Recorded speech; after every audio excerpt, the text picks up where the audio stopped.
building for another edition of the Harry's Drinking Again Pubcast. I am your host, Harry Too Scary, aka Mr. Harris. And tonight, we have a nice episode for you. Episode 068. Thursday night rants, 68 weeks in a row. Up in the motherfucking building, man. Check us out on the YouTube, Twitch, Twitter. Everything's under Hide a Pubcast or podcast. Go give us a check. Check. That's right. We're going to have Brian Beeline up in the building with us tonight. He's going to come on in a few. And possibly a new guest to the Harris's Drinking Again fam, a female. Later on here in the show, C.A. Knuble. This episode is sponsored by Gubba Rum. Go visit gubbarum.com today. Check out their selection. They offer a vanilla infused rum as well as a coconut infused rum. That Gubba Silver, baby. Official sponsors, Harris's Drinking Again Pubcast. Let's put this up on the screen. Yes. We're going to get the link over to Beeline of the Beeline Webshow.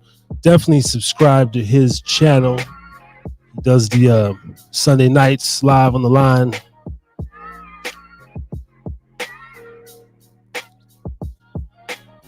All right. And we're on Podbean as well. Look up Harris's Drinking Again podcast on Podbean. Check us out on the audio side. Soon to be on Spotify and iTunes and all that. But for now, the video is what you get. And we coming through steady rocking. Hold on, let me get this on the screen. We're going to come with the energy. I know Beeline's going to come with the energy. It always helps to have podcast buddies. You know, this podcast, the network that we're in. Because my energy was a little bit, I had a busy day and I just got done with the football practice, of course. And Beeline hits me up. Hey, I want to talk some shit. Well, all right, then. Come on in. God damn it. Come on down to the Harris's Drinking Again podcast. And have you a drink. Pour up. Take a load off. This is a Thursday night rants, aka therapy night rants. This is where we gather. It's been mostly men thus far. However, we are trying to broaden our female demographic. But the general concept is to hide a pub, drink responsibly, but pour yourself up something, roll up something. We got a little cigar humidifier in the back. I had one of these left in the fridge, so I might as well sip that, Definitely, I don't know what I should do first, the gold or the silver. I got some ginger ale.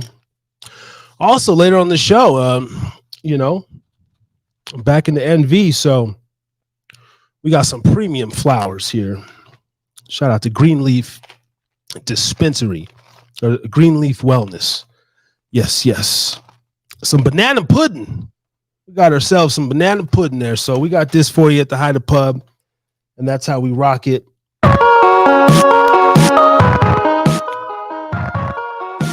And if you are out there in live land, let us know how the audio is, if you give a damn. And also what you want to hear and see on the channel. I got a couple interviews tucked away in the cut.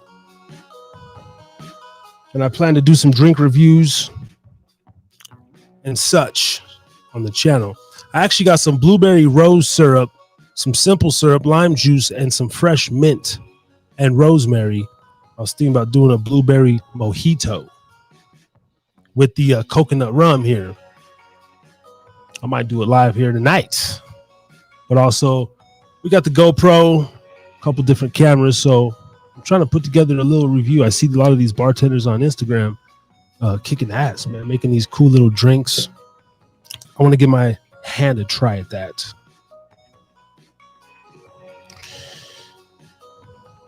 So that's what we got coming for you, man. We over here in the Reno town.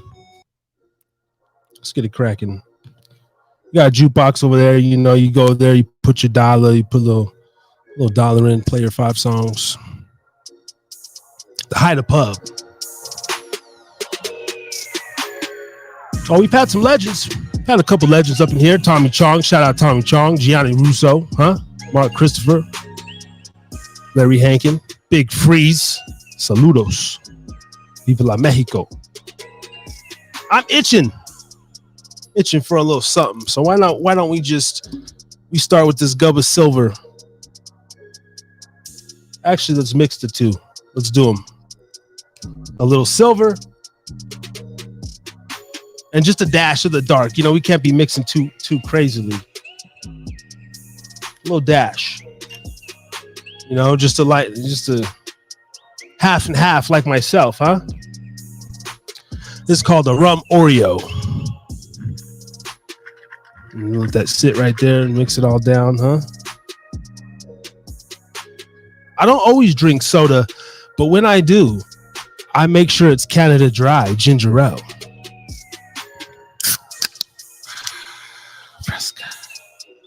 Yeah. Cheers. Hope everyone's had a good week so far. Test. We are on, right? Okay, we good. Hopefully the music as well. What was it, last week or the week before? The board was fucking up. Oh, I'm coming in strong, but now I'm recording it straight off the audio mixing board over here, and that's the full edition. The full sound will be uploaded to Spotify and all your streaming services needs. Cheers.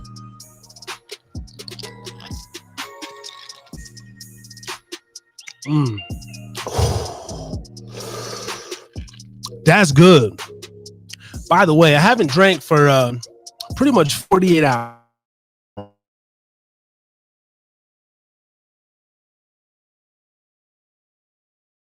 Was the last of the last.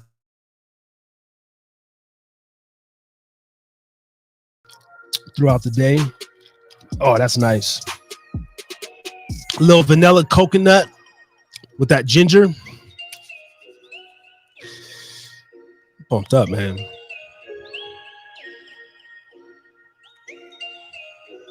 Also, check us out on the Facebook. Go to Harris is Drinking Again podcast on Facebook. That is the what would you call it? The official page. The personal one, Harris Drinkin. But Harris Drinkin, that's where I do really most of my posting. And check out the reels. We got reels for days up on Harris is Drinking. Also the YouTube shorts. If you don't want to watch this long format content.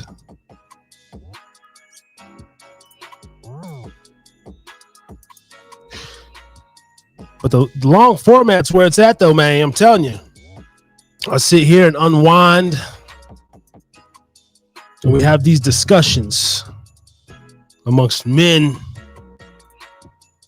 and some women. Shout out to Justina as well as Wendy Lundy. She hasn't been in the building for a while, but we have had a hell of a run, man. 68, closing in on 70. You know what? I actually had one better.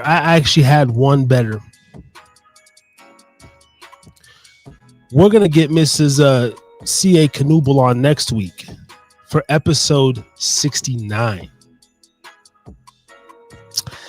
That is what we're going to do. Me and Beeline might just rock out tonight. But I think that would be a great introduction to her on Harris is Drinking Again Pubcast. We can get that late night pub talk on the XXX episode of 069. That's going to be amazing. So stay tuned for that. That's actually in effect. We're talking about that right now. Maybe bring her on, give her an introduction, and make that some sort of a spectacular. You know, she's an author and a stand-up comedian, and so she's got a lot of things to promote. An interesting perspective from the female side. 069. Stay tuned next week. That is going to be magical. It's going to be raunchy. Definitely make sure the kids are asleep by the time you come on the show. We might even have to start later, like 10 p.m. So YouTube ain't even tripping like that. And over here, man, it's still daylight. I feel weird hitting the record button when it's still daylight. This is a nighttime show. If you know, you know. Yeah, we open the pod. There we go.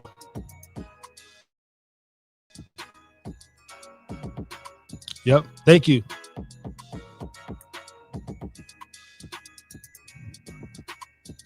But yeah, shout out to Beeline, man. Because he came through and he was like, yo, I'm feeling a little frothy.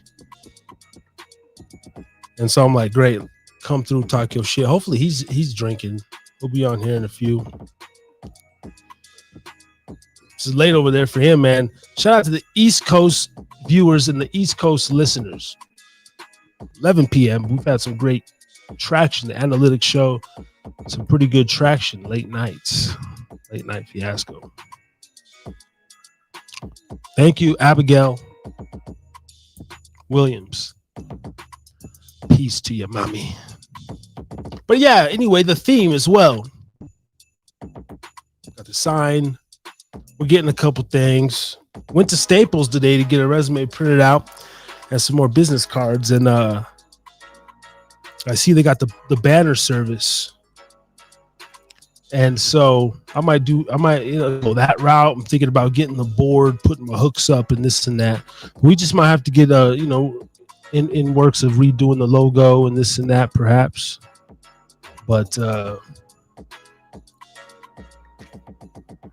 going to have some remodeling going on at the high. Yeah, man. Peace. Young Prophet up in the building. Was good. From the 801 to the 208 to the 702 to the 775. Motherfuckers up in your face. Go check out Young Prophet on YouTube. Support that young brother.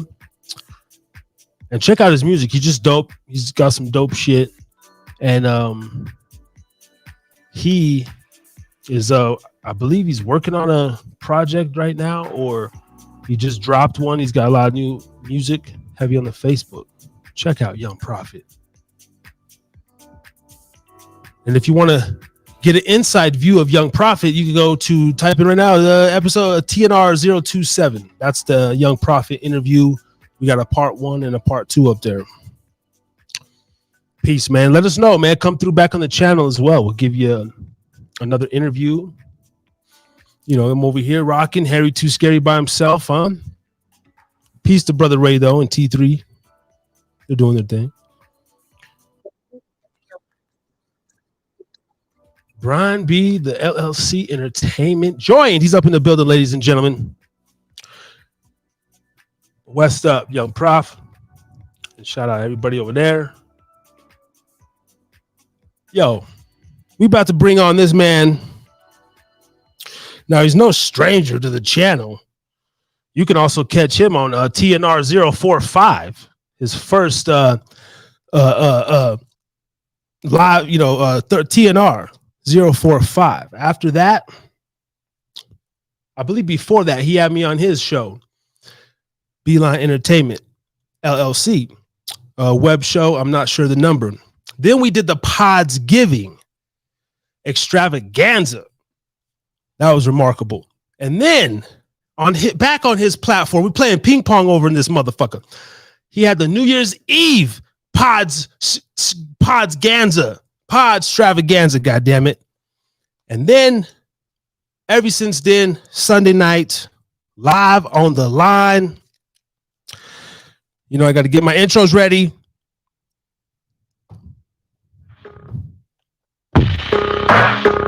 So coming to the stage, Brian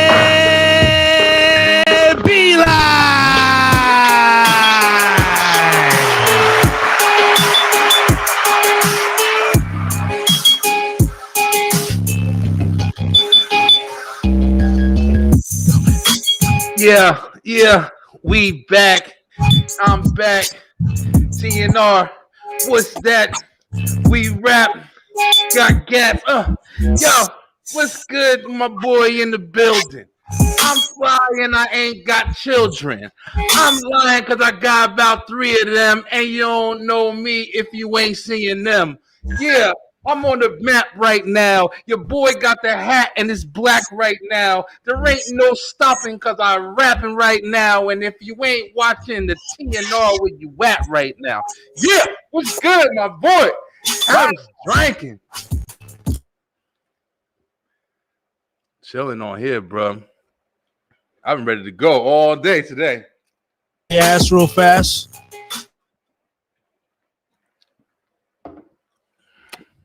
Let's go.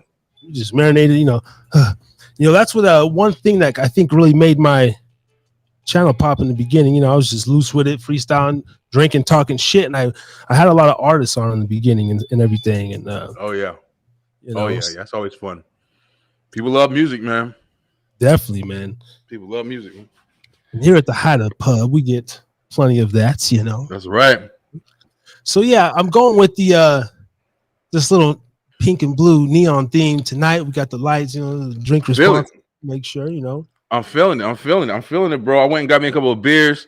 I've cut back drinking a lot, and I don't hate it. I definitely don't hate it, but every now and then, bro, it ain't nothing like a good beer and kind of just get you right, feel good. I've been kind of taking life back into control.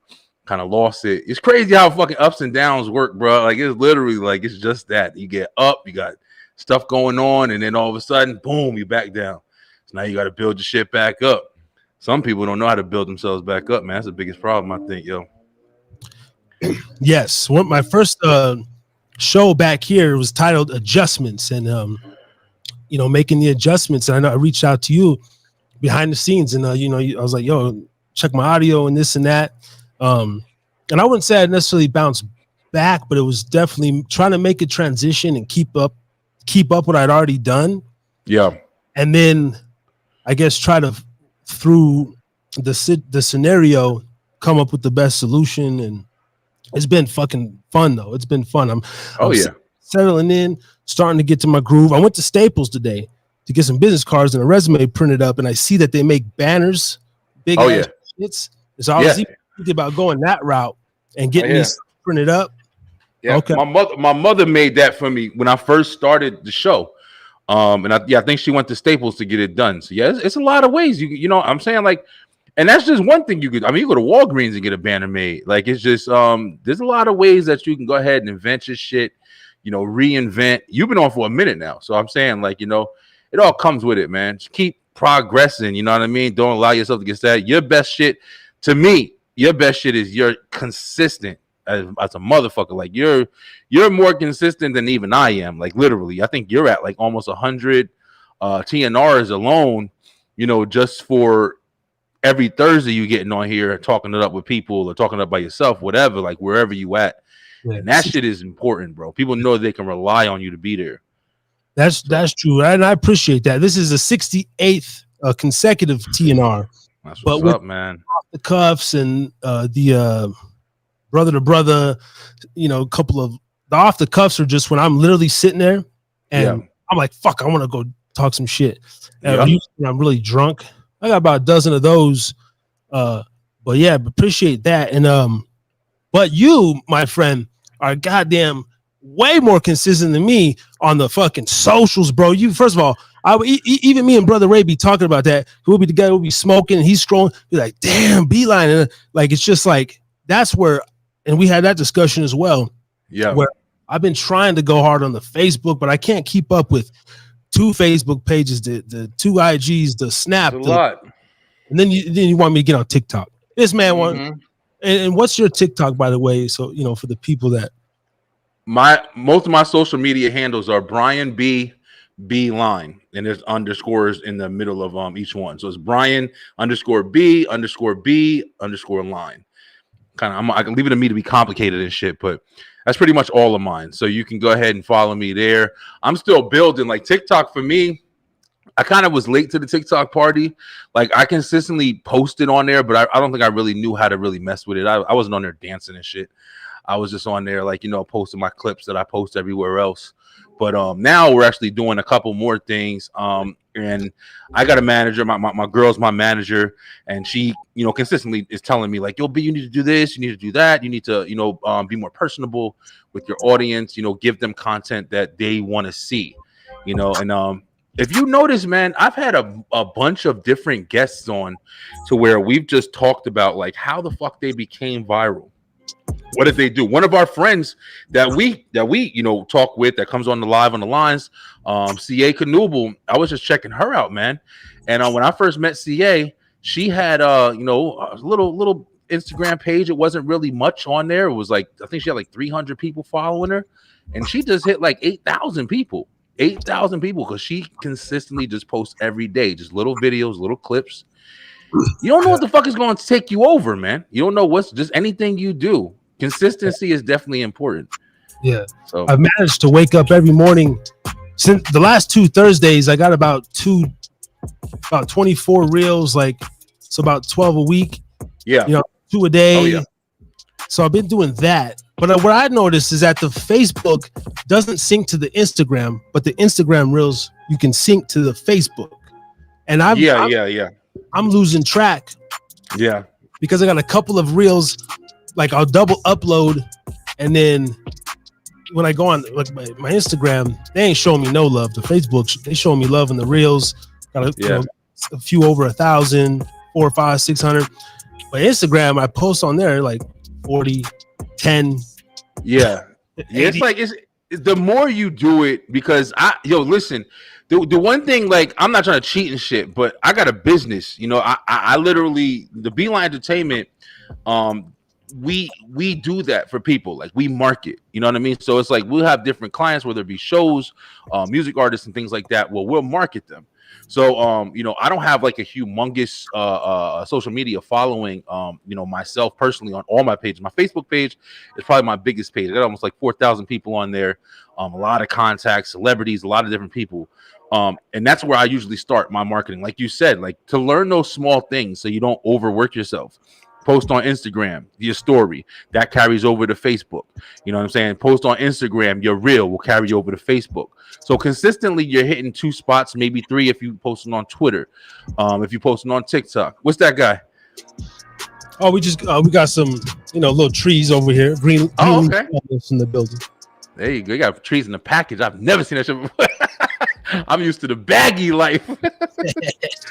But yeah, man, it's a hustle, man. It's a hustle, bro. And it's like, I mean, it's just how much you want to do this shit. I try to make it into a business as much as I can. Like y'all said, man, I'm working with a couple of podcasts right now where it's just like I'm promoting them, consistently. And then I promote the people that I like too.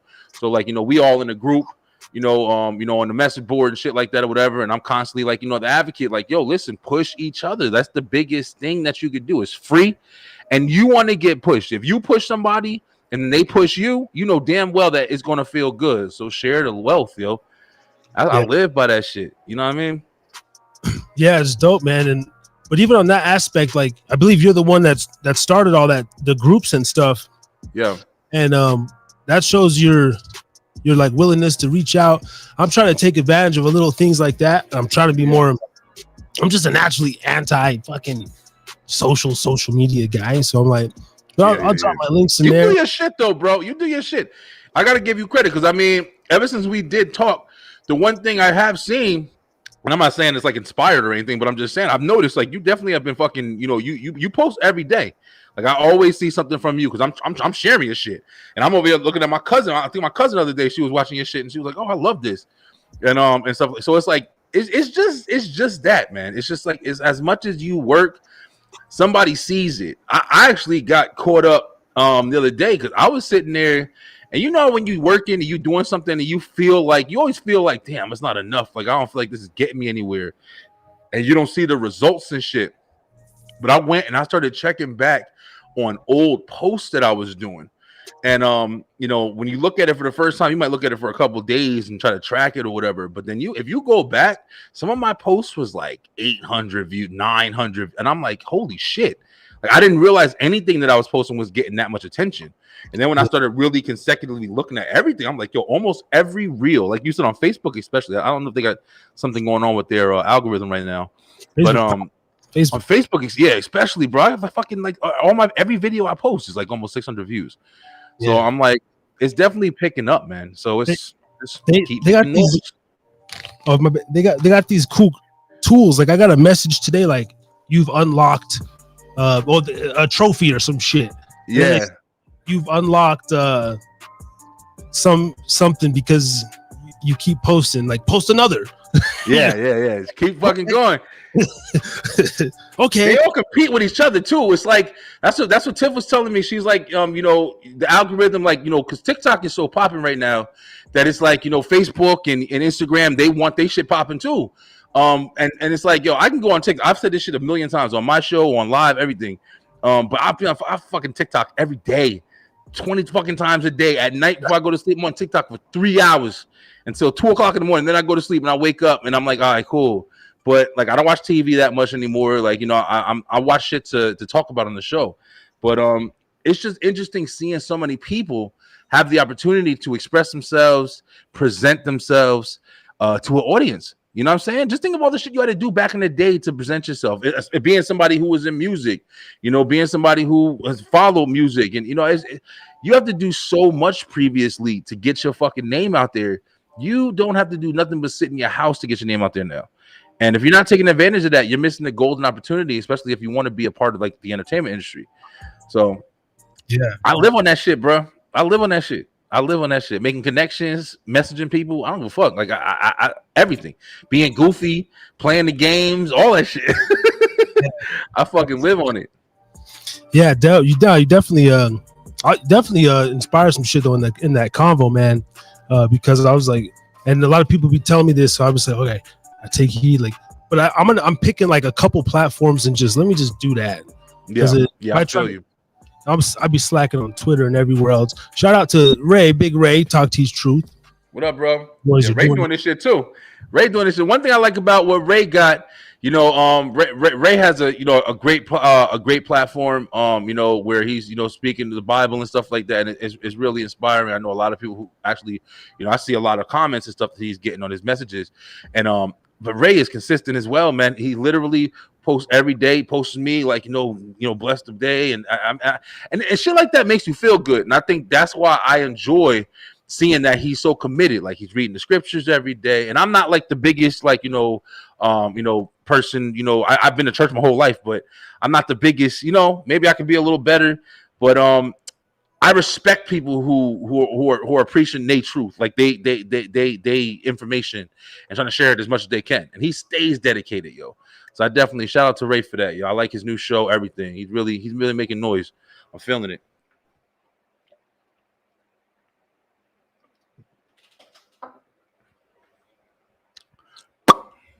Not even views, like we got frozen. Oh, Harris, I think you got muted there for a second, brother. Oh, okay. Yeah.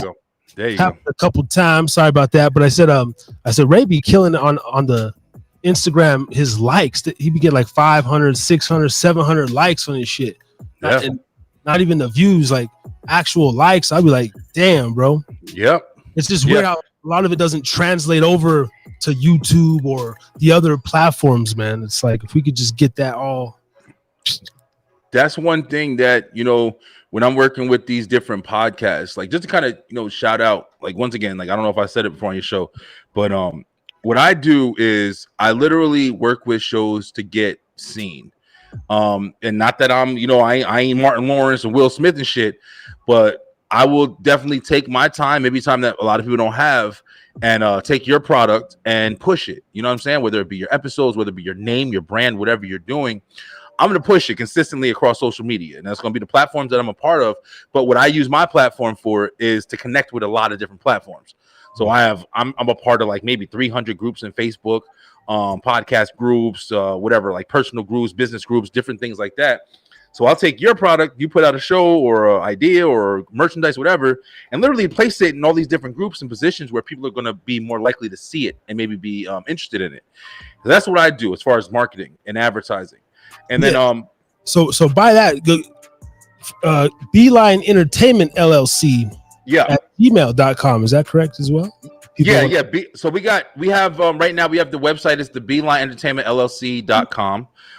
We have you can catch me there. Is probably the best way. You can go ahead and just get all the information. We have a lot of stuff on the website. But the Beeline Entertainment LLC, that's our actual business. We have the shows, our podcasts, which we have 4 shows now. We have the Beeline Web Show. We have the Beeline Entertainment Show, which is the entertainment show where people come on and sing and do different talents that they may have. And then we have the wrestling show. We watch a lot of wrestling, talk with different wrestling fans and things like that, and even wrestlers at times. And then we have the Live on the Line, like you were saying, which is open mic discussion. And I've been loving the way that the Live on the Line has been going, recently. But it's been a lot of fun. But yeah, man, we literally just market, man. We try to get you seen. And what we were saying about Ray before was the one thing about when you have a topical kind of a podcast or a show or whatever, like you're gonna hit a brand easily. You know what I mean? Like you're gonna hit the people who are interested in your conversation easily. And that's one of the biggest ways where you're gonna get yourself seen. Man, it's good to see you popping my shit up in there and stuff popping up now. I'm used to that now. Hell yeah. I'm trying to I'm gonna make clips and different things of this and everything. Got you. Let me zoom in a little bit for the people. We got a few people up in the chat. Salute to everybody. So this is Beeline's. This is your link tree. Yeah. Yeah, Linktree is great, man. If y'all in a business, you don't got a Linktree, man, definitely get on that immediately. Get you some links up in there. Get you some website here. Yes, sir. Merch popping, yeah. You be doing your thing. I be seeing the merch and yes, sir. The overall market. See, this is my next step here, brother. This is my next step. Yeah, well, you doing it too, bro. Like you got, I see you got the Gubba Rum. That's definitely a big thing. The sponsors is something that, a lot of times people think that you need to be like, this humongous podcast. But I'll tell you, man, once I started having people on, like, we had the W, we reached out to W and they gave us a sponsorship, which is kind of easy. I'm not going to lie. I'm going to try to front. Like, it was kind of easy, but, they're a sponsor. We had a promo code. When people buy our products, we get paid for it. So that's great. Also, we have, we currently have a film festival who's sponsoring us, where I've had a couple of celebrities on the show. And the person who is working for the film festival actually decided to sponsor the show. I helped her out with some web design stuff that they were doing. And she's a sponsor now. So it's also, incredible. Plus a children's book, which it's a lot of different things, man. A children's book, like, I never thought he had a children's guy has a rhinoceros, that he owns, Butch the Rhino, and he's pushing a children's book right now, which is incredible. And he's a sponsor of the show. And these are paid sponsors. So it's just different. It's different ways that you can gain attention from people with consistency, with reaching out, talking. It's all about networking, bro. Yeah, that's how we got, to everybody. But yeah, the merch thing is that was something that was fun to do. Be creative. I got to kind of go up there and update some stuff. But yeah, I'm wearing that right there. That's the Beeline LLC shirt. I got one of those. I try to pick up as much as I can so I can kind of show it off as I wear. I wear nothing but my clothes now. Like nothing. That's it. Like when I go out, I put my shirts on. I like going to Walmart, wearing my shit, standing in line, people reading the back of my shirt. I just had my kids just had a concert. And I literally just put my shirt on. And I was standing up in the back, and those people standing back of me. That's dope. It's cool when you do that and you come home and you see that people have checked you out. People have hit you up or whatever. I've gotten a couple at a gas station one time. I was buying some beer, and this dude was the cashier. He was like, "Hey, what's your show about?" And I was like, I looked down on my shirt like, "Oh shit," like whatever. And then he subscribed right there on the spot. So it's beneficial. The more you invest in yourself, the more you're going to be able to be profiting from this situation. It's important. Live, eat, shit, and dream this, yo. It's important. That's true. That's the truth. That's where my consistency just comes in. If I ain't doing everything at once, I pick a couple things and just focus on those. Yeah. The live, weekly live. Although I am thinking about rounding off, like I said, 104. I've still got 9 months or so. I'm thinking about, man, I don't want to necessarily end it, but what I want to do is kind of, because my lifestyle, I want to change up and maybe start doing a pre-recorded show, because I'm a one-man show now, and I'm gonna have a couple guests.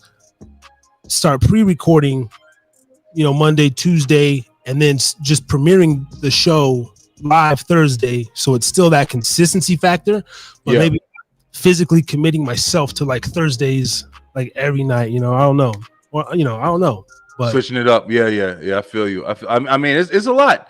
It's a lot. And what's crazy is kind of like we're kind of switching sides at this point, because when we first linked up or whatever, like you were like, oh, you record yours, and you was like, nah, you do live. And I've been recording mine since I started. I'm actually just switching up now. I'm actually doing my shows are going to be live going forward. I just put out a recorded episode that I've been kind of sitting on for almost 4 weeks at this point, because I haven't had time to edit and kind of put shit out and put everything together. But I've been doing live shows continuously, because live is you don't got to edit, man. That's one of the easiest things. I'm not going to lie. I like editing, but it is time consuming. And especially if you have like errors and mistakes, or you got to cut out. You got to make sure you watch it attentively, because if you don't, then you're going to upload that and it's going to look crazy. But I definitely like the live environment. I do like the editing for what it offers, because it gives you a lot of opportunities to add sound effects and make things look as good as you want it to be. But I'm switching up everything. Everything is live at this point. The web shows that are coming out new. The entertainment show that's coming out, we're doing everything live. I like the environment, and I got it from you. I ain't gonna lie, Harris, I kind of got it from you, man, where I was like, I like the when I came on your show, or even when we did the Pods Giving, I like being able to see how many people are watching you. I like being able to announce it and like allow people to have that build up, like to sit there and see how much attention you could hold live, like while it's there. People always have the option to watch it afterwards as well, but live, like, see how much people you can grasp at that time. Yeah, and I'm feeling it. I like it. So I'm fucking with it now. Yeah. And I'm almost thinking like, because unless I have can't even call you a guest, but let's have a partner in crime or a guest, solo, I feel comfortable. Although last week I went 2.5 fucking hours by myself. I was just in the zone, just talking. Yeah. But I'm thinking like still having some live aspect, but doing some pre-recorded and I don't know, just playing around with it. But I'm like, something does the format has to change, or I gotta add a show or add something to the mix, Yeah, for sure. And, but since this is the High to Pub, man, and I know it's late over there in the East Coast. Let's go. So all the kids are in bed and whatnot. I want to, and you hit me up today like, I want to talk some shit. So I was like, oh shit, Eli must be feeling some way or some shit. Amen. Yeah. So let's recap off of your Live on the Line Sunday. Okay. We were talking about like cheating and exes and some crazy stories and things of this nature. Fuck yeah. And the clip, where I was talking about I got some stanky coochie before, and then you were, with this chick, she was hugging a pillow and she got up and you shit was devastating, yo. Just shit like that will take you out the game. Yo, and when I tell you, it was like I said, it was a group of us in the room and shit or whatever, and we're just chilling. And this is high school, man. This is football, high school. We used to get out of football and be stinking. And be like, sweating and everything. And she lived right around the corner from high school. So we went over there and we just go over there. She cooked us like, Chef Boyardee. She wouldn't like throw down like we was in high school and shit. She Chef Boyardee in a big ass green bowl. And we used to be over there eating, chilling, talking shit, smoking sometimes. Not that much because her parents was like strict and shit. But yeah, man, it was like a lot of stuff like that. But yeah, that's one of those things where I just, never forgot. Like that happened, and it's a story to tell, man. Sometimes I'll be bugging myself out. This is something that happens a lot. Like with my girl, IT Tiff, she's my she was my co-host. She's my manager now. Okay. My fiance. Okay, I love she was kind of sheltered when she was young. She didn't get out. She didn't have a lot of experiences and stuff like that. So like even with like movies and shit, like she ain't seen a lot of movies that motherfuckers would be like, you ain't seen that. Like she ain't seen a lot of stuff.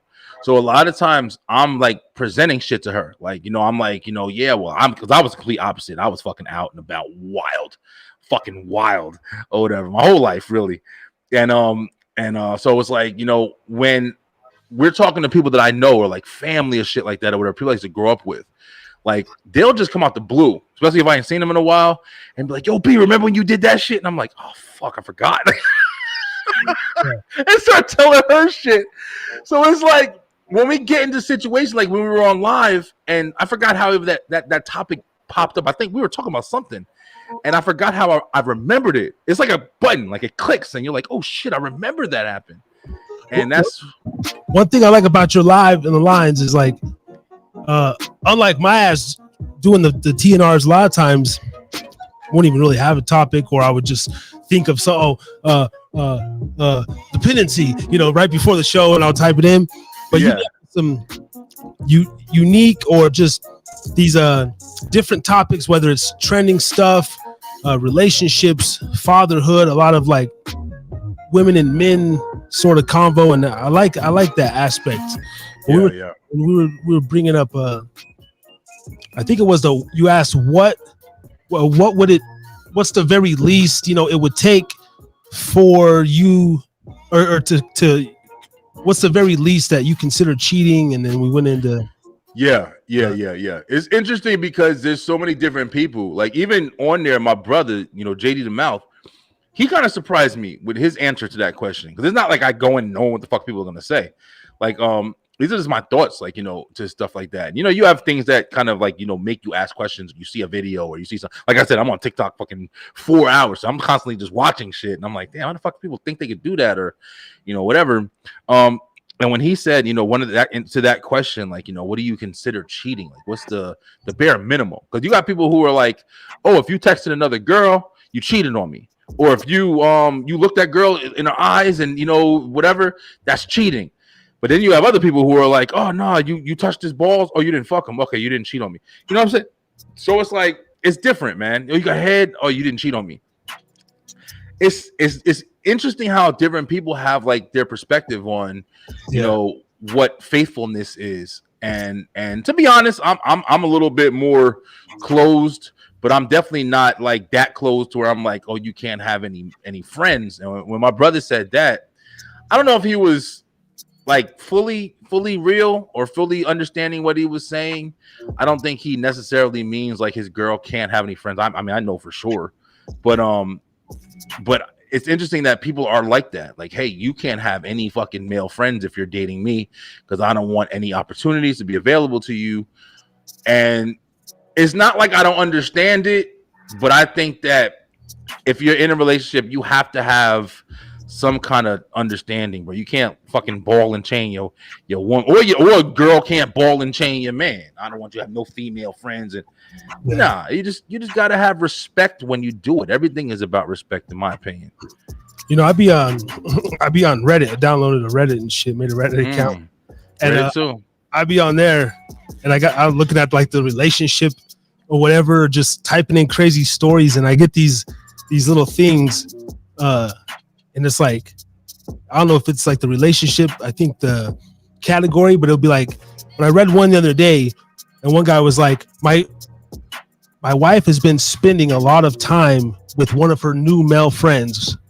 What, and I feel uncomfortable about it. What should I do? And he explained in this whole thing that they went out one night, the two of them, and just happened to meet a group of male friends, them two, and they kicked it off, and they went to another bar, met up with, ran into them again, and she really hit it off with this one guy, and then they went out again, and she brought the dude back to sleep on the couch at the house, tripping.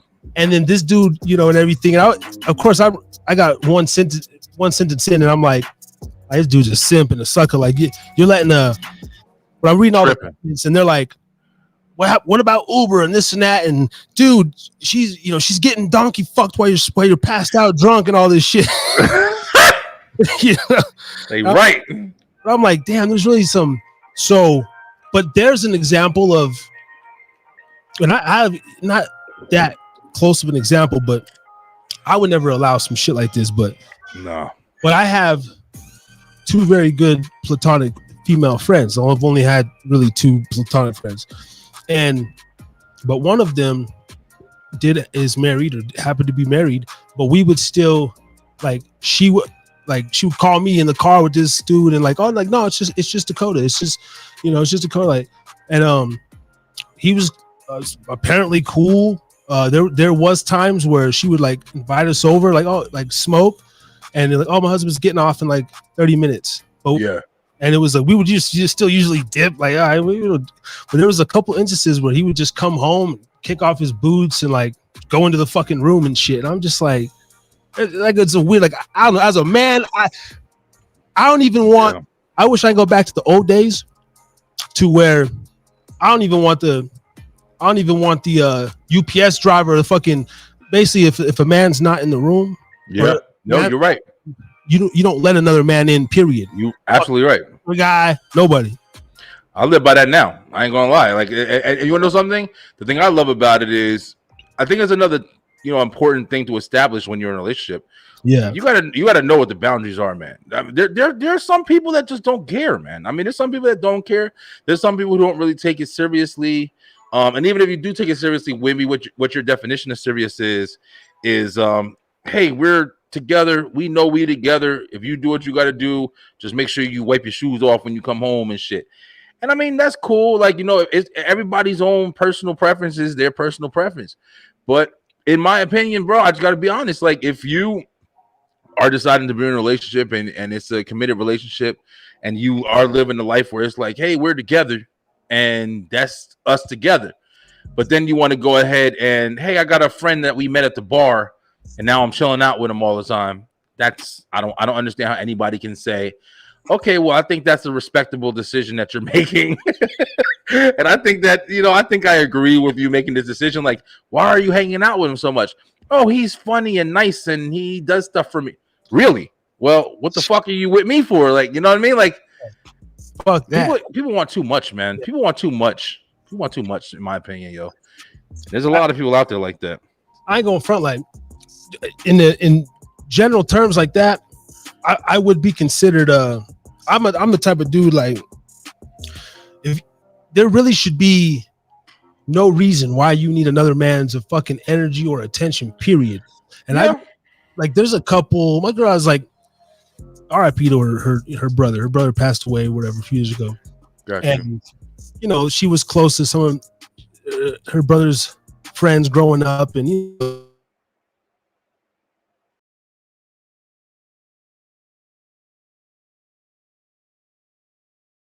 so I don't know. Yeah, it froze up a little bit there. You back now. About the fucking live, man. Shit. Oh yeah, yes. The internet, I can see it going in and out a little bit. Wow.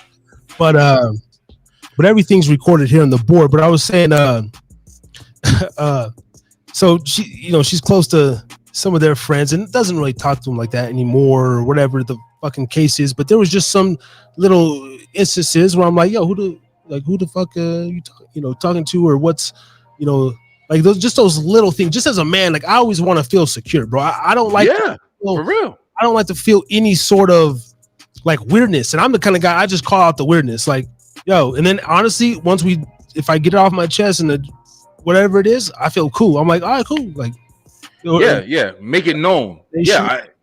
And there's nothing wrong with that. There's nothing wrong. I mean, that's how it's supposed to be, Like you said before, like, yo, this guy's a simp. Like, you over here fucking watching another man in your house with your woman. I mean, I don't understand how anything, like, unless he just doesn't care and he's just, even for me though, even if I don't care, I don't give a fuck if I'm just fucking some chick and I'm at your house right now and then some other nigga just there. Even if I don't care, just me as a dude, like, listen, bro, I'm fucking in here right now. What the fuck is you doing? Like, you're not sitting here eating off my plate while I'm eating. Like, nigga, like, you step to the side. Like, don't fucking encroach in my territory right now. You could do it later when I'm not here, but I'm here and you fucking sitting here like like this is your domain. Like, nah, bro, get the fuck out my shit. Get out my way at the very least, you know. But Yeah. I think just I don't know, bro. We also living in different times, Harris. Like that's another thing that I gotta keep reminding myself, you know, every day, which is difficult. I mean, you got kids too, man, and it's just like I'm constantly finding myself having to raise my kids with like, you know, my morals and values and not the fucking world's morals and values at this point, because I don't even know what the world believes in at this point, because there's so much shit that they trying to teach these fucking kids, man. It's sad, man. It's fucking sad in my opinion, yo. Yeah. And I think you got a lot of these new kind of modern type women that they do this, like when they put Will on the red carpet with Jada, and this like public humiliation thing, almost like they test their man. Yeah. To see, you know, I don't know. I'm sure you've had this. You've been getting head, and you know, not women or whatever, but just you've been getting head, and I like a little, you know, we like our balls sucked or played with or whatever, and I like a little lickage of the taint, you know, right below the scrotum, and you know, I've gotten a rim job or, you know, 2 here or there, whatever. But Gotcha. of course, the golden rule is you ain't sticking nothing in my ass, right? No, not never. But I've had these conversations or been getting head, and motherfucking bitch like trying to like rub the like hey, you're just doing a little too much. Like, keep your motherfucking hands right there, you know. Yeah. Almost like this. I felt like you're trying to soften me up, bitch. Like you want to get trying to test the waters. Test the waters. Yo. Yeah. I tell them all the time, you know, hey, and I fucking slapped the bitch's jaw one time just because she fucking, you know, was looking around down there and just got, hey, fucking get the fuck, you know what I mean? Just it's like a reaction. You can't fuck around. Hey, bitch. Yeah, you do have some girls who like try to, you know, see if they can get you to do what you think that you're not gonna do, or I don't know. It's like a power play, I think. I guess it's it's still different, but we hitting it from the back and we trying to put the thumb in the booty hole and shit. Oh yeah. Yo, listen, I told y'all in the last, or like, yeah, I've definitely like tried a lot of different shit. I've never tried booty shit, never. I've never been into that as far as with me. But yeah, I fuck girls. I fuck girls in the ass and pull my shit out, and it was shit on it. I mean, like crazy shit. Like I ain't gonna lie, and but I'm a fucking freak, bro. Like I don't give a fuck. Like, you know, there's certain boundaries that you just know is not for you, and I think that I've definitely played like as much. I'm not ashamed of nothing. Like I even personally don't care what other people like. If somebody like, if you gay, you gay. If you do this, you do that. That's fine. But I'm comfortable with my shit. I know what I like, what I don't like, what I ain't feeling. I don't need to test it. I don't need to try it. You don't got to play with me with it. Like sometimes, even IT Tiff, like we fuck around. We goofy with each other, and like, you know, I just go smack her ass and, you know, stick my finger down her pants or whatever. Like when we out in the public sometimes. And she'll do shit like try to stick a finger in my ass, like, you know, I'm wearing pants and shit, and try to fuck with me. And I'm sitting there in the kitchen trying to cook dinner, and she come over there and try to like fucking play with me and shit. And I'm like, oh, get the fuck out of here. But she knows never in our relationship, or, you know, any relationship I can think of, I don't think any girls ever tried to like fuck with me and not, you know, respect that boundary or whatever. I don't even think I've ever had to tell a girl like, hey, yo, don't fucking try to do nothing to my ass, yo, because I just get that feeling, man. But one bitch, you know, she was just like rubbing the balls, but the finger kept going like. But look, I said, you can lick the taint. I said, bitch, I want your tongue down there. Stop fucking with the finger shit. Like, yeah. I said it doesn't feel good. You rubbing and pressing on my taint. Yeah. Chill. Here, you know? Chill that awkward shit, yo. I fuck with it. Let me be the in my shit. I like when I'm the freak. I've had some really, really, really fucking freaky chicks, yo. And it's always crazy where it's like when it's like you think you know how freaky they are, but you don't. Like I said, like I've had girls where I've fucking them and shit like that or whatever, and I've seen shit. And I've kept going. I didn't fucking like stop. But, you know, she'd get out and suck it off and stuff on some real shit. Like, you know, still do it. And I'm like, and I'm looking like, I don't stop. or whatever. But I'll keep going. But also just had girls like, where I didn't want to like disrespect them, and I'm like trying to like be cool with them. And I just one girl stopped me and she was like, "Yo, what are you doing?" She was like, "You're supposed to fucking pull it out and come all over me." And I'm like, "Oh shit, okay."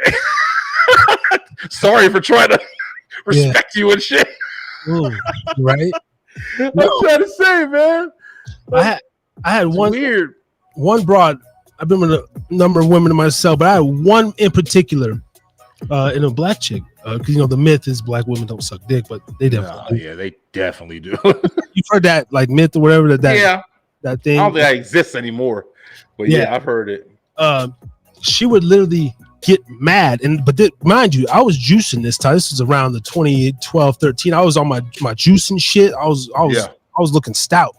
Yeah. And my semen, it was tasting good apparently, and but she would demand that like I could not come inside her on her body. She just wanted to take the load every time and just swallow it, bro. And I'm still about 25-ish, whatever. I'm like, but just the fanaticalness of her enthusiasm.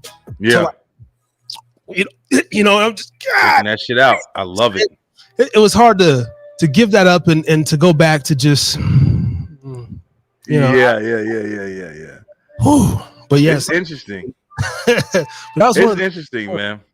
Like demanded that shit, like yeah. And one time I was hitting from the back and I just wanted me to pull out, put her out, and I just all over her back, man. Literally got pissed at me, like was mad, like on some, like her attitude like changed, like she really wanted that shot. Really? Yeah. I mean, like I said, bro, it's not like it's not crazy because it's weird, bro. I'm one of them kind of like deep thinkers and shit like that or whatever, and I'm like, I always question everything and stuff like that. So it's sometimes like, I've been in situations where a lot of girls have told me like, oh, this happened to me. It's crazy to think. I told Auntie Tiff this one time, but it's crazy when I think back on how many girls have told me that they've been like molested and you know what I'm saying? Like literally like in a conversation or raped and I'm sitting there like, sometimes when you hear it, like for me at least, when I heard it like, on the spot, like when it happened, I always think like, yeah, right, bitch, like whatever, you're just trying to like, whatever. But now being older and kind of like understanding how more shit happens or whatever, like knowing about what like women go through, you start to realize like, holy shit, like these girls are probably telling the truth. I mean, I can think of at least seven, no bullshit, that have told me like, hey, when I was younger, this happened. I remember this one chick I was going, she was a fucking for the streets ain't the word.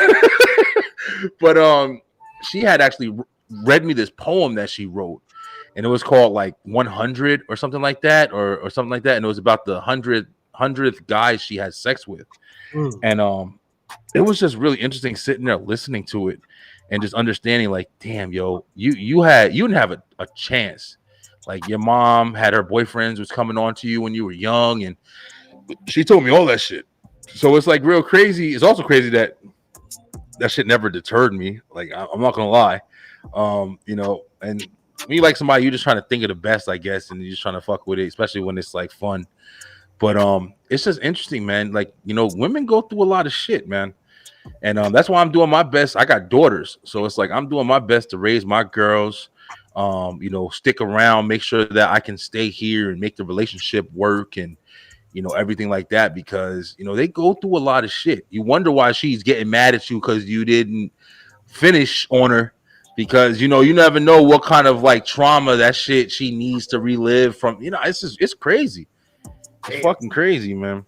Yeah, I was with I had a legit nymphomaniac one time. Yeah, and she was like addicted to sucking the dick. Yeah. Literally, I was working at this Denny's. She was staying at this spot, right? Literally, I get off of my break and shit. I go get head on the break or out, whatever it was afterwards. Oh yeah, fuck me off in the parking lot, goddamn. But she showed me the motherfucking papers, and she was diagnosed with nymphomania, and she was like, I'm insatiable. And then she was literally just one of those dick sucking DJ Paul, Juicy J, sit back, getting my dick sucked. Yeah.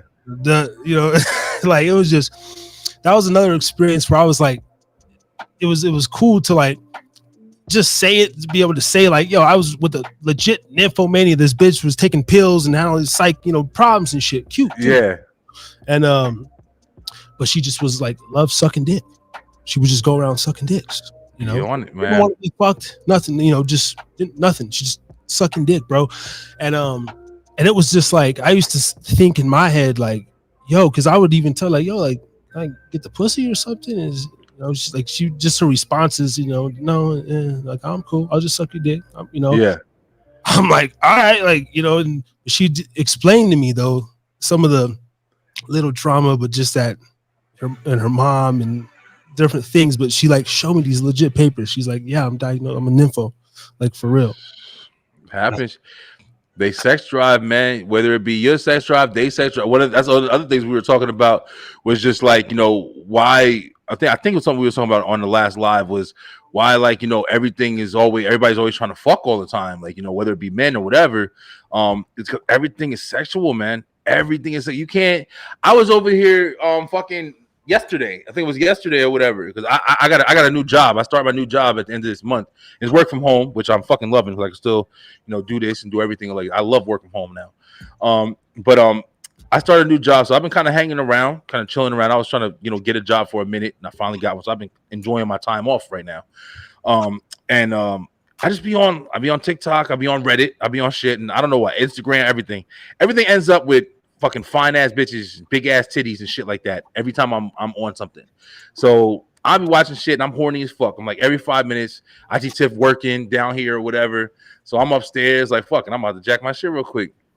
I'm sitting here like, why am I constantly fucking turned on all the time? And these girls over here shaking their ass, shaking their titties and shit like that or whatever, constantly. It's like I can't go a fucking second without being turned on by these beautiful ass, whether it be Instagram models, whether it be, people making videos. Everybody got a fucking OnlyFans. I'm over here looking up shit. I just stopped myself today from paying like $30 for this fucking shit that I'll be watching on TikTok. And I'm always like, damn, she pretty as shit. And then I found out she got an OnlyFans today. And I'm like, oh, I've been watching this bitch for like fucking a year. And now all of a sudden I found out, oh, she got I want to watch every video she's ever fucking had. And I was about to spend money on it. I'm like, oh man, I'm fucking losing my But I'm saying like you're constantly fucking, engaged and shit like that or whatever. We're men, like you said, she was nympho, but she was pretty, right? It's like you're attracted. So it's like, damn, I'm over here looking at this shit and it's like I want to do something about it. Yeah. But it's like if you lose your fucking mind if you just constantly, did something about it every 5 minutes, like yeah, it's complicated, man. And that kind of breakdown right there is why I truly I don't believe in faithfulness as far as, at least from a man's perspective. I know women have the ability to just close it up and just accept one dick. Like they have that ability more than men.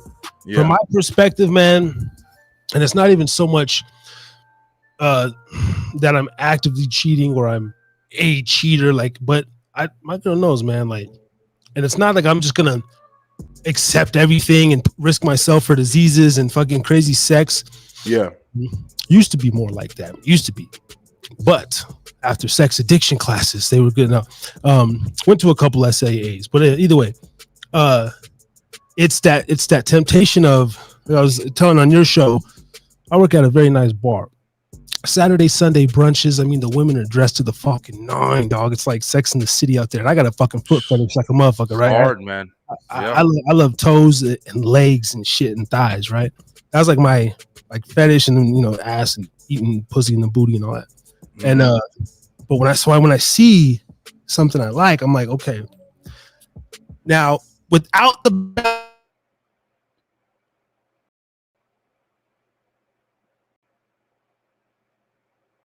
open,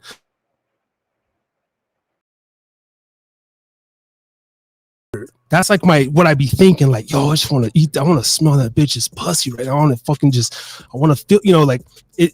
That's the intensity in which when I looking at women, yeah, I come with, right? Yeah. Now, if the opportunity were to present itself, it's like, we have levels in our head. Like there is risk factors. Like, okay, I'll fuck this bitch with no rubber. Fuck it. I'll risk my job.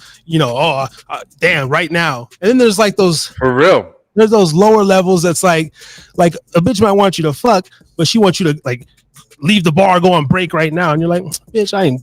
You ain't worth all that trouble. Yep. Yeah, I know exactly what you're saying. So I just go from the top and I try to break it down to my girl like that. Like baby, it's not that, no, just expect a man to be a man. Like my taste, my desire, if willing, I might succumb to it. That's all I'm saying. Whether it be drugs, I haven't done coke or meth in a few years. I'm very proud of that. I'm trying to stay off that path. Yes, sir. But I fucking crave that shit every day, bro. Like, I feel you.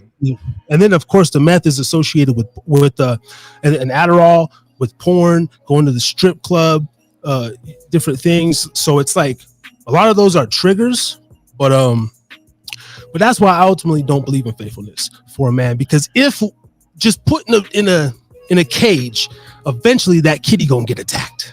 But yo, listen, I feel you, man, and I want to say this too. Like, yo, congratulations on that shit too, man, because like you just said, even before the sex shit, real quick, like you just said, it's an accomplishment, man. It's an accomplishment, like you said.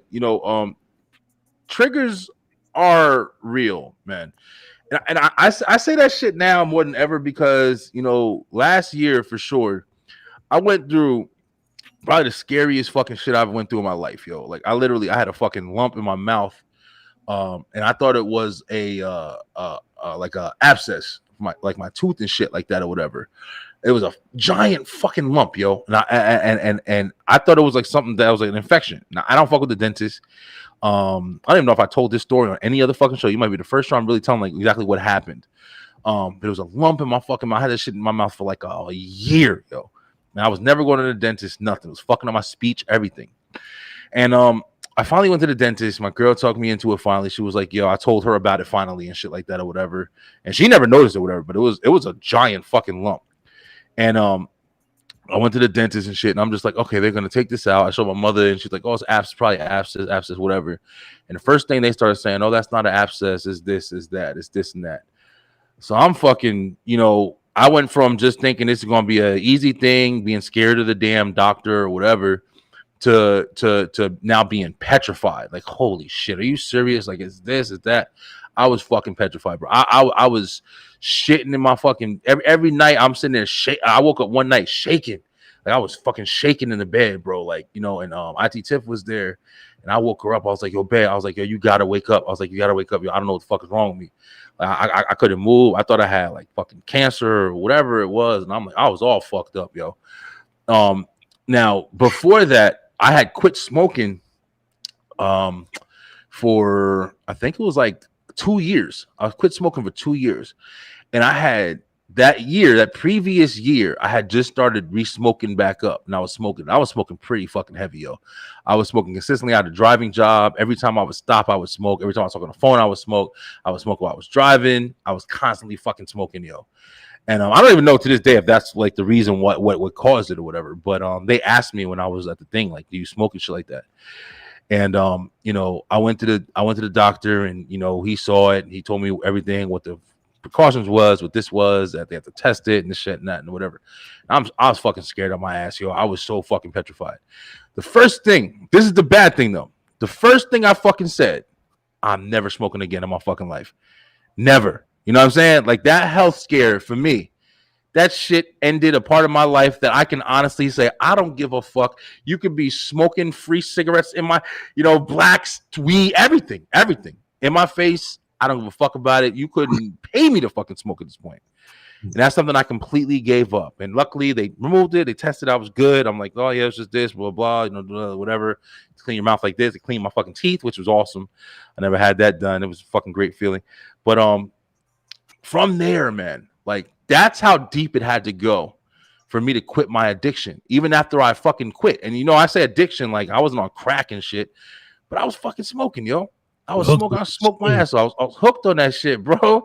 Yeah. I was hooked on that shit. There's not even like even just the cigarettes, but the pattern. You know what I mean? Like just driving. Driving was the pattern. You feel me? Like that was the biggest thing. but it took something that severe that completely changed my fucking mind. You feel me? I'm going through like, weight now is a big thing for me. Like I've been on and off. If I show you this fucking Jim Harris I got in this, I tell everybody about that. I got a fucking weight set, boxing. I used to fucking box. I used to fight. I used to do mad shit, yo. And now it's like, got comfortable in a relationship and I don't do as much as I used to. So it's like I'm not trying to have a heart attack to find out like, oh fuck, I gotta, kick it in overdrive and meal prep and shit. Like I'm trying to get control of my life before the fucking warning light starts flashing, bro. That's so yeah.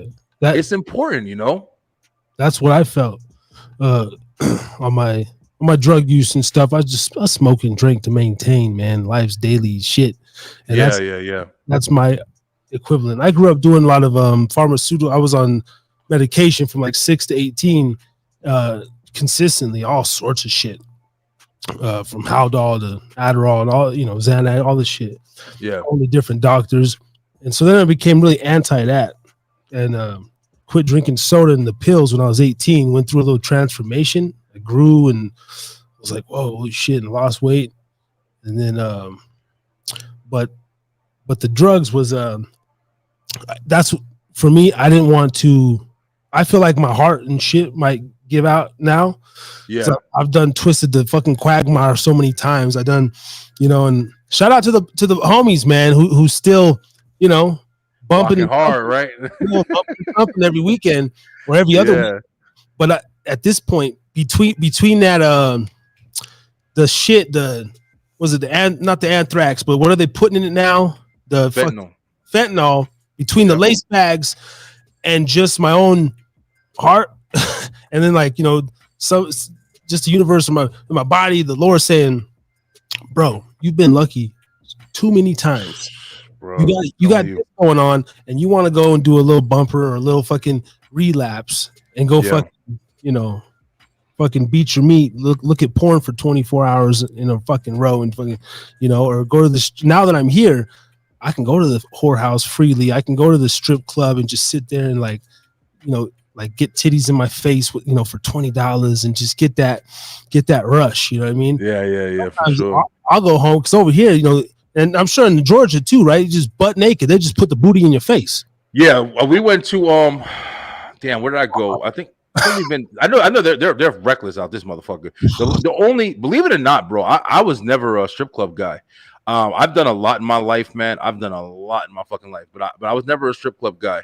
I went to a strip club for my brother's wedding, and we had the bachelor party in Atlantic City in New Jersey, and that was a pretty wild experience for the girls. They was on the fucking stage eating each other out, doing wild shit, like so we were just, that was like my first time really seeing it. But we also had strippers come to the house and did different experiences like shit like that. So we had different experiences, but as far as the strip club, that was my only one. But I know down here in Atlanta, they are kind of reckless. You can go to the right one and fuck them and do all the other shit or whatever. Yeah. But I feel what you're saying. Like you can immediately get the what the relief that you're looking for at any time, and that's part of the fucking problem, man. We talking about the drug scene and shit like that. For me, I never personally had a problem with using, but we used to sell. You know what I'm saying? Like, me and JD, we kind of struggle with telling like the story that we have behind like drugs and shit, because his pops was like a fucking big deal, and he, rest in peace, Big Al, but it was a lot of shit that we saw and went through, from raids to motherfuckers like robbing the house, and it's just been a lot of shit that we had to deal with. I used to sell drugs when I was in fucking high school. I know my father was dealing with drugs, Newark, New Jersey. Like it was always in our life. You know what I'm saying? I was gonna ask you, it's fucking tough to like laugh about this shit, but I was gonna ask you, like, since you have like lived that experience, like, as I know, we've had some crazy fucking people jumping out of windows and burning themselves with irons and shit. Like, what are some, like, do you have like really crazy stories from people that you've experienced, like using your drugs and shit? Like, yeah, I mean, fuck yeah. I mean, I got from my own personal experiences.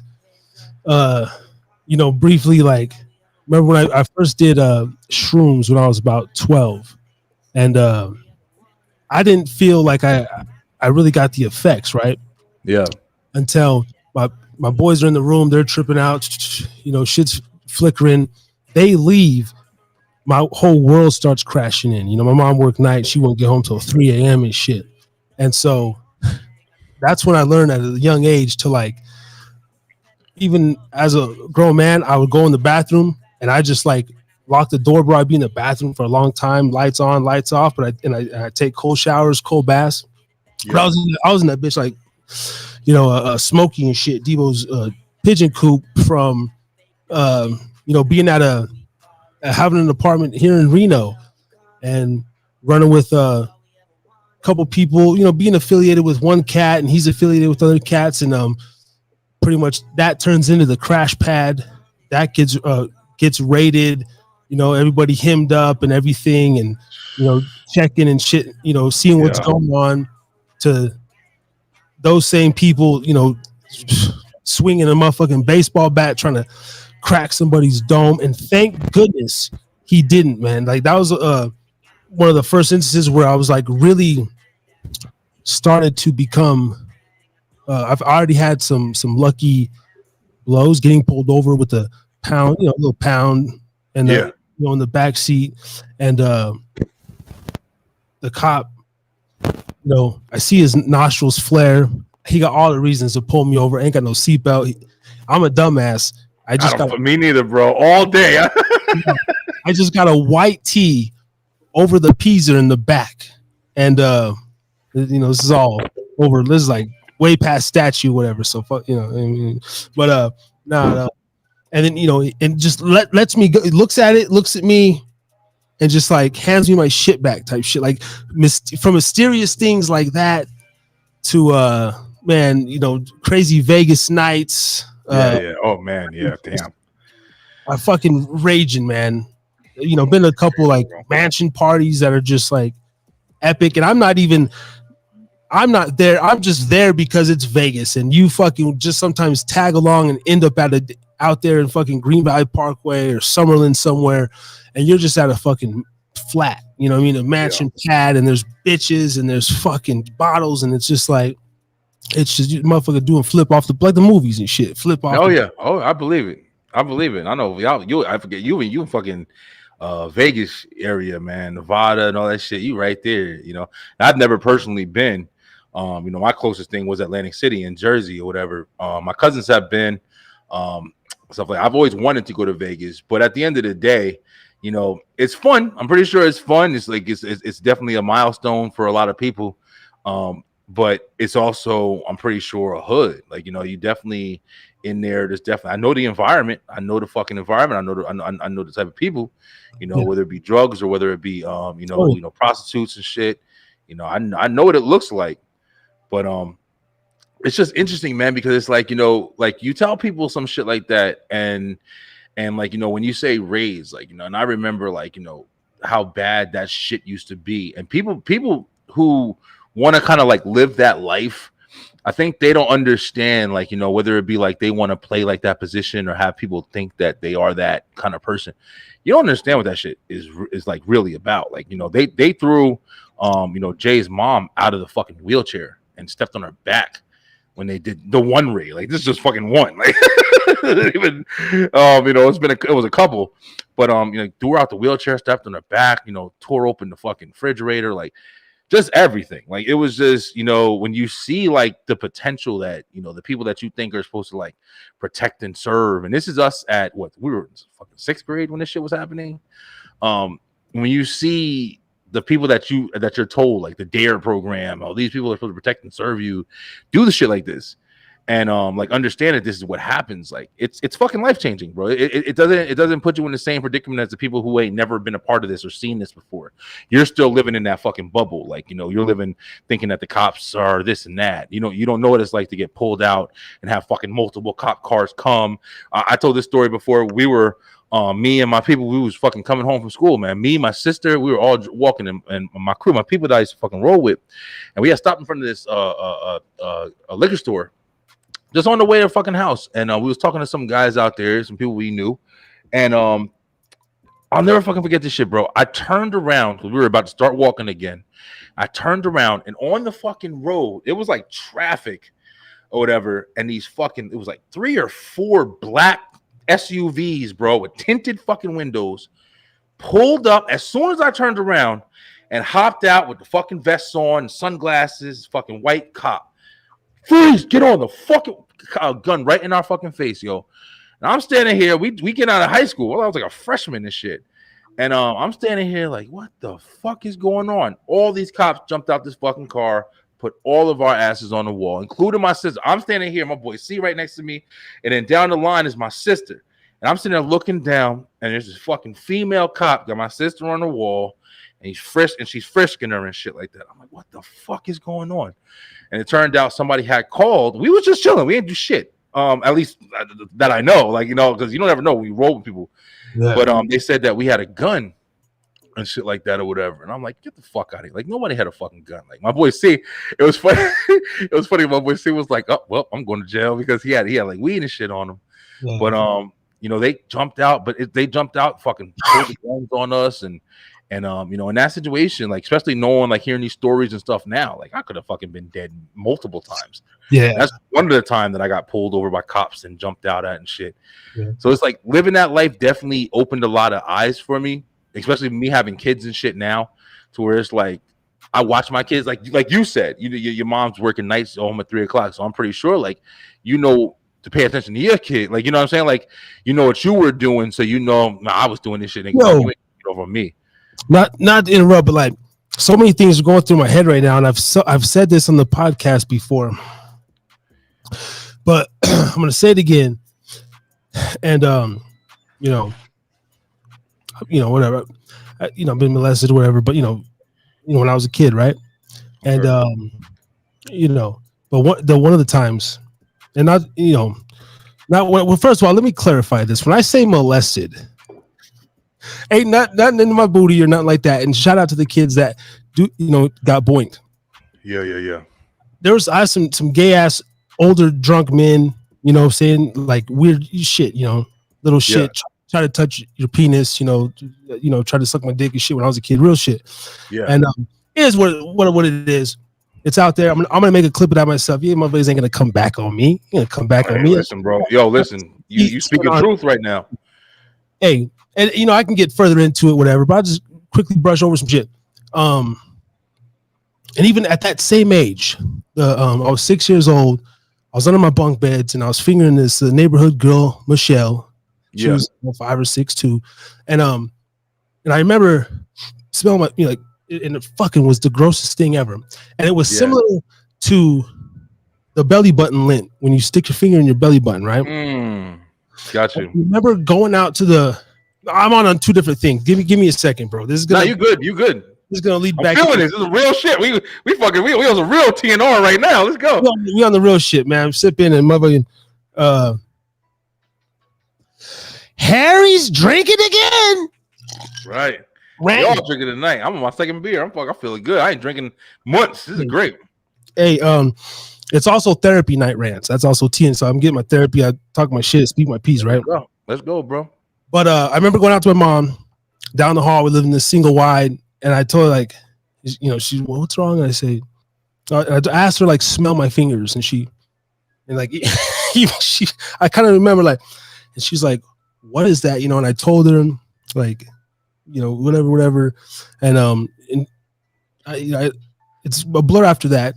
She also caught me at other times, you know, fondling and stuff. So anyway, from a young age, I was just like sexually active, bro. And then people, but fast forward to being unsupervised, I had this mean ass babysitter, and like she was like a bully bitch, older than me, like really fit, athletic. It was like stronger than me, bro. You know, when I was 12, this would have been 11, 12, and like she could like rest, like sit on me and fucking like hold me down and everything, right? And she usually, like, my mom would leave, bro. She would come through like 30 minutes or whatever. Oh, hi, you know, play nice. Yeah. And then almost like as soon as she leave, like this bitch, like, you know, fucking go, you know, be mean to me, bro. Going around me, throw shit and fucking just sometimes wouldn't let me come out. And I was like, I don't know, at that age, like I was starting to I'm like respectful because she's like, listen to you. And I remember getting bugged, like, bitch, you're gonna tell me fucking I can't come out and you're just a little older than me or whatever. But one day we're sitting there wrestling and doing whatever, and she gets on me, bro. And this is like the first. I think this is where my thing came from, bro. Like, I remember she had these denim jean shorts, and now, mind you, she was attractive as fuck. Like, she was the picture perfect, like blonde, and I'm not even attracted to white women. Yeah, like that for real. But in that era, she was like the Britney Spears, Mandy Moore's lookalike, blonde, hot, cheerleader, the whole nine.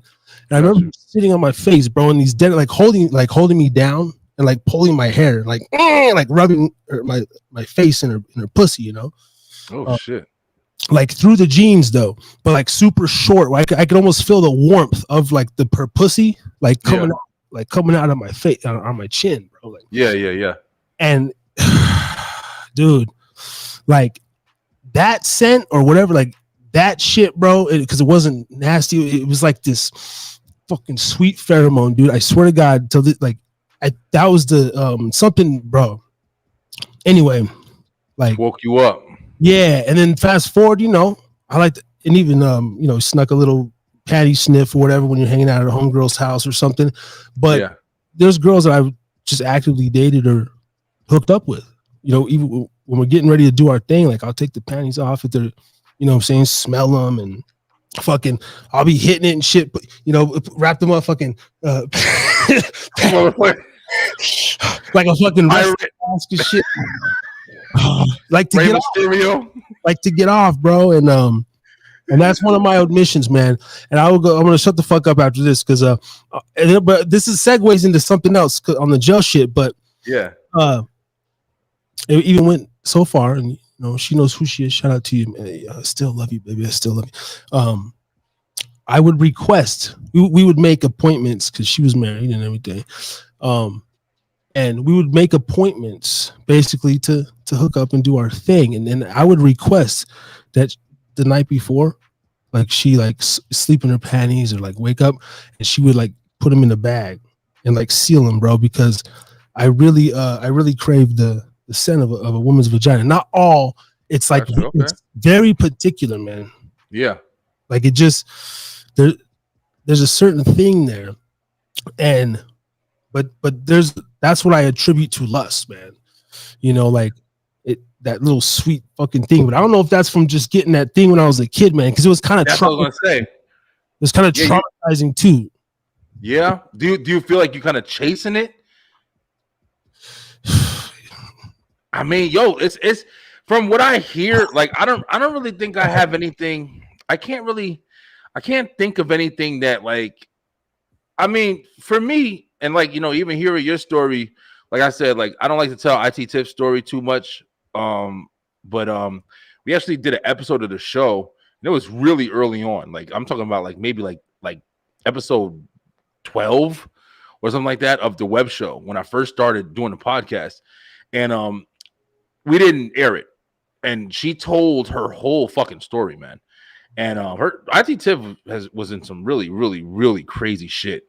And for me, I wasn't. I had a really, good childhood. From what I can remember, I know people would say that you can block shit out, but I'll be honest, I really don't think there was anything for me to block out. I'm pretty sure I never got anything happen, like anything weird like that I had to block out or anything like that. So from what I know, nothing really happened to me and shit like that. So when I hear these stories of like shit that's happened to people, like it's really fucking interesting. But then also growing up, I found out that like my cousins had a lot of stories, and me and my cousins used to do shit when we were younger, and just different shit like that or whatever. So I'm not somebody's fucking story or whatever, but you know what I'm saying? Like it's just weird. It's weird to fucking know what you experienced when you were young, because you were just doing shit, or shit was just happening. You know what I mean? Like it's not like you were in control really. It was just like you were just there, or whatever. But it's just real interesting to know that, like, whatever happened to you may be the reason why you are fucking, a freak, like you like this, you like that, or whatever, why you're chasing it. I watch a lot of these fucking, documentaries on, whether it be like the murder documentaries and shit on Netflix and unsolved mysteries and shit like that or whatever. And you got these people who, for fucking crazy reasons, they like what they like, and you can't figure out why, or they can't figure out why. They're trying to, get the statistics. There's a shit on Netflix called Mind Hunter, and it's like the first time that they were like, figuring out what a serial killer was, like when they first gave the name serial killer, for whatever reasons that they were giving it or whatever, because they were trying to understand why these motherfuckers were doing shit. They talked about the killer that was in Atlanta killing all those boys that was like, going to the record studio. And it was really interesting, man. And it was just like kind of interesting to get that perspective and just understand why people are doing shit. You learn that a lot of these motherfuckers actually went through some bad shit when they were younger as well and stuff like that. Yeah. And all that has done for me, is open my ears and my eyes to understanding, whether it be the girls that's been telling me, whether it been stories that I've heard from, like, my people that I know, or cousins, family, even movies, TV, whatever, but just watching out for my kids, man. You know what I'm saying? Like, really paying attention to what's going on with my kids. I've said it before on multiple times, like, on my show and on different shows, like, I'm homeschooling my kids. I don't give a fuck. Like, my two 12-year-olds, we just got back tonight from my 12-year-old. I'm jumping around a little bit, but I'm starting to get twisted. I'm feeling this conversation. But back and forth. We playing motherfucking volleyball. We playing it, but it all goes in the same area. But I just got home, or earlier this evening, like, for my daughter, she had a concert, and she's been playing the violin in 6th grade, and we went and saw them playing the violin. Been playing the violin all year. The school year's about to end, and they had their little concert to show what they learned. I was fucking blown away, bro. These 6th graders is up here. They never played a fucking instrument in my life. I know my daughter, like, she's not my birth daughter, but I married into it. You know what I'm saying? She's been my daughter for 6 years, and this girl couldn't fucking tie her shoes, falling down the stairs, doing all this stuff. But then she up there fucking playing the violin beautifully. I never would have thought she could have did that shit. You feel me? Like, you know what I'm saying? So it's like the innocence and the beauty that she has, to be taken from her, from me, slipping or whatever off my game. And I'm just saying, like, this is how I feel about the shit. Like, me not there to protect her. Me not there to make sure that nobody's fucking, damaging her innocence or making her experience shit before she needs to, so she doesn't get the chance to develop the way that I would want her to develop. Or my son, or or my baby girl who ain't fucking going to school. Mine, the one that I made, she ain't never fucking. She's homeschooled for life, in my opinion. Whatever I can do, but that's the shit. Like, having these conversations, man. I'm not gonna lie to you. This is what drives me. To be like, knowing the shit that I did, knowing my past, knowing my experiences, and shit that's happened or whatever with people I know, I'm protecting my kids with every fucking fiber of my being, yo. I don't care what people feel about it. I don't care the conversations about it. Like, I'm doing whatever I feel I can to provide my kids with the proper, information and strengthening and whatever the fuck I can possibly to prepare them for the challenges that are being faced by creepy motherfuckers, overpowering cops, every fucking thing. Nothing's not enough. That's the power of a father, as well. I was shout out to my moms, and she did the best she could, but I was left alone. We'd go to babysitters and mean babysitters and stuff. When I got to that age, yeah, I'd fight with her so much. She couldn't. She like, why I gotta go to work. I can't sit here and fight with you. So I'll call you every break. Answer it. Like, we break 7:30. Boom, 9:30. Did you brush your teeth? Get ready for bed. And then still get home 4, whatever. Sleep. Get up. Try to make me a little breakfast. Sit with me, have some cereal. She was I love her, man, and it was cool. Get me off to school, but there's just that protection that you need to have over your kids, and I have that over my son. And I think my experiences, one thing I don't like, I have to bring this up because it's on my mind, bro. I'm get too fucking honest and shit, but it's real shit. They say that men that are touched or molested when they're a kid, they have a high chance of doing that to their kids. And Okay. I hate that, man. And you know, because I'm so protective over my kid, and the feeling that I got when I was a little boy, and like there's a grown man trying to grab your fucking penis through your sweatpants and shit, and Yeah. he's a drunk and shit, and like that I get this like my penis like shrivels up, and it's like this little like sick feeling that goes in through my body. Even when I watch like that one commercial, there's like two dudes kissing. It's like a medical commercial, whenever gay stuff is like on TV, and they Yeah. say like homophobe or whatever. But like that may be a case. Say like if I was groomed more, I don't know. That could that's a possibility, or if I had liked it, or some kids. But I was like, luckily it didn't repeat and everything. But I remember this instance, and then I remember even in sports, I I never liked the coaches pat me on the ass when I came off the court. Yeah. Yeah. I feel And, you. and one Yeah. time, I remember I fucking didn't like it so much, and I put my hand behind, and the coach like hit my wrist and hit, and the way he did, he's like, and his reaction was like, Harris, what the fuck are you doing? No, if I want to smack your ass, I said fuck you, and like I stormed out of the practice, Yeah. Yeah. For real. like preteen like rage, fuck you, no, and like I remember going home and crying and feeling weird, bro, and so like I don't know. So anyway, I don't agree with that stuff. That's why I'm very against the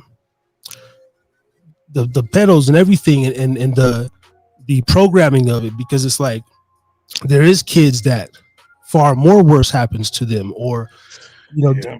so many things, man. And as a father, for sure, we got to be there to protect our kids and let them know, like, what the fuck is up, and Yeah. what's right, what's uh you It's know important. It's important, man.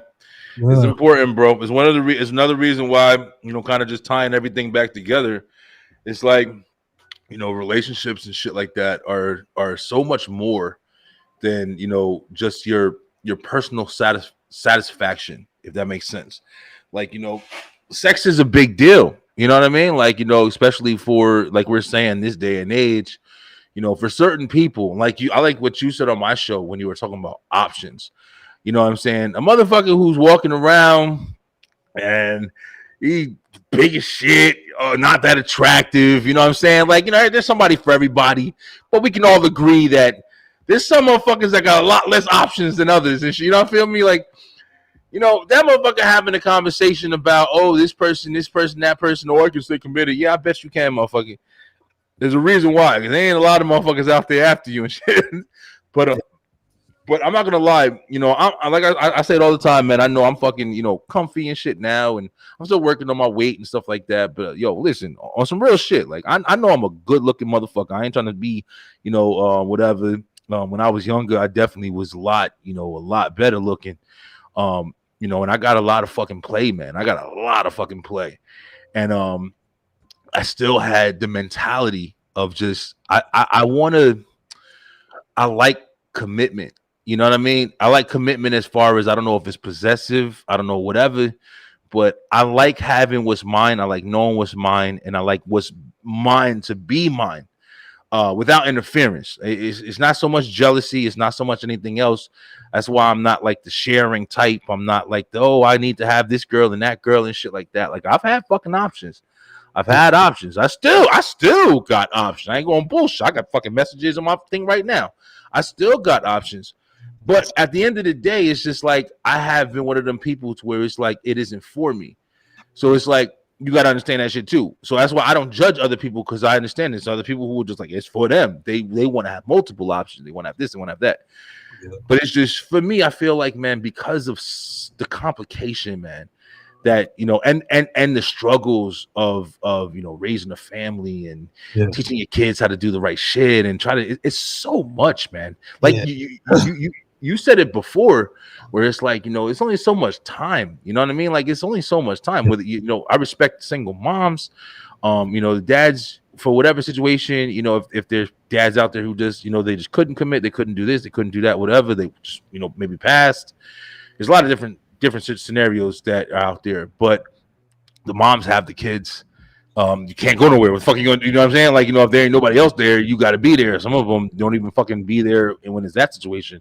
But some of them are just trying to make it work to the best of their ability with what they have, and I respect that. There's nothing you can do about that shit. You feel me? Like, you got to work. You got to make it happen. You got to be the only one that's making a way. And and whoever's left in unfortunate situations because of that, it's just kind of how the ball is fucking bouncing in that situation. But that's another reason why I just feel like the household establishment has to be a structure that has a strong foundation. That's probably the best way that I can say. You feel me? Like, I'm trying to say it the best way, and that's another reason why it's like a lot of times people will try to categorize you for having that kind of mentality and try to pass it off as a different kind of way, like, oh, you're hateful, oh, you're homophobic, or no. The thing that you get from having the mother and the father, both perspectives inside the household, building that foundation. And I'm not saying that it has to be that way. I'm just saying I personally believe that that's the best way, that you're gonna be a well-rounded, it's gonna be the best well-rounded scenario for bringing up the family. And not in all cases, because some people are pieces of shit. I'm trying to say it like the best way that I can, so I don't sound like I know every fucking thing. But I'm just saying, from my experience, I had both my parents, and I know the challenges that it faced. I still did shit. I still ran the streets and did shit. But at the same time, it's like I understand that my kids are benefiting from having me, and even Auntie Tiff, because my son's mom passed away when he was only fucking 4 years old. So that's a whole challenge that he's dealing with. It's there's no right or wrong to this shit, but I feel like there is a better way to do it, and that could just be for me, but that's all I have to go by. You know what I mean? Like, I don't know what else to really look at. My thing is I just know, and see, I haven't actively been cheating, and hopefully my girl ain't listening and shit.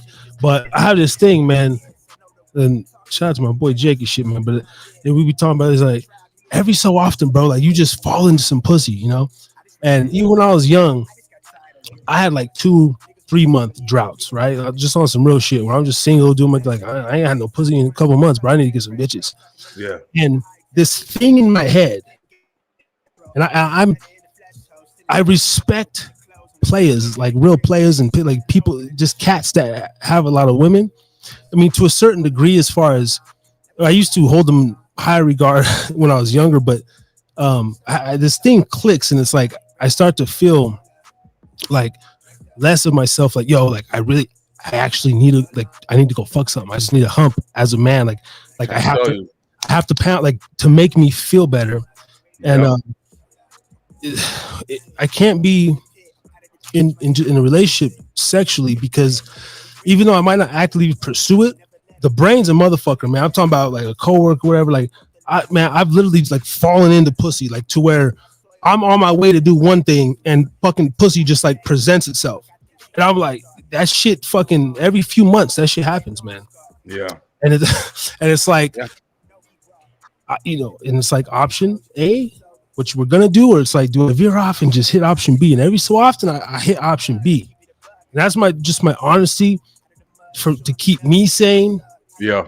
To whatever fucking mental, emotional shit I'm dealing with. But there's this urge, man, that and if I gotta pay for it, I'll pay for it. Like whatever I need to do to get that. If I gotta lie to get that fucking feeling, that satisfaction from, and it has to be somewhere else. So like the in-house pussy isn't enough. It's cool, but there's like a breaking point, man. Yeah, I feel you. I even know what you're talking about. I'm telling you, I'm so fucking man. Like I said, bro, I really think that it's a lot to do. Like I think you said it the best. The biggest word is options, man. Let me go ahead and I'm gonna take a piss real quick, bro. I'm drinking this beer. I'll be right back. Let me go ahead and run and do this real quick. Got you. Yo, Beeline in the motherfucking house. He's gonna go take a piss. We're over here getting lit. I'm fucking talking some shit, speaking my truth. Me getting honest over here. Late night bar talk. Shout out to everybody. Wow.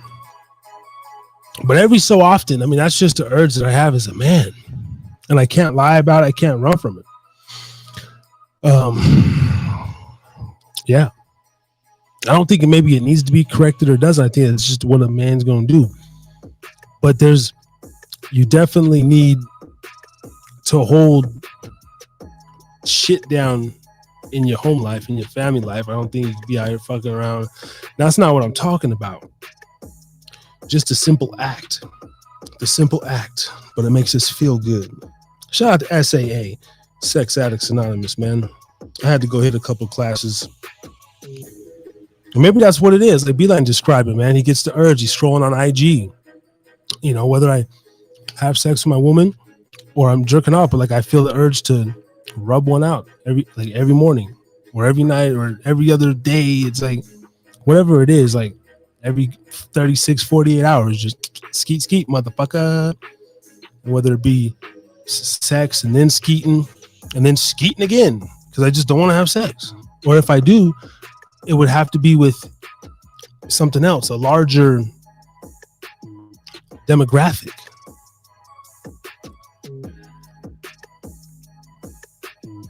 And that's a man's honesty.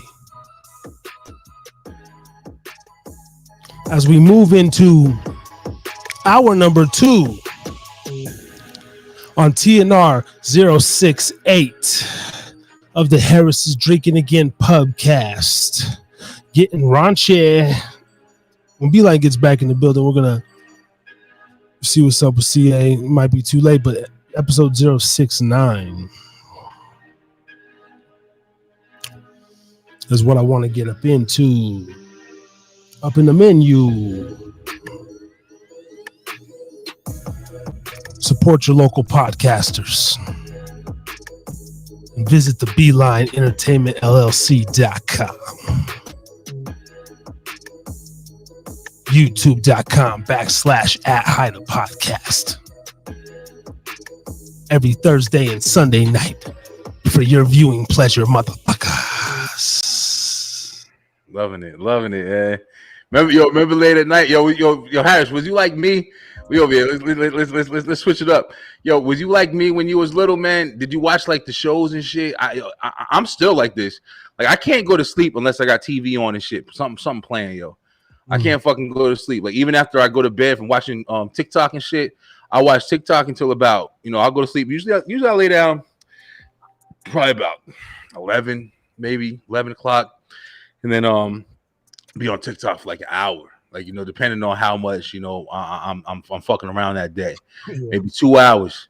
But after that, even before I go to sleep, I gotta put something on. Like I gotta have TV on, like Martin, Seinfeld, like whatever the fuck it is, I can fall asleep to. Yeah. You like that, or you can just pitch black that shit? No, these days for sure. Like, we don't have a TV in the bedroom. Oh, really? My girl was like that. Like sometimes she be sitting there and fall asleep with the phone in her chest. And I'm like, I'm like, babe, the fucking breast cancer, the radiation, you can't do that. Take the phone. And but no, man. I like pitch fucking black. I don't like no crevices if possible, like dark and just silent. But usually when I don't I only go to sleep, and I'm pretty trained now. I'm pretty tired by the end of my day, but like once I fully turn everything off, I'm like done for. Like I have a hard time getting to sleep, so I usually run myself till late in the night, and I do like YouTube, just fucking watching hella YouTube, catching up on podcasts and different shit, and Urban Dictionary, looking up weird shit, Reddit, going down that hole all day to wind down. But when I sleep, it's got to be dark, man. It's got to be like, I tried even to sleep with like a lava lamp and the little salt lamp. Yeah. I can't do it, man. Yeah, I gotta have something, man. My brain just fucking runs, man. My brain I can listen to shit, but or I can watch something and fall asleep while I'm watching some shit. It's not healthy though. Like you gotta, like, I heard of that. When you're sleeping, And this is why I'm into all that shit. Like, and I tell I'm trying to get my like daughter on that shit, man, because she goes to sleep with light. She's scared of the dark and shit. And but like my son, he goes to sleep like whatever in the dark, and I tell him that shit. Like you get a REM sleep when there's light in the room. Your brain, it's natural. It never fully shuts off, so you never resting. And then your mind can still receive all those images and pictures, and that's what they want with the television programming. Is because my mom used to do that. I grew up, and she just fall asleep with the TV and all the lights on, and I just was like, I even tell her like, don't fucking do that, mom. And you're getting like brainwashed, or just start listening to like those motivational speeches or type in sleeping music on YouTube and like certain frequency, like harmonicas and waterfalls and stuff. I do that here and there. I haven't done that for a while. Yeah. But I went down a path along with my transformation and trying to find who I am. I would sleep with the headphones in and listen to like mantras, and then one I used to listen to was like, "You will be rich." This go to sleep, and it programs, and it would have like coins in the background and shit. I feel you, bro. Listen, it's crazy because, like I said, like damn, I don't know, man. Maybe I'm supposed to be talking about this shit tonight. I know I definitely wanted to talk tonight. It keeps kind of coming back to my own like self-reflection and shit like that. Like recently, like I said, bro, I went through a lot of transitions, man. Like, that's why I love being on your show. Like your show is open. The vibe is always real good. Even the background and shit. Like it makes you feel good. But like, I've been doing a lot, bro. Like, I kind of came to the realization where I wanted to, stop working for people, and I had my own business, and I was trying to like, completely just say fuck everybody and just do my business. And it was working out amazing, man. Like, and to be able to have the opportunity just to try that even is like, I'm so grateful for it. But be that as it may, like, it definitely worked, and it was going well. But then reality kind of set in, and situation kind of happened, and you need money. You got to change. You got to go back to what your roots are and figure out what you got to fucking do to get your situation better. And that's what I had to experience. So I kind of went through kind of a down period, bro, where I was like, I really wanted things to work out the way that I wanted them to, but I had to also be grateful for the opportunity and for what I experienced and lessons learned and all that shit or whatever. But kind of having to go back and kind of get back into the workforce and do other things. I was proud of where I was. You feel me? Like when you had that accomplishment, and you know what I'm saying, and then you gain it, and you're like, oh well, this is working out well, and then you have to go and get faced with the reality of like, all right, well that shit's over. Like, you know what I'm saying? Like, it was a lot of adjusting, and it was a lot of just like mentally kind of break down and rebuild or whatever going on. So when you say things like you find yourself, I've been doing that as well, man. I've been kind of saying things, kind of understanding like what I'm doing personally. And when you just said like listening to like your money, one thing that I always fucking say, and I said it, me and IGTip just had a conversation about this shit earlier. One thing that I constantly fucking say, bro, I don't have no money. I don't have, no matter how much money I have, no matter what, I always say, I've been saying it for years, even going back to high school, bro. I don't got no money. I don't got no money. I don't got no money. I constantly fucking say it. And I said it the other day when I was just coming out of my kitchen or something like that. I was like, damn, I want to do this. I want to do that. I was looking at my calendar. I was like, I want to do this. And I was like, damn, I don't got no money to do that shit. And when I said it that time, it spoke to me. Like I said it to myself and shit. And I was like, yo, how many times do I fucking say that shit, yo? Like, how many times do you literally tell yourself, I don't got no money? Oh, I see it fell. It fell. It was doing good. Fuck it. That's part of the, drink responsibly. Motherfucker wasn't drinking responsibly, and that's what happens. Shit, I'm about to give me some more. But yeah, man, like you say, bro, like I understand what you mean. Like even with the, listening to stuff at night, fucking up your REM sleep. Like I've heard of that as well. That's probably like the reason why. Like I can sleep. I'm one of them motherfuckers where I can sleep for 4 hours and wake up and go 3 days. Like I've always been like that. I'm a little less like that now because I'm just older. Fucking just deal with more. You deal with more stress as a man. Taking care of a family of fucking 6. So it's like, I got more on my plate and shit. So I'm like just naturally worn out. Like before I can just run the streets, do whatever, fight. I don't give a fuck. Like, it's just life.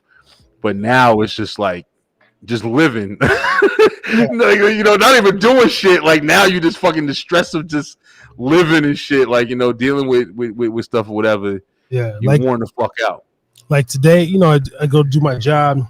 I'm always up pretty early, by 6. The other morning I went to bed relatively early, 9:30. I was up at 2. Just woke up, couldn't go back to sleep. But pick up the kids and football practice, and then editing time, and then you wanted to girl time, and fuck. Oh, I gotta go get this. It's like, but it's cool, man. Because when we sit back and we still just look at all the like shit we actually doing, it's more than a lot of motherfuckers, man. It is, and that's the biggest truth, man. And I think sometimes shit like that can be used to ground you. Like, even when we were talking earlier about like, like different things we used to do back in the day and stuff like that or whatever, like you'll be surprised at how often I like, I'm stressed out about like, some family shit or whatever. And I'm like, and then I'll sit there and think for a second, like, wait a minute, nigga, like, but you did this when you was younger. How the fuck is this stressing you out? Like you know what I'm saying? Like, well, you did this, you went through this, you got through this. How the fuck is this stressing you out? Like, that's nothing. Like that's nothing compared to like what you had to deal with. And it sounds funny, but at the same time, it's just like realistically, like I think about shit like that. I'm like, yeah, you're right. Like, what the fuck? Like, this is a problem for me now. Like, I used to have to deal with this shit or go through this or whatever. And it's crazy, man. Like, the different ways you kind of pick yourself up from low points or whatever, if that's a thing or whatever. Because there's some motherfuckers who don't know how to, transition or make that shit work. It's some people who fucking, they take, other motives, whether it be drugs, whether it be, taking themselves the fuck out. You know what I'm saying? Like it's different ways people handle shit. To where maybe they don't have the tools, so they can go ahead and make those comparisons and get through life in those ways or whatever. But I'm glad that I have the ability to like, comprehend that shit or whatever. Fuck yeah.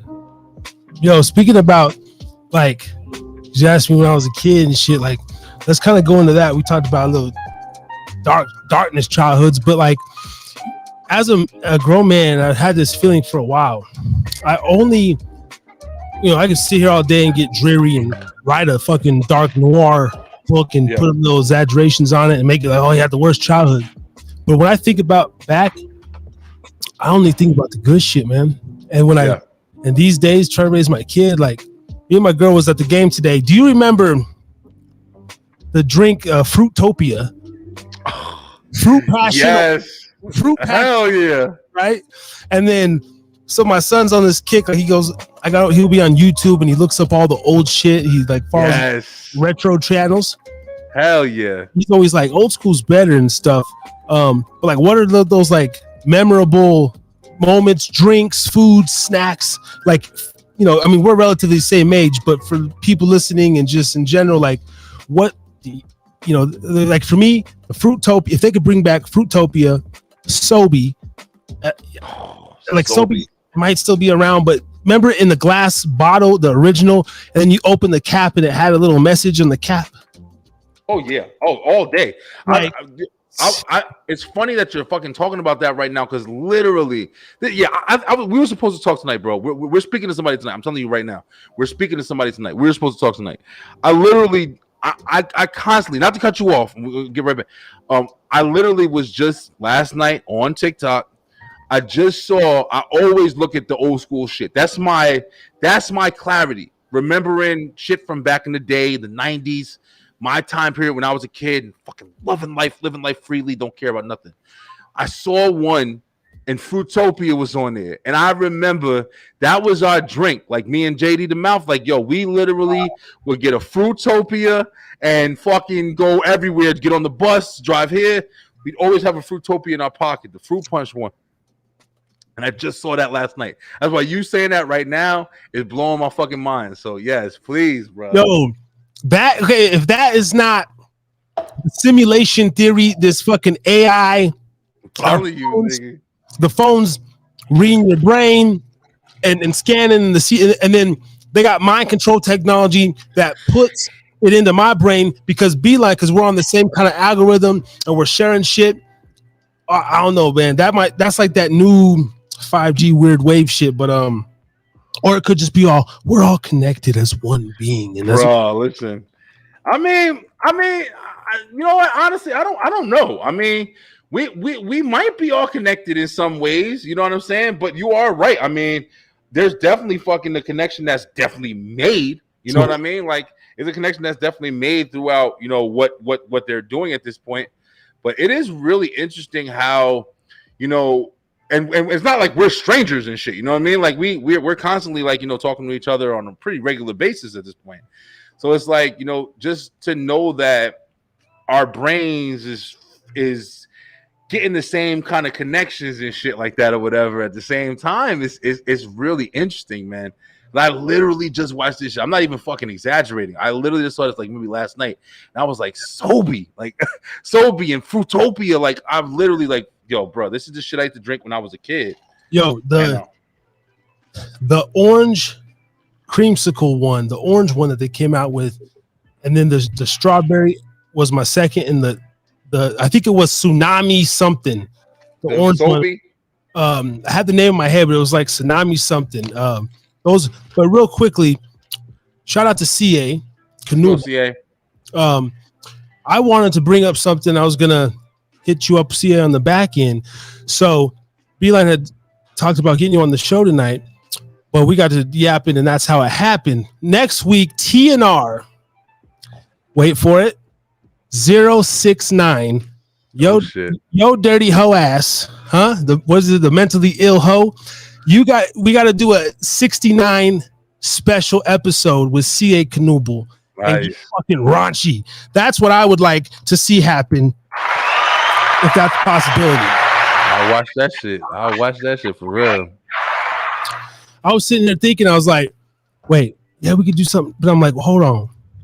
You know, her whole brand, episode 69. I mean, that could be.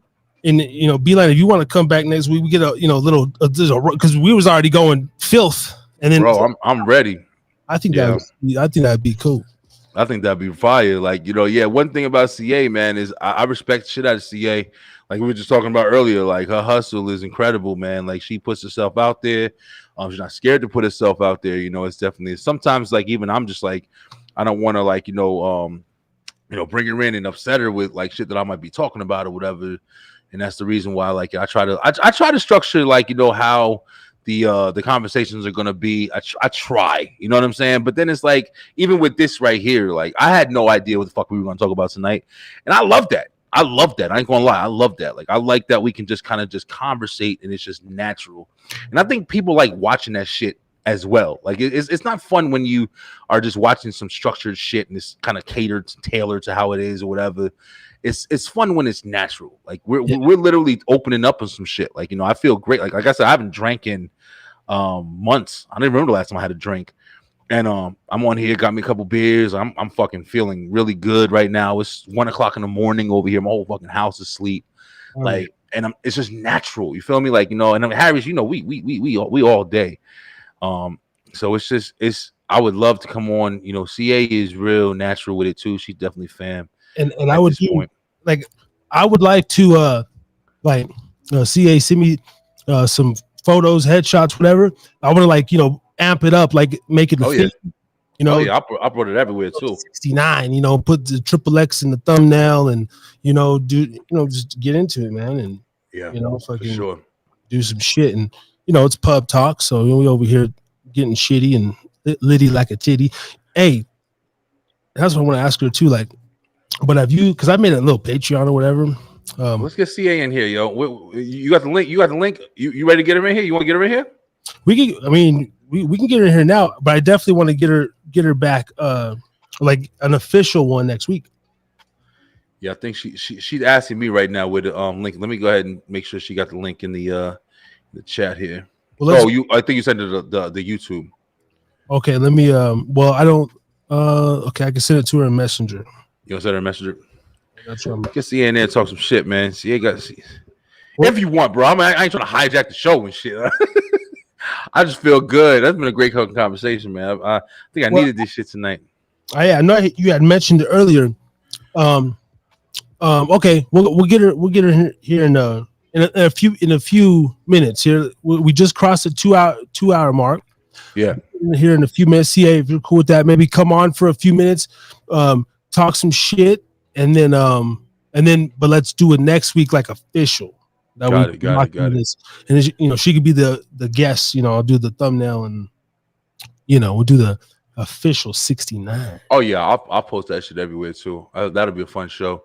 Talk some craziness, man. Yo, hey, we're live on the line this week. We gonna be fucking talking. Like I was saying, bro, and I've been coming up, like you said, bro. We were kind of getting away from it. As far as talking, the raunchy and the crazy shit. But at the end of the day, I think the reason why it's so much fun to do that is because there's not a lot of places where you can do that. And whether it be frowned upon, whether it be you don't really trust people, you don't want to talk about or expose yourself too much. I like being open, yo. I like being open. I'm not scared to be open. I'm not scared to be myself, and I also respect people who are actually doing that as well. I don't want to talk with people who are constantly trying to give me their image that they want to represent. I like talking to motherfuckers who are just real and upfront about who they are and what they do, and you know what I'm saying. I think that's why I vibe with you so much, because you're not scared to put your shit out there. You know what I'm saying. You're not scared to just be you 100%. You feel me? Oh, okay. Before we flip the script, because when we get a woman in here, it's gonna changes the whole thing. On this, have you? I gotta completely flip the script. This goes back to what we were saying. Did you catch wind of that? Have you been following the Young Thug trial at all? I haven't at all. Okay. At all. I don't know shit about it. What's up? I didn't even know he was fucking on trial. To be real with you. Oh yeah. Oh shit. Yeah, this dude's been on trial for over a year in a RICO case right there in Georgia where you at. He's down there at Fulton County. Him and the YFN Lucci and shit, right? Oh damn. And the YSL gang that the government's trying to prove that they're a gang funded by music money and all this shit. And then this YFN Lucci guy, I'm not trying to get in the game. This is why I want to bring it up. Was I'd be following some of the hip hop blogs, but anyway, apparently YSL versus YFN. They've been battling. This other rapper, YFN Lucci, got shot at. They shot at his mama's crib. He's in jail fighting his case. But they're beefing in jail. This happened 3 weeks ago. I don't know how I fucking missed it. I've just been busy, whatever. But I wanted to actually play this video, bro. Okay. It's a video. And this shit, it scares the fucking shit out of me, bro. Back to my other original, one of my stories when I was hanging out at the little pad we used to have. And some motherfuckers came through, and I was rolling with some Southsiders and shit. And one of the cats was like, yo, fuck Reno. Reno's whack. And this dude, took off. What'd you say about Reno? Took off on him, right? Mm-hmm. Got a bat swinging for his head. And I remember the shit whiffing, nicked his ear or some shit, kind of hit his shoulder. And I'm like, damn, And even then I'm like, I'm down for the, it wasn't down with them, but you know what I'm saying? You're in that moment, the dope scene and everything. So, but there was moments like that where as the night went on or whatever, and everything ceased, I'm started to become thankful of that dude could have killed someone, or I could have been a part of that, bro. Things could be so much worse, right? Oh, man, and that's when I knew that I started to get out of the whole, because there was a moment in my youngness up until about 20, dude, where I thought I was actually something. I was maybe even trying to portray, not really, because those who know me, I don't think they would really say that, but I felt a little bit of that. But anyway, there's a video here, and this is apparently the YFN guys got one of Young Thug's guys, and this dude is hogtied. Hopefully, I don't know, it's on YouTube, but we're gonna play it off Reddit. Okay. So hopefully you don't fuck around. Yeah, you should be fine. YouTube is fine. The dude's hogtied in jail, and he's got a sock in his mouth, and he's getting beat and kicked, and the dude's trying to scrape the tattoo off him. Oh shit! And I ain't hearing nothing about any of this. So check this one out. But I want to bring this up to get your opinion because it's like what we're talking about, like the whole just knowing who we are now and like what Yeah. we are in, bro. Yeah, no, I feel you. I'm definitely down. Yeah, I'm just just speaking about it out loud, which what I'm hearing you saying, like you said. I mean, you don't know how many times I tell myself, like, yo, I like, how fucking lucky am I, man? How lucky am I? I tell it to my family. I'm not gonna even lie. Like, I'm like, yo, I've told my son a bunch of times that I'm lucky to be here, and I don't know how good it is to say that, but it's just literally it's my true feeling. Like, it's so many times I could have been taken the fuck out, or from shit I've been doing. Yes. Now I got this screen pulled up. Now, viewer be advised. I mean, I don't even know why I'm replaying this because it's like traumatizing, bro. But this is absolutely why. And also, I just like when I did get arrested when I was younger, man. In there 3 days, bro. One time, 4 days. Shit happened on a holiday, so I couldn't see the judge till Tuesday, and I got like failure to appear, warrant or some cheap shit. And and I'm up in that bitch like, yo, I do drugs, but I ain't trying to sell them. I ain't trying to be Mr. Tough Guy out in this motherfucker. Yeah. That was my mistake.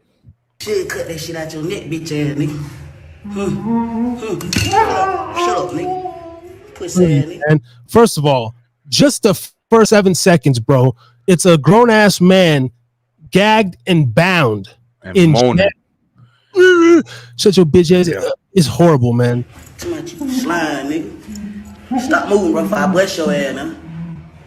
Too much you slime. Look, I can't get that shit up off your ass. Oh, scrape the tattoo out. This is horrible. He's just scraping his fucking skin with a knife. You ain't crying when you was slime, nigga. He's stabbed. Fuck, nigga. Shut up, nigga. Shut up, bitch. I mean, even my spirit from watching that feels kind of weird. But what you want to know? You want to know what's crazy, man? This is gonna sound fucked up. Me and Jay be talking about shit like this or whatever. This is what be bugging me the fuck out. When I see something like that, and even what you saying, Harris, right now, and I look at that and I'm saying like, oh really? Yeah, it's fucked up. But it's not affecting me. Like it's really fucking weird because you've been kind of conditioned to see like fucked up shit. You feel me? Like, even when I was younger, man, like I remember one thing me and JD talk about a lot is, I've seen people fucking die. Like I've seen people get shot and fucking die. Like I've seen a lot of different things that to somebody who, if you told them the story, like, they like, oh my God. Like, and it's bad because you're saying to yourself, like, well, yeah, that happened. Like, you know what I'm saying? Like, yeah. Oh yeah, they were shooting. Yeah. We just ran. It's normal. You know what I'm saying? Now that right there is like, I'm watching it and I'm seeing like, damn, this fucking guy is just sitting there. And I'm thinking, this is what I'm thinking in my head. Honestly, damn, he's lucky. Like he's lucky that old boy didn't wasn't doing more than what he could have did. And maybe hopefully he didn't after the video. But I was sitting there thinking when he was scraping it, I'm like, bro, you so damn lucky that wasn't the essays or some Aryan boy. He would cut that tattoo right out you. He would carve it like M13 niggas, bro. Listen, yo. It's a whole different fucking ball game, yo. Yeah. It's like, the dude taking the video and shit. I mean, I don't know him. I'm not trying to talk shit about nobody. I don't fucking know what he's doing. But he's I don't never want to know motherfucker like that. I'm cool. I don't know. Yeah. But like you just said, Aryan Nation nigga, like the real motherfuckers, like, first of all, they ain't taking videos. You just hearing the story. You feel me? Like that's the scary shit. And I mean, I remember this is going. Motherfucker, you desensitized. See, that's why you can't go to sleep. I'm telling you, I'm not fucking and that's the thing is, bro. It's like, yo, I'm telling you, bro. It's crazy when you notice the shit too, because you don't fucking realize it until something like this happens where you watching something and you seeing somebody else's reaction and you're like, well, yeah, well, whatever. That's what the fuck is happening. And I've had that happen so many fucking times, yo. But it's just like, I remember when I was in, I can't remember if this was middle school or high school. And it was this guy I used to know. And I kind of don't want to say his name because his brother follows me on Facebook still. But I remember the fucking story was he had got raped. He got raped in his ass. And my boys, the people I was running with, was like, yeah, he got stitches in his ass or whatever because he got raped. And I'm telling you right now, I think I was in high school. It's very much more likely that I was like maybe 8th grade. And my son now is in 6th grade. So my son now is going into 7th grade, is 2 years younger than I was when I was hearing about a guy that I knew getting fucking raped. You know what I'm saying? And that's just one story. And it's like, it's like shit like that, you don't think stuff like that will desensitize you. But honestly, you know what I'm saying? I'm not trying to be fucking tough guy, Stanley. I come on here all the time being completely open with everything that I do. But honestly, it's just that's how much your environment affects you. Yeah. Like, the people that I knew, the situations that I've seen, like I said, with the drugs and this and that, and even with the drugs, like you hear about the drugs and you're like, oh, you was doing this, you got the movie idea of what it is and shit. Like, reality, I was just doing it, and I really kind of didn't even know like how I was doing it. I was fucking bringing it to the people in the car. I was bringing it to the people, you know what I'm saying? Like, I was just with the people who was selling it, and I was distributing the shit. And I didn't even fucking, to be honest, I remember one time bringing some shit down in a pizza box, trying to be like, discreet. And I'm over here participating, getting paid. And I'm like, I don't even know what I'm doing. You know what I'm saying? And that's where fucking niggas rob me. And I'm over here talking with people like, rob me in my fucking people's house. And not like, with the guns and shit, but they took some money I had in a fucking hat. And I just sat my hat down when I was younger and shit. This nigga, and I go back into the room like, yo, this nigga just robbed me. What the fuck we gonna do? Like, literally like, yo, what are we gonna do? Like, we gotta handle him, right? And, just to say, my pops fucking paid me and was like, hey, don't worry about it. Just chill out, whatever. And I'm fucking going off like, nah, we got to do something. Like, that's what the fuck it is. You know what I'm saying? And even just shit like that, bro. And it's like, thinking back on the mentality, like, it also questions you, like, what are you capable of? You know what I'm saying? Because you kind of lose yourself in that situation as well. Like, you don't really know. I'm desensitized to certain things. What could I really do? Like, how far would I let shit go? Yeah. You know what I'm saying? Like, and I'm not gonna lie, I question myself to this day, as I fuck, man. All right, I'm gonna tell this story too real quick. I was in a car spot or whatever. I was getting something done to my car, and this guy came in. It was early in the morning. It was really early, and I was there getting something done to my car, oil change or something shit like that. And I was sitting in the waiting room, and they usually have like the TV on. I was watching like Judge Mathis or some shit like that, whatever. And I'm just sitting in there, and I was talking to I think I was talking to JD on the phone, and this guy came in, and you could tell he was like, whether he was a drunk or kind of drugged out or maybe just fucked up or whatever. But he came in, and he was listening to his phone, and his phone was like real loud or whatever. So immediately, I'm the kind of person like, when somebody comes in the room and it's shit like that, or I can tell like there's something wrong with them or something's going on or whatever, I try to distance myself. Like, I try to like get away from them because I don't want like any part of that situation. Yeah. You feel me? Like, so I try to like get away from the situation altogether. So in this situation, that was early. I was getting my car done. I was on the phone, and he came in and he's talking. He's like, you can tell he's kind of belligerent. He's like, he doesn't really care about, who's around. He's saying stuff, and he's rapping with the song on the phone. Oh, y'all know what the fuck I'm talking about. Like, oh, this motherfucker's all shit. And he's being loud, and there's no respect. It's nothing. So I'm sitting there, and normally I would move, but I was just like, I was talking to Jay, and this motherfucker came and sat right next to me. and I remember him being loud and him being annoying, and I was just sitting there and I didn't move like purposely. I was like, yo, like if this motherfucker does something, like I'm telling myself in my head, Yeah. like if he does something, I'm gonna react. Like I'm not gonna just move. I'm not gonna like get away from the situation. I'm gonna fucking react. Like if it happens, it's gonna happen. I don't give a fuck what happens. And I remember like after that, like I was kind of on the phone with Jay, and I was just waiting for something to happen if it was gonna happen. But he walked away, he went outside. But I remember in that moment, I talked to Jay, and I was like, "Yo, Jay, man, I honestly feel like if something would have happened right there, like, how far would I like? It was like when you kind of have that acknowledgement, like, how far would I have went? Like, I'd have killed him. Like, if I had to, if I had, and I'm not like, I'm always trying to justify this shit. Like, I'm not trying to say like, oh, I'm not, talking shit or whatever. But I truly believe if something would have happened, I'd be that motherfucker ending up in jail because I did something and I didn't stop or some shit like that or whatever. I truly believe I am like that.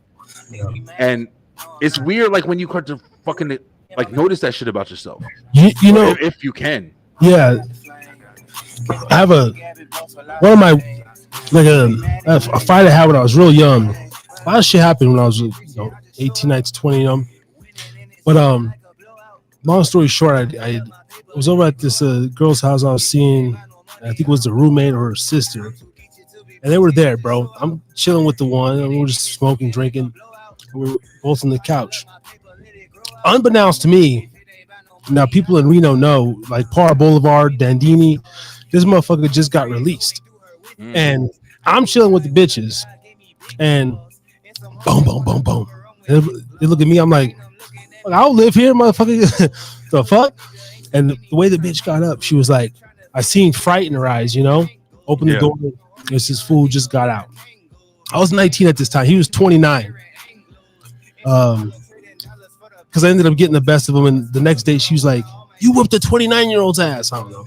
It was like 10 years older or whatever. But I remember in the course of the whole thing started because similar to that, we're sitting there drinking like we are now in the pub. We're knocking a few back. We're just men, I'm in your space, you're in mine. Yeah. Vice versa. Just like we're just chilling. And he just the liquor started getting to him. He started getting loud and just talking, fuck this, talking about the bitches. And he started yelling at the one girl. And I don't like domestic abuse, especially. I don't like seeing it. Yeah. And shit like that. And I had told him, hey, PCA here, yeah, let's get you on the, I know it's getting late over there. Let's do an official presentation next week. 069. I think that'll be the motherfucking shit. Yeah, let's go, bro. I'm ready. I think that'll be the shit. But go check out cacanuble.com for more information on her. She will be up in the building next week. Yes, CA. Let's go, CA. But anyway, and I just step up like a gentleman, bro. And I would do this till this day. I see the girls are frightened. And, I'm just sitting there, kicking back, man. I'm the NV at this point. And I get up and I just say, hey, brother. And this is, I want to say he's definitely a Southsider, 13 on his head and shit. Apparently he had just done, 5 years in the state and he just got released or whatever. That was his whole thing. Like, and I'm like, but I get up and say, hey, homie, like, hey, you're scaring the girl. Let's just go outside for a minute, man. Cool off, bro. Let's go. And but he just snaps on me. What? Like, what's up, motherfucker? Just hand down, man down. That light has dropped 4 times. It still works. Trust me. It's all good. Fine. And I didn't even do nothing. It's been holding up. It's been holding up this whole time. We 2.5 hours in. God damn it. Been doing this shit. But anyway, long story short, man. At this point, I see a fight's about to. Now I'm whatever we get turned around. I'm in the kitchen. The door's to my right. He's between the living room, the bathroom. So I got an access point. The girl goes around me into the kitchen, gets a knife, dog, and she comes up on my side and she's like, "Here, take this, bro." And it was like fucking slow motion, man. Yeah. Oh yeah. It was like slow motion, bro. I looked down to my left. And she's like, here, take this. And I remember she's like, you're gonna need it or some shit. And I was like, the fuck? But something told me like, if I grab this knife, there's no going back, because he was aggressive and agitated. We already started fighting. Yeah.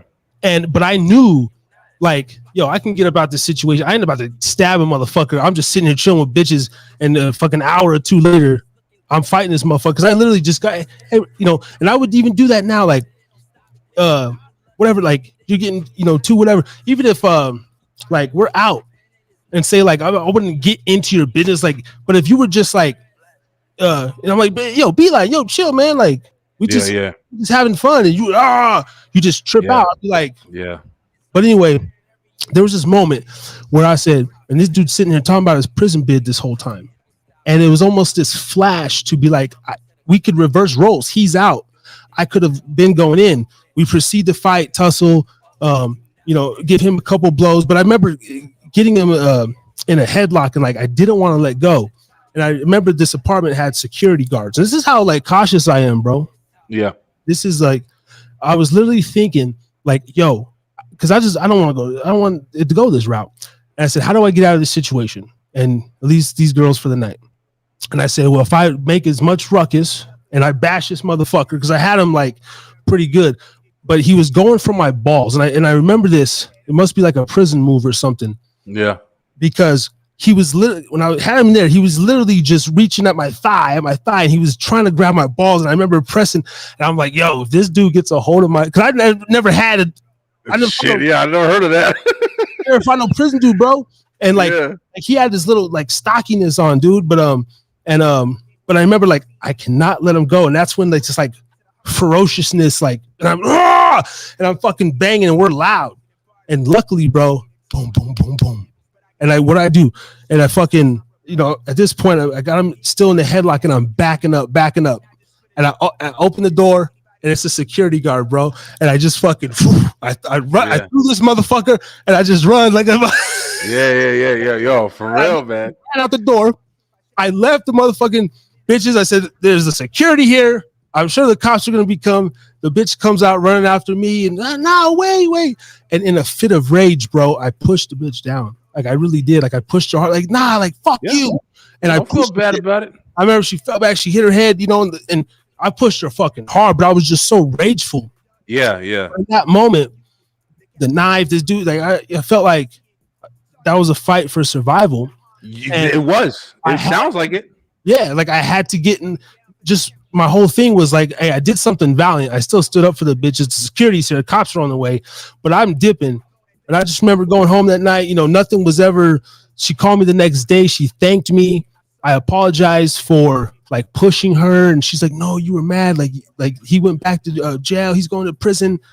Like he just got released, whatever weeks or days, was getting a process at the county, shows up, and the motherfucker went back like that. I don't know. Violated his shit. Yeah. It's a long-winded story for a short story. No. But it's real interesting, man. And it's like, one thing I always try to do is I try to justify myself a lot. When I'm like, talking and telling stories, especially because we're on like, podcasts and this and that or whatever. And like I said, I'm really open, man. Like I'm open with everything. When I talk to my girl, like I'm open with everything. It's not just this. Like I'm an open person. I wear my heart on my sleeve, whatever the fuck you want to call it. But I'm starting to get fucking twisted. Yo. So I hope I'm saying shit right. Like I'm drinking. I had fucking 2 of these, and I'm drinking a fucking 4 Loko now. So like I'm like Harry's drinking again. Lifted as motherfucker. 4 Loko. That's a drink from back in the day, bro. That shit is like almost empty, and I'm fucking down in this shit. Okay, sorry, I was getting ready to cut you off. Go. Nah, you good. No, you good. But just it's funny because like just listening to these stories and just kind of like reminiscing on growing up in Elizabeth, New Jersey, and like the life of just living like you gotta watch your back. You gotta fucking what I'm saying. I think about this all the time. Like people who like have the idea of like what the hood is or whatever and stuff like that or whatever, like you got to understand, like you see it in movies, you watch movies and shit like that or whatever, and you kind of like say to yourself, "Oh man, I never lived there," but you don't understand. Like when you're living there, you just fucking living, bro. We walk to the store, we get Chinese food, we do this, we do that, we go to parties, we fuck around. Like you got friends, you got people that you fucking neighbors. You know what I'm saying? Like it's life. So I think that's why it's like when it comes down to like desensitized and shit like that, like you see things, you go through things or whatever, and it's just like it's just regular. It's not like other people who live in different ways. They hear about it, they see it, and they're like, "Oh man, that's crazy! How did you do that?" And you're just like, "Do what, motherfucker? I just went to school." Like, like yeah, bitch was pregnant. Yeah, like niggas got shot and got killed, and yeah, whatever. Like Haitians jumping out of trees and shit. But it was just regular. You know what I'm saying? So it was never like something that I was over here trying to fucking oh yeah, this is me, this is that, whatever. This is just shit that I experienced in my life, whatever. Now, I definitely I thank God every fucking day that I am one of the people who grew up and learned that that's not the life that I want, for my kids or whatever. Because I know motherfuckers who could be in the NFL right now, and because of the life that they lived, Right. they just couldn't get away from that shit. You know what I'm saying? Like they couldn't get away from that shit, and they fucked their whole life up. They fucked up they goals. They fucked up their abilities, whatever you want to call it. Like they fucked up their way that they could have made it millionaires, and they're not. Then I also know some motherfuckers who made it to the fucking NFL. And my boy Murphy is in the fucking Ravens. And this nigga was fucking running with gangs and shit like that or whatever, everything. Like the whole football team at one point, we were all fucking affiliated with gangs and shit or whatever. So it's like coming from that gave me the experience to like understand life. Like you was just talking about, man, where you were like literally, like you said, fighting for survival. Like, you don't realize it until you have to realize it that you don't always get a second chance, man. Like, when you're dealing with somebody, I think that's the biggest thing. Like, when I'm dealing with somebody, I don't see it like somebody else may see it that always thinks that there's another option available. I see it like, hey, this motherfucker might pull something out and get me before I get him. Yeah. So I have to get him first. Like, you know what I'm saying? I saw, I'm not trying to jump around, but I'm just saying, like, it all goes together. Like, I saw a video earlier when I was, I was watching videos and shit like that earlier, and it was a store, and these people were in a store, and I can tell it was like, it was like a hood store, it was like a little bodega or whatever, and this guy was in there, and he was arguing with this other guy, and this lady was in there with her kids, and the kids were fucking super small. Like, she was holding one like a fucking baby. Like, kid had to be like 2 years old, man, maybe 1 or 2 years old, walking around. And you saw the guys were heated, and they were in a fucking heated discussion or whatever. And the one guy, he kept pacing back and forth, and the little boy, he was just fucking standing there or whatever. And the other guy was by like the sandwich shop where he was like making a sandwich or something like that. And the other guy was pacing back and forth, talking shit. They were yelling at each other. So at one point, like, like 20 seconds into the video, the other guy who was pacing back and forth, he finally fucking ran at the guy who was standing there, and then they both started fighting. And the first thing that happened was the little kid that was fucking standing there got knocked the fuck like immediately, like like a domino and shit. And when I saw that, being a dad, like I said, being overprotective and shit like that or whatever, like the first thing I fucking thought in my head, I was like, not the guys are fighting, not whatever, the first thing I thought in my head, this stupid bitch just got her kids in a hostile environment. She saw it was hostile. She didn't pick up the kid and fucking walk away, get the fuck out the store. You saw was something going on. The first thing I would have done in that situation, because I know this situation, is got my kids the fuck up out of there, yo. Just move my kids immediately from that dangerous situation, because I saw before it even fucking happened that it was a hostile situation. And I catch myself doing that now, because of times like when I was at the fucking tire shop and I'm over here sitting there and the guy comes in with the phone. I don't know if he's gonna be stupid. I don't know if he's gonna, yo, what the fuck you doing, man? I've literally had a situation where I dropped somebody to fuck off, and I was asking for directions, and this nigga fucking banged on my door asking for a fucking Black and Mild or a cigarette or whatever. And I got out my car and busted my fucking hand on this nigga's teeth because he was fucking banging on my door, and shit like that or whatever. So it's like I've literally been in these situations where it's like I know how fast shit can escalate. Oh yeah. Out of nothing. Out of nothing. Like you said, you were fighting for your life. That fucking girl didn't come over there give you that knife because she's like, yo, listen, she knew what that nigga was about. And she was like, yo, you gonna need this. But she didn't know what your fight or flight shit was. Yeah. So it's like, you know what I'm saying? So it's like you were like, nah, fuck, I don't need shit. I'm about to protect myself. Yeah. You know what I'm saying? I see this as danger. Yeah. And you know, you tell that to people, but they don't really understand it, man. Just like that lady didn't understand and take her fucking kids out of that place when those guys were fighting. Yeah. And it's because of stuff like that, bro. Just real quick, it's because of stuff like that that I'm glad that I had to deal with the shit that I had to deal with when I was younger or, you know, growing up. So my kids don't have to be in those dangerous fucking situations, man.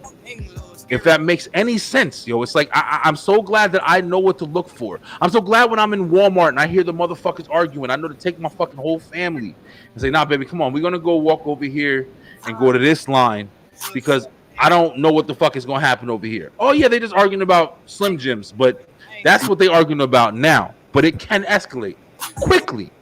So let's get the fuck away from that whole situation. So I don't gotta fucking kill somebody and y'all never see me again. That's how I look at life now.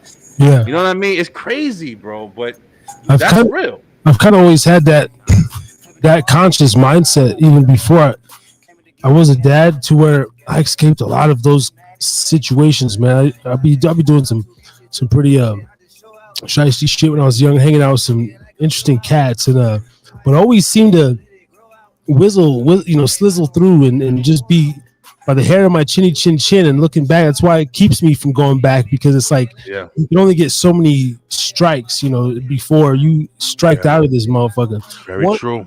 You were saying something earlier, being somewhere, raids or whatever.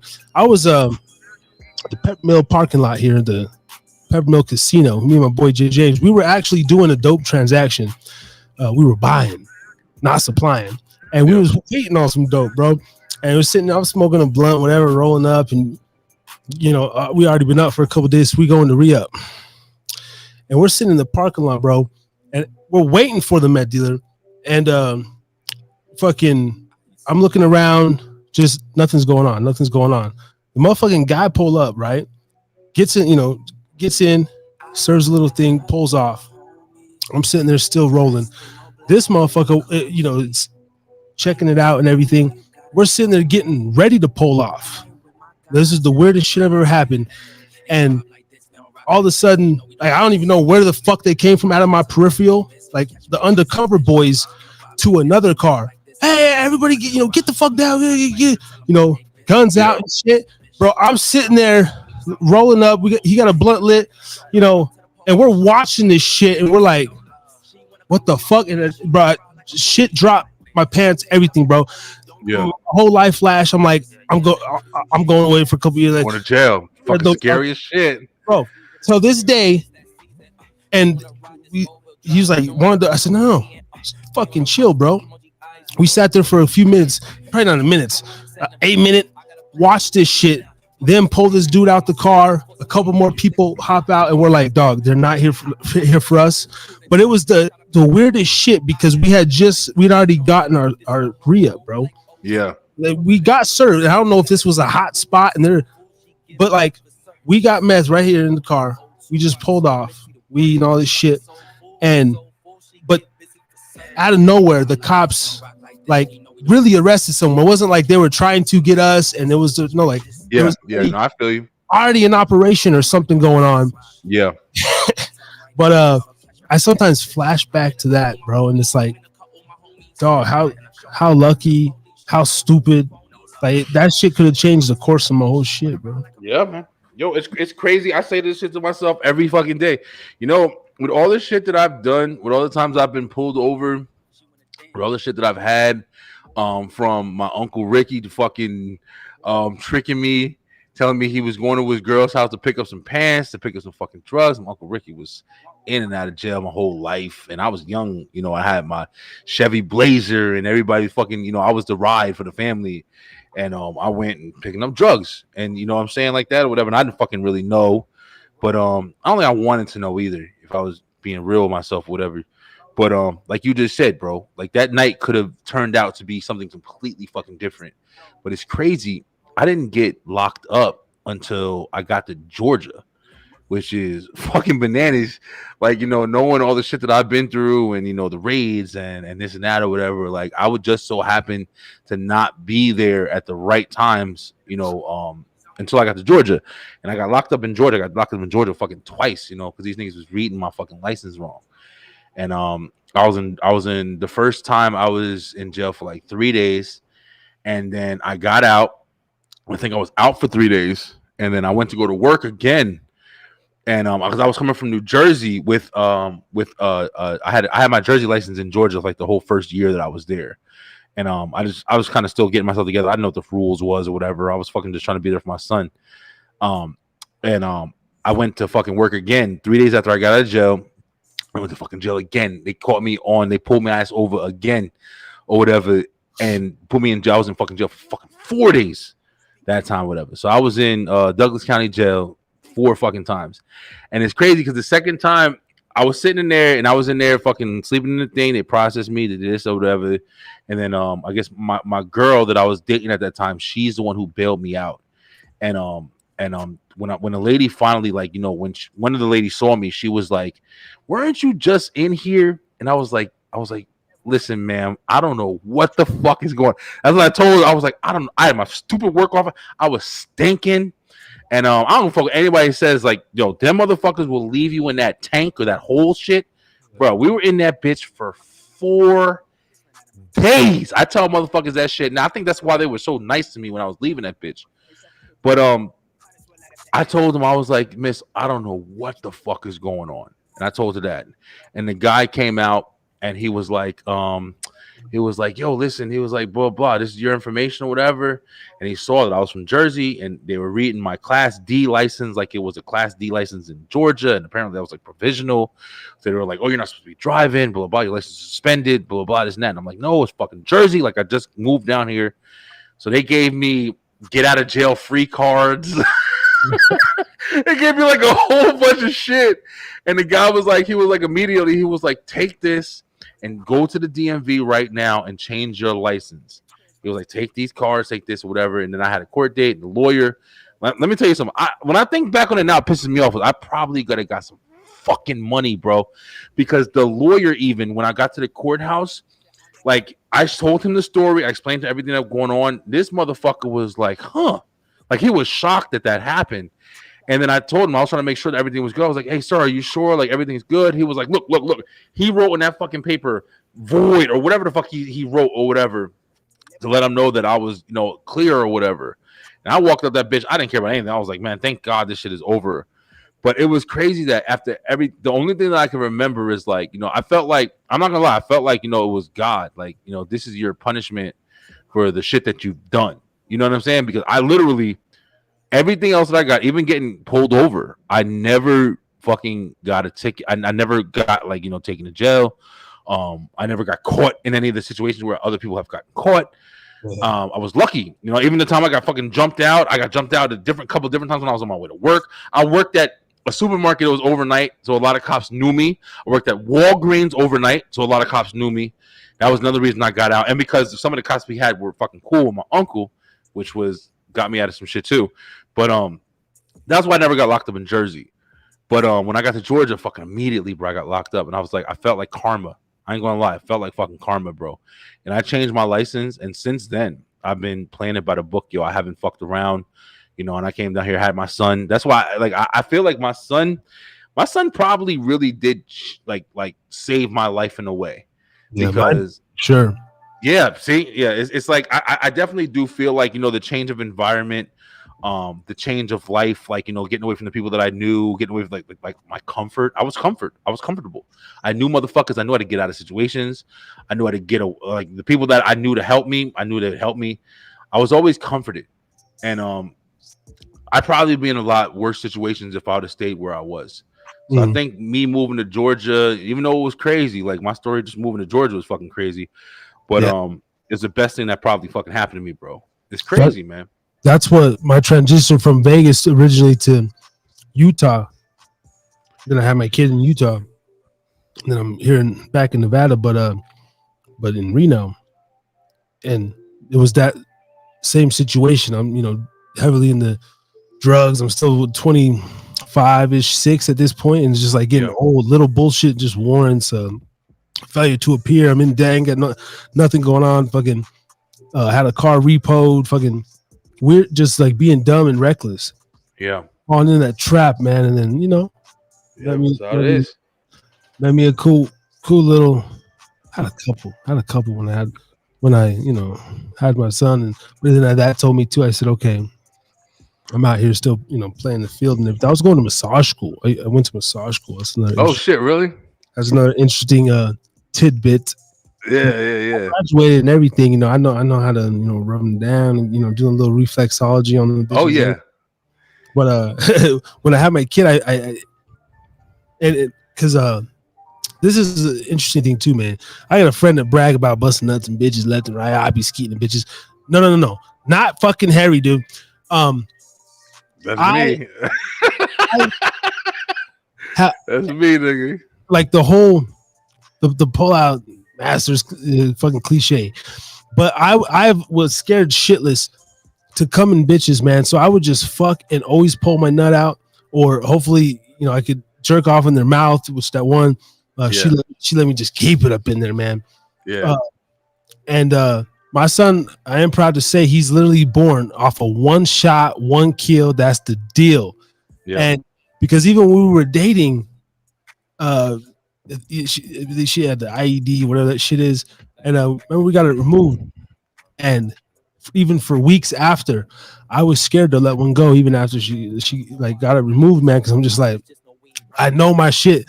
I just had this feeling like I used to be scared of the pre-cum. I used to get worried like I didn't pull out quick enough, bro. I'd be like losing sleep because I really didn't want to kill when I was younger. For real. So the first one, that, and I literally looked her in the eye, man, and I said, I was just in missionary hitting it, and I was scared shitless, and I said, like, "Are you ready?" I said, "You're gonna get pregnant," and then like I look up at the fucking ceiling wall shit, and I really like started analyzing her and like all the facets at the moment, and I thought about all the chicks before that I had a chance to nut in, and even the ones at the still that I could, and something like did feel kind of comfortable in me enough to just like let it go, man. And then like I just knew, and then she was in denial too. Middle of the night, we're like kind of arguing and shit. And I said, fuck this. This was when Walmart was still open 24/7 and shit. And we went to the store, 1, 2 in the morning, and I bought like 3 pregnancy kits, bro.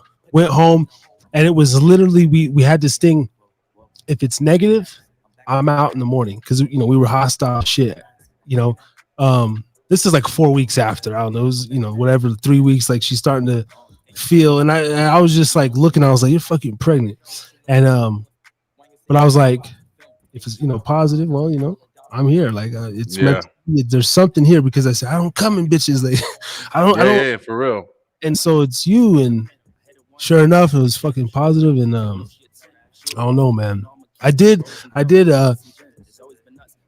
want to say one thing. I did a really fucked up thing. My girl's, what was she pregnant? Late pregnancy, like 7-8 months. Wakes up. I drop her off to go get her nails done. I had this plan kind of in my head. I come back. I don't even know if it was a plan. I just was like, I'm done. Yeah. I woke up, took her to get her nails, come back to the house. And I was just like fresh from Vegas. I came to Utah with a duffel bag of clothes and a whatever, nothing, a bike and shit. Not even a bike. Left my bike in Vegas. Started from the ground up. So I had me a little vehicle, whatever at the time. But I went back, didn't have any clothes. I put all my shit in the car, and I left. I was gonna come here to Reno, and I think that's why I'm back here now. Is because I've still always wanted to come back here. Yeah. But I left her, bro. She's maybe calling me, 45 hours later. I'm not answering, bro. I just maybe a couple hours later, I call her and I'm done. Like I'm not picking you up. She finds her way home, whatever, and she's crying, pregnant. But shout out to my boy Abraham, man. I make it as far as Windover, and sometimes you just need a good dog, like to go. I pulled up. They treated me with the finest herb. We were just drinking, hanging out, man. Let me stay at his crib for a week. And he actually, boys, we just sitting there like, damn, dog. Like, and he's the first one of us to all have kids out of the crew. And so he's kind of, he's younger than me, but I don't look at him. We're like equals, we're not little. It's just, he's my brother. And, but I give it a lot to him to like, he was the one homie that was like the one my boy was like, yeah, fuck that bitch, just go do you.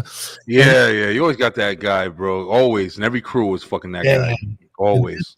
But this dude, he really talked that shit and was like, look at it this way, look at my situation. Yeah. And then, but he was like, he's like, you got a son, dog. He said some shit like, he's like, it's like a son, and I don't have a biological daughter, but I didn't want one. I knew I wasn't gonna have. I just knew my firstborn was gonna be a son since I was a little kid, dude. I always knew I was gonna have a son.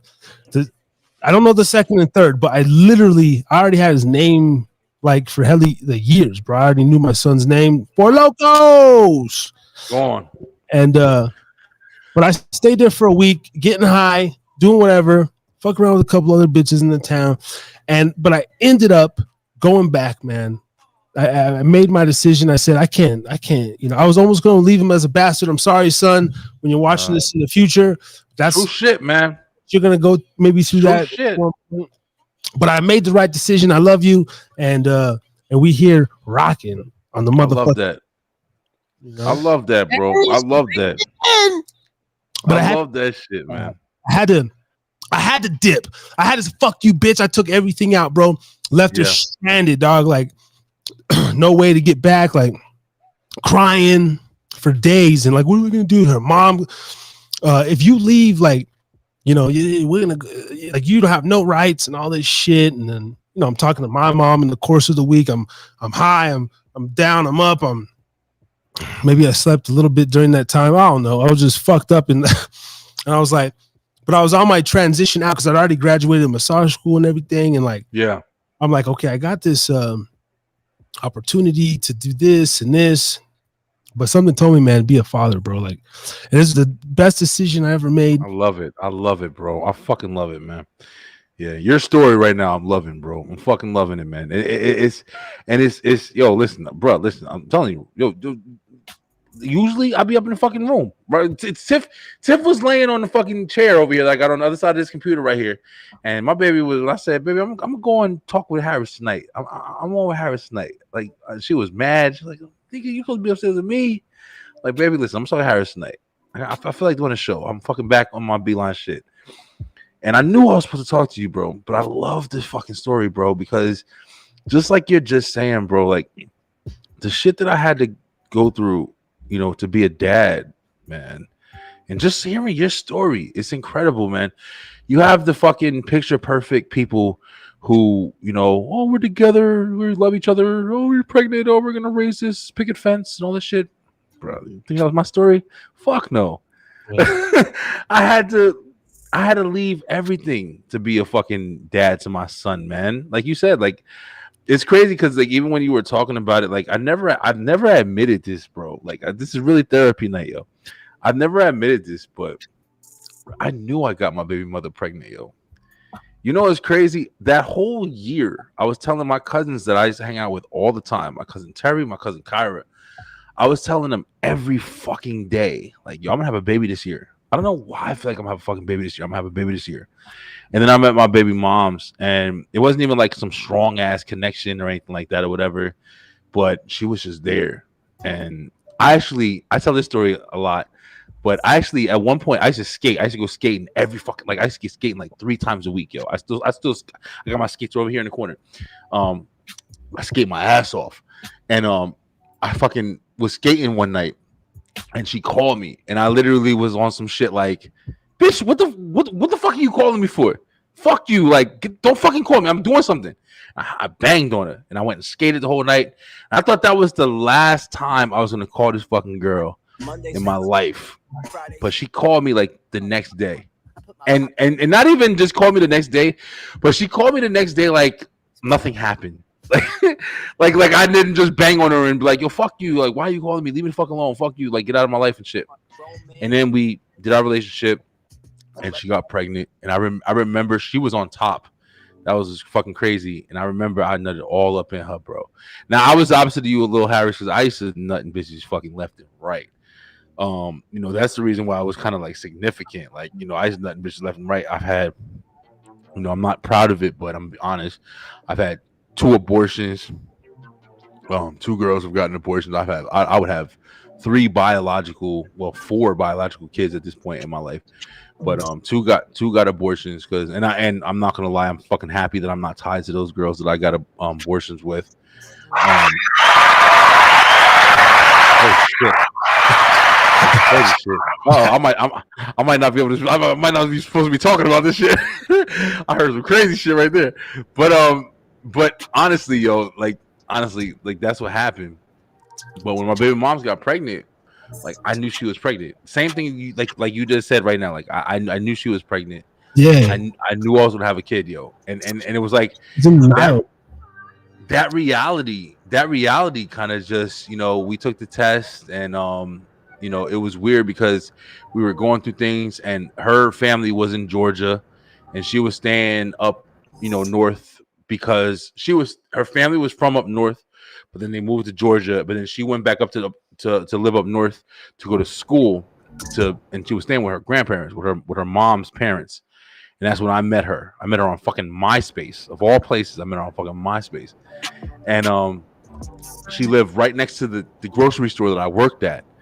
And that's how we kind of like really linked. We were like, oh shit, you live right next to the place I work. And she's coming to my job and blah, blah, blah, this and that. We were cool as shit. And 3 months in, bro, fucking immediately fucking pregnant. And she bounced to Georgia. And she fucking bounced. She listen to this shit, bro. She hit me on some trick shit. Like, it's my first kid. I don't fucking know. I'm worried. I'm this and that. And like, oh fuck it. Okay, I'm gonna be a dad, whatever. I bought the ticket for her to go back and visit her mom. She's like, yeah, I'm gonna go visit my mom. I'm pregnant. I don't know what I'm doing and shit like that. I'm gonna go visit my mom. And she bounced, bro. I bought a ticket for her, everything. She was supposed to come back. I bought a fucking round trip ticket so she can come back. But she got down there on like the fucking first day. Remember, she was waiting. The first fucking day she was down there, she called me up and was like, yeah, I'm not coming back. I'm like, this bitch fucking just left me. I was living with my moms at the time. I had a pretty decent job. I was making some pretty decent money. And I had found an apartment. I had got a whole bunch of shit. Me and JD the Mouth got an apartment together. And I was trying to get prepared. I was like, yo, I got a fucking place for us. Blah, blah, blah. I'm telling her, like, oh, I got a place for us. Blah, blah, blah, all this other shit or whatever. She's like, nah, I'm not coming back. I'm staying here with my mom's or whatever. And that's where it's crazy, bro. But that's where I knew I was moving to Georgia. I was fucking like 23 at the time, yo. I wasn't even like anything. And I knew I was moving to Georgia. And then from there, I made all my things. I went down to see my son get born. He got born and everything like that or whatever. I held him in my fucking arm. Listen, I was crying, bro. I was fucking crying like a bitch, yo. I was crying, holding my son in the hospital because I knew I had to leave like the next day because he was a little late and I had like enough time out of work or whatever, and I had to take like a couple days extra. So I had to leave and drive back to Jersey, fucking 14-hour drive, so I could make it to work the next day and shit like that or whatever. So I was fucking crying in hospital and shit, like knowing I was gonna hold him for like the last time. And just that situation right there, I was like, yeah, I knew right there. I was like, yeah, I'm moving to Georgia. I'm done with Jersey. Like it's a wrap. Like I know I can't leave my baby. Only fucking first baby I have, I gotta fucking move to Georgia. And when that happened, like, I got back, I made all my plans and everything like that or whatever. And this fucking story is crazy. I was moving by myself. I had everything planned. I was saving up money. Before I had went there, I bought a whole bunch of shit. Like I bought like maybe like fucking over 200 different baby items, from diapers to wipes to all this shit. I bought all that shit down with me because I was working at a supermarket.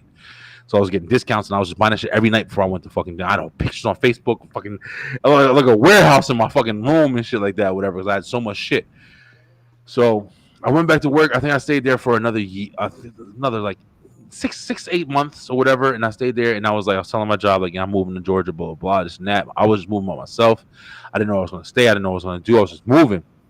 So then like a month before I was getting ready to move and getting everything prepared, the house across the street from me got fucking shot up in a drive-by or whatever. I came home and there was tickets or tickers or whatever the fuck they're called with the evidence of like the bullet shells and the slugs on the floor. And I'm fucking coming home at night because I worked overnight or whatever. And I'm looking at the floor like, what the fuck? And my mother, I was talking to my mother. I was living with my mother and my sister at the time. My mother was like, yo, we're coming with you. Like the motherfuckers shot up the house across the street. Like we're getting out of here. We're done. My mother never wanted to live in Jersey. She always wanted to leave out of Jersey. And that night they fucking shot up that house. And my mother, my sister, and my nieces used to sleep in the room right in the front of the fucking house, yo. So it was like my mother was like, yo, listen, we're coming with you. And from there, we went to Georgia. We took a trip to Georgia. And after that, like 3 months after that trip, we fucking moved. We all moved down to Georgia and shit. And that's how I was able to be down here, bro. All of that fucking just from my son, you know, coming. Like I was determined, bro. I was determined not to be the nigga that my son had to visit, you know, every other year and shit. Like I was like, nah, that's my firstborn. I'm gonna fucking be a part of his life. Yep. And I was dedicated to that shit. And everything else that came from it was just like, you know, his mom's got cancer and, you know, just everything else. And now I got like, you know, my son full time and I was on child support and it's fucking crazy how life fucking goes, man. Salute to you. Like, salute to you, man. You know? Yeah, man. It's fucking crazy how life goes, bro. You'll never know. You'll never fucking know, bro. You got to just read the signs and just keep moving accordingly, yo. Because like you said, there's so many times I could have been in fucking prison, bro. Like, you know, murdering somebody and, you know, carrying a gun. And it's just like, it's so much shit that I could have gotten caught up in, could have gotten fucking just, not even just like my fault, just shit that I could have just been wrapped up in. Like you said earlier, bro. And I think about that shit every fucking day, man. You know, like, this is crazy. When I think about that moment, and I think that's typical of a young man I'm just in my head, I'm tripping out, like cold feet, like what the fuck, and I made a rash decision. But when I sit and analyze, and even when me and my child's mother separated just recently, we weren't even fucking separated, bro. I purposely and luckily I just everything lined up to where they were literally building these brand new apartments, you know, luxury apartments on the fucking corner. They ain't luxury, they're just fucking overpriced cardboard, but they were nice as fuck. And I remember driving there, I was like, damn, if I ever leave, I'm just gonna live right there, because I couldn't even go like the next suburb over or next town over. I said, yo, like I gotta be within like literally jogging distance or sprint like of my son, bro. Like, yes, even though me and his mom, and I remember saying that, and I called my sister because I have a sister somewhere in the world, but whatever. At the time we was talking, and called her, and she like wanted to move up, and that didn't work out. But I ended up landing it by myself, and then separated. But I always thought it was cool. I was like, and when I get this podcast deal, when we get this podcast deal from a Barstool Sports or fucking Digital Gas Radio or one of these big companies that want to pick up the Beeline and the Harris to Drink It Again podcast, when we get the bag, I tell my baby mom all the time, like, and I think that's what I meant to do. Like, I'm literally meant to have my cake and eat it too. I said, baby, I'm gonna just buy 2 houses in a fucking cul-de-sac. I'm gonna live right there. You live in the next one, or a little plot of land, and we just throw a couple of like. But I want you, the family, you know, and I want, hey, whoever the fuck come over to my, you know, creep in the back door. We ain't gonna work that. I feel you, bro. But I had to be there, man. And now I made this transition, and it's even more on me because we were super comfortable, bro. I don't want to get too personal on that, but actually I might. If I ain't no personal, then I've already been on this motherfucking shit tonight. Oh man. But I had a very lucrative job, man. Like, I was killing it in Utah, bro. Like, I'm talking about I was killing it more than I ever did. And then when I say 80 a year, bro. Like when I look really good. When I look really good. When I look back on these last 5 years, and then I don't have maybe what I've envisioned to show for it, and it wasn't 80 for those 5. It was a progressive, and then but this last 2 for sure, and then even the 50, 60, like it just was. I was kept going up, with the position and the different hustles I was doing with bartending and stuff, and like, but my main job was like I had the fucking one of the premier jobs in Salt Lake City, fucking killing it, and I downgressed, but I'm trying to get back into that similar position in Reno. Yeah. Because of this location where I worked, and I'm like, okay, I took my family away from that, so I've actually been battling with that the last couple of weeks, bro. For the first time, like I actually was like, damn, did I make a mistake? Like, Yeah. like what drew me back home? What is this? I say Utah was my home. Maybe I was. Did I fuck up, or am I really following this faith that I have that this is the place and I can still make it work? And so I've been like struggling with that one, I feel you, bro.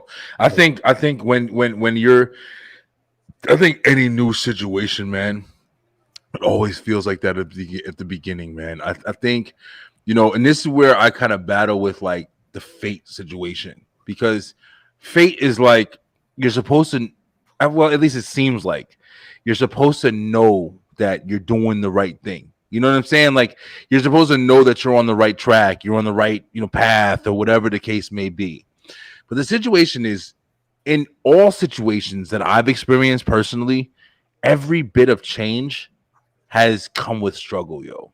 Like when you're doing something new, you're always going to struggle. There's no way that you can't, unless you're just got a lucky fucking horseshoe up your ass, and you literally just able to get everything working to the benefits of your fucking needs. You're not going to struggle, but you're doing something new, man. You transition for the reason that you think you're supposed to do it. There's a reason why you feel you were supposed to move to Reno, or you were supposed to move out of where you were from. And that's the reason why you did it. Now, is it going to be peaches and cream at the beginning? Fuck no, man. When I was in Georgia, I'm not going to lie to you, bro. Like I was in Georgia for fucking, I would say 3 years. 3 years before I finally was able to say, I'm comfortable being here. I'm comfortable being here. Me meeting IT Tiff was one of the biggest things where I was like, I finally feel like I'm the me that I was when I was in Jersey. Like the me that I was, the confidence, not the fucking bad shit, but the confidence of like, yo, listen, no matter what the fuck happens, I'll always be able to do me. I'll always be able to, get money. I'll always be able to I'll never fail. That was the confidence that I had when I was in Jersey. I was just that confident. I knew people. I knew what I was doing. I knew no matter what, I can always make shit happen. And when I met IT Tiff, she was the first person that made me feel like that. Like, again, like no matter what the fuck happens, like, we work together, we got shit going on. She makes me feel like I'm the person that I was when I was, in Jersey, when I was the motherfucker that I was in Jersey. When I was in Georgia, I got locked up. I got this, I got that. I got this fucking thing going on. I got fired. I got, whatever the fucking case may be. I didn't have car insurance, whatever the fucking case may be. But she gave me the confidence back to become the man that I was and shit. And even better than that, because I grew from it or whatever. So it's like, I think the transition, man, is hard, yo. It's hard, but you gotta stay motivated. You gotta stay positive. You did it for the reason, and for you, it sounds like your family, bro. You know what I'm saying? Like, you got the show, you got your family, you have like the new chapter of your life is the reason why it seems like you moved there, and it may not be easy right away, man. It may not be easy right away, but you gotta stay committed. You gotta stay committed. And you stay committed. My commitment issues is bad because I commit, but I commit on and off. But I'll continue to do some shit, but it'll be on and off. But you stay committed. So I mean, I think that you're gonna get there, bro. Like you seem like you're doing shit for the right reasons, and that's why I feel like you're gonna get there. You know what I mean? Like you come from a struggle, you understand struggle, and that's a big portion, I believe personally, of why motherfuckers get shit done. only the strong motherfuckers can uproot their whole existence, especially from comfortability. Yeah. And then go ahead and Bro. transition and make it work as well. So like I usually don't get fucking really high. I just smoke like weed, like it's a cigarette, right? But there was a couple mornings where I got this fucking like 24, 25 percent, whatever. But I woke up one morning, I was smoking, and I got blown, and I got really high to where like almost like that anxiety shit. It's like, boy, I get scared. But I love that feeling because I sit and resonate, and that's why I like doing shrooms and stuff. And I'm overdue for my shroom thing. But anyway, but I got this feeling of like I got actually scared for me, like you said, like uproot. Like I'm almost I was so comfortable in Utah. There was some definitely some hiccups, some things preventing me. Pretty much with the amount of money I was making, I was like, I should be in a house. Like I should be I should have more than I have. And there were some things like, but I don't know. What I was just bills and like you say, you make more, you spend more, and I'm like over my head, and then I'm still getting fed up with my job, and I'm just so burnt out from it because I've been there for so long, and it's the longest job I had, and I'm kind of like a self-sabotage guy, but luckily my girl just like came with me because in the back of my head, she always says she would, but I'm the guy again in the back of my head, like up until the last day, I told her, I said, honestly, it ain't really gonna be real in my head until we're like literally dead ass there. Oh yeah, it's unhooked. The U-Haul, because even on the way, I'm like, yo, I honestly like in my fucking schizo fucking mind, I feel you. I'm thinking the worst. Yeah, me too. You're setting this whole thing up, and then somewhere you're gonna veer off and fucking turn back, or like just the last minute when everything's loaded, you're gonna just say like, you know what, fuck this. And the whole, she's showing. I don't know if she's down. She's just showing how much she's down, and keeps proving to me. And of course, 6, 7, 8 years, 9 years in, she wants the ring, and I'm anti-marriage, and I can't give her the marriage. I'm saying, bro, yeah, I feel you. I'm not trying to cut you off, but I feel you, man. And it's funny listening to you talk because that's literally how the fuck it is, man. It's like you don't know what to believe, even though it's being proven to you and shit. Like, I just had a conversation with my girl. I just put my ring on my baby finger. The first girl I ever put a fucking ring on, bro. And I was like you, Harris. I ain't gonna lie, bro. I didn't fucking believe in marriage and shit like that, bro. When them girls used to talk to me about their kids and shit at ShopRite when I was at my job. Like, just shut the fuck up, bro. I don't hear about your stupid ass kids. I don't give a fuck about any of that shit. That was me. I was that nigga and shit. But it's like, yo, sometimes, bro, shit has to fucking prove itself to you enough times to where at the end of the day, you got to just be like, yo, listen, bro, what else am I going to do, man?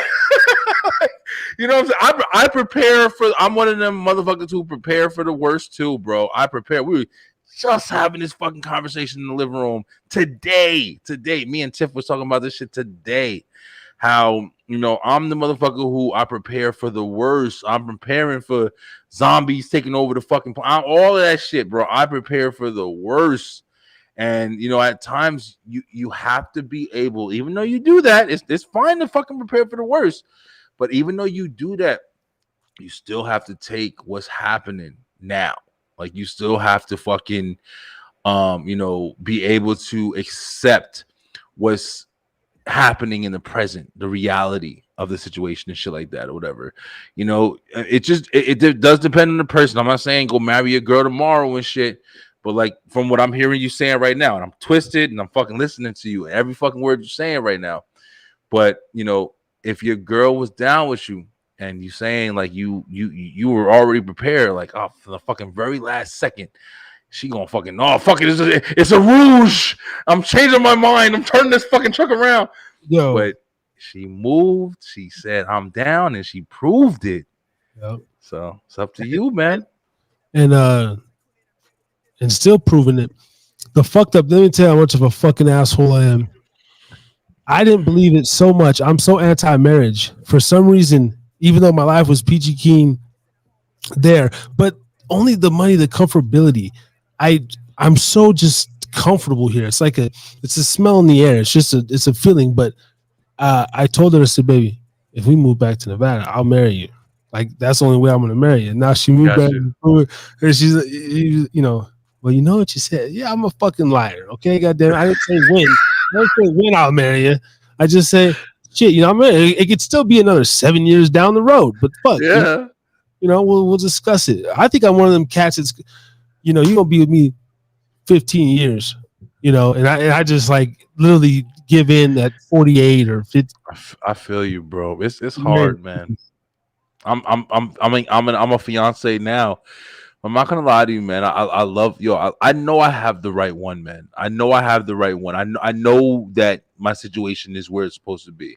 I know it. I'm not gonna even act like I don't know it, but it's still even challenging for me, bro. Like, I'm not gonna lie to you, bro. It's still challenging to me. Like, we're at the fiance status. Like, I was able to take the transition and make it the fiance status. But now it's like, we have conversations like, we're trying to buy a house now, fuck the rent and shit.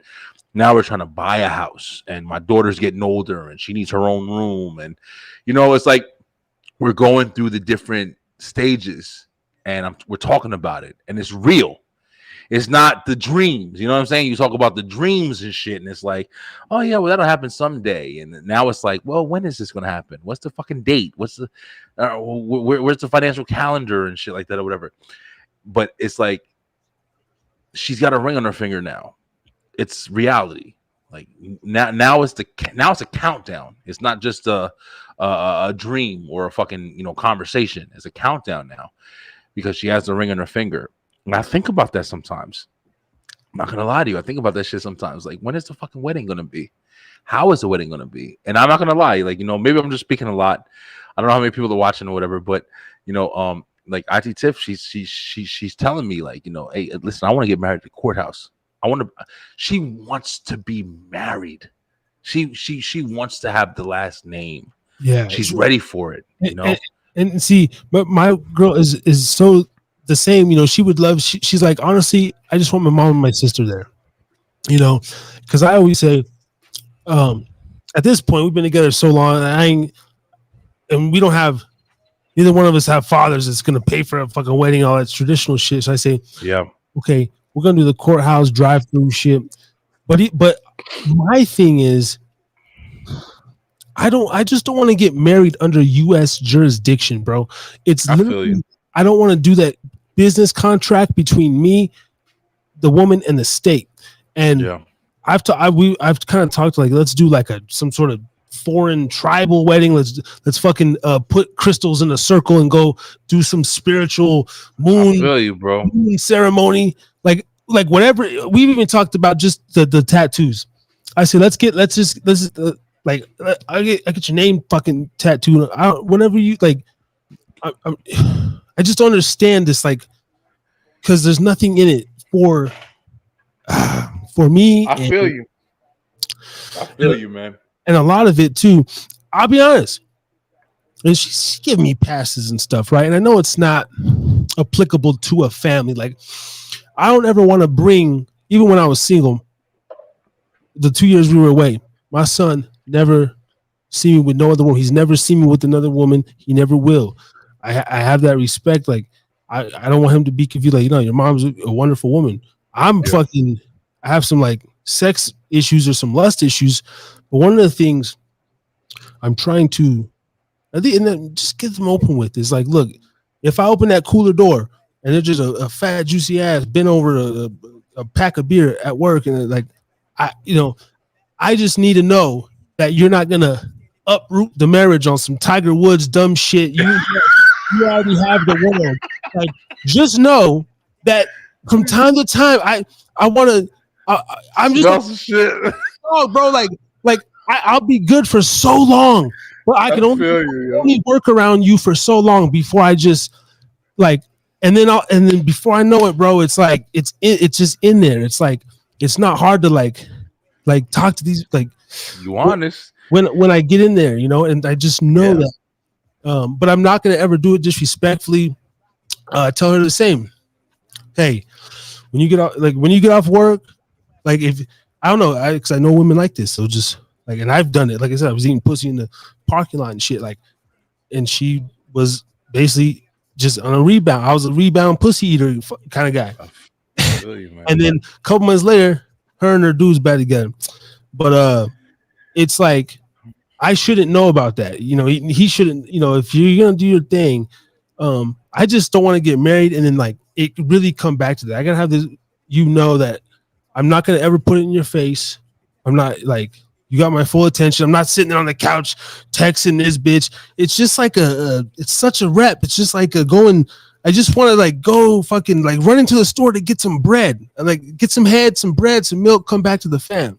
Like Yo, Harris, let me be real with you though, bro. The thing is, now listen, I'm gonna be completely wrong by saying this, man, because like you said, that's why I said, I think before I even went to the bathroom and shit, I was saying like, you know, the theory that you got with options, it's important to understand that like options, it matters. You know, what your circumstances are allowing you to do is it matters. You know what I'm saying? If you don't have no bitches hitting you up and shit like that, then it's easier for you to be like, oh, well, I'll never do anything or whatever. But if you are in a situation where you kind of are having it thrown at you a little bit more than regular, when you have, you know, options open to you to have to make decisions instead of just having it being made for you, but not having options available to you. Mm-hmm. Now for what I'm saying, from what you're saying, it seems like, you know, shit changes, man. Shit changes as you get older, bro. I mean, that's the best way that I can fucking put it. You know what I'm saying? Like, you know, and not even with me just personally, you know, a lot of times, like, you know, the shit with like, you know, social media has opened up a door in different areas as well, where you have the ability to see people's progression as well in life. Like, you know what I'm saying? Like before, it was back in the day, like you remember you go to high school and you remember the fine ass bitch that you couldn't get in high school and shit like that or whatever. And now, you didn't know them motherfuckers until maybe you went to the high school reunion and you saw her and then she's fat, 4 kids, and you're like, oh, this bitch, I could have had her, now I can have her and shit like that or whatever. Now you're able to see the transition, you know, in real time. Like you can see it as it's happening. Like, you know, you remember the girl that you was talking to when you're like, oh man, damn, I couldn't get her in high school, and then she's hitting you up like, hey, you look pretty, you look like this, whatever the fuck, whatever. And now it's like, you know, that obtainable fucking thing that you couldn't have before is in your grasp now. So it's not like, you know what I'm saying? It's more along the lines like you want it because you couldn't have it before, but it's not like you want it. It's just you couldn't have it. Now you can have it. So now it's why you want it. That's kind of like my mentality as far as like how you're able to, you know, get different girls and shit like that. You know what I'm saying? Like, you know, at some point you kind of grow into a situation where, if not all the people do, but just me in general, like you don't give a fuck after a while, bro. Like you don't care, man. Like I don't care as far as I don't have any time, honestly, to literally cheat or fucking get to know and have a thing. But for myself, it's just like I can only be a good dog in the kennel for so long. I'm just saying I gotta get out and sniff some asses, even if it's literally just sniffing the booty. You know, like sometimes, and I'm so honest, man. Sometimes my girl, you know, she be listening and shit, and I'll come back to bed and she's kind of mad, like, why you be talking about? I'm like, nobody knows you, whatever. But like sometimes, bro, I just like to, like, even if it's like sucking a tit or grabbing a new tit, like a rat. Yeah, I feel you, man. It's like even if I don't have options, it's almost like I just gotta go like test the waters somewhere, some way, whether it's you know, and sometimes even without cheating, it just feels good. And I've known some like couple men, like older men, just like do that. Like they have this way of, I guess it's the old fashioned way. Like when you're in public, like I'll just strike up being a bartender, I'll just strike up a conversation like, how you doing? And whoop de whoop. And it's almost like not even I'm spitting game, like trying to get in their pants, but it's almost like even like I just kind of have to be, do something. I don't know. It makes me feel better. Like, okay, I can go home. I seen a little bit of skin, talk to some girls, whatever. But I don't know. Maybe I'm just weak from the flesh, like Brother Ray says, and I'm covered in sin. I feel you, bro. I don't know if it's all that. I mean, whenever it goes into that, it's like it's so much more detail. It's like, damn, give a nigga a break, man. I mean, it's not like I don't deal with it. You know what I'm saying? That's why it's interesting in talking with like two people with two different perspectives on the situation, because it's not like I don't deal with it, bro. I just literally just opened up to you at the beginning of this conversation, bro. Okay. Let me ask you this real quick. You guys saying you're scrolling. Let's just say, I'm talking about the baddest one, bro. The one that you just in the spank bank, whatever. You're just chilling one night, bro, and you get that DM, big dog. You get that DM, big dog. Hey, I'm in the town, whatever. I've been checking you out. What you were like, and you're just like, see, that's what I'm talking about. Like, I could turn down the little scallywags here and there, because one thing I won't do is cheat down. Fuck that. If I'm fucking up some shit, my girl's gonna be mad. She gonna be mad. Like, babe, look at that bitch. Like, come on. Why you fucking around with me, right? Right, come on. But like, are you, what I'm saying, you gonna, just listen? No, Harris, on some complete real. I'll even one up for you, bro. I'll even one up for you. Let's just say now. Listen, I'm just gonna bring up a complete point. Now I'm telling you right now, I'm fucking twisted, y'all. Listen. Beeline, Harris drinking. Harry's drinking again. Twisted. I'm beyond fucking twisted. If y'all don't believe me, I've had fucking 2 of these motherfuckers, 8% motherfuckers. This is empty.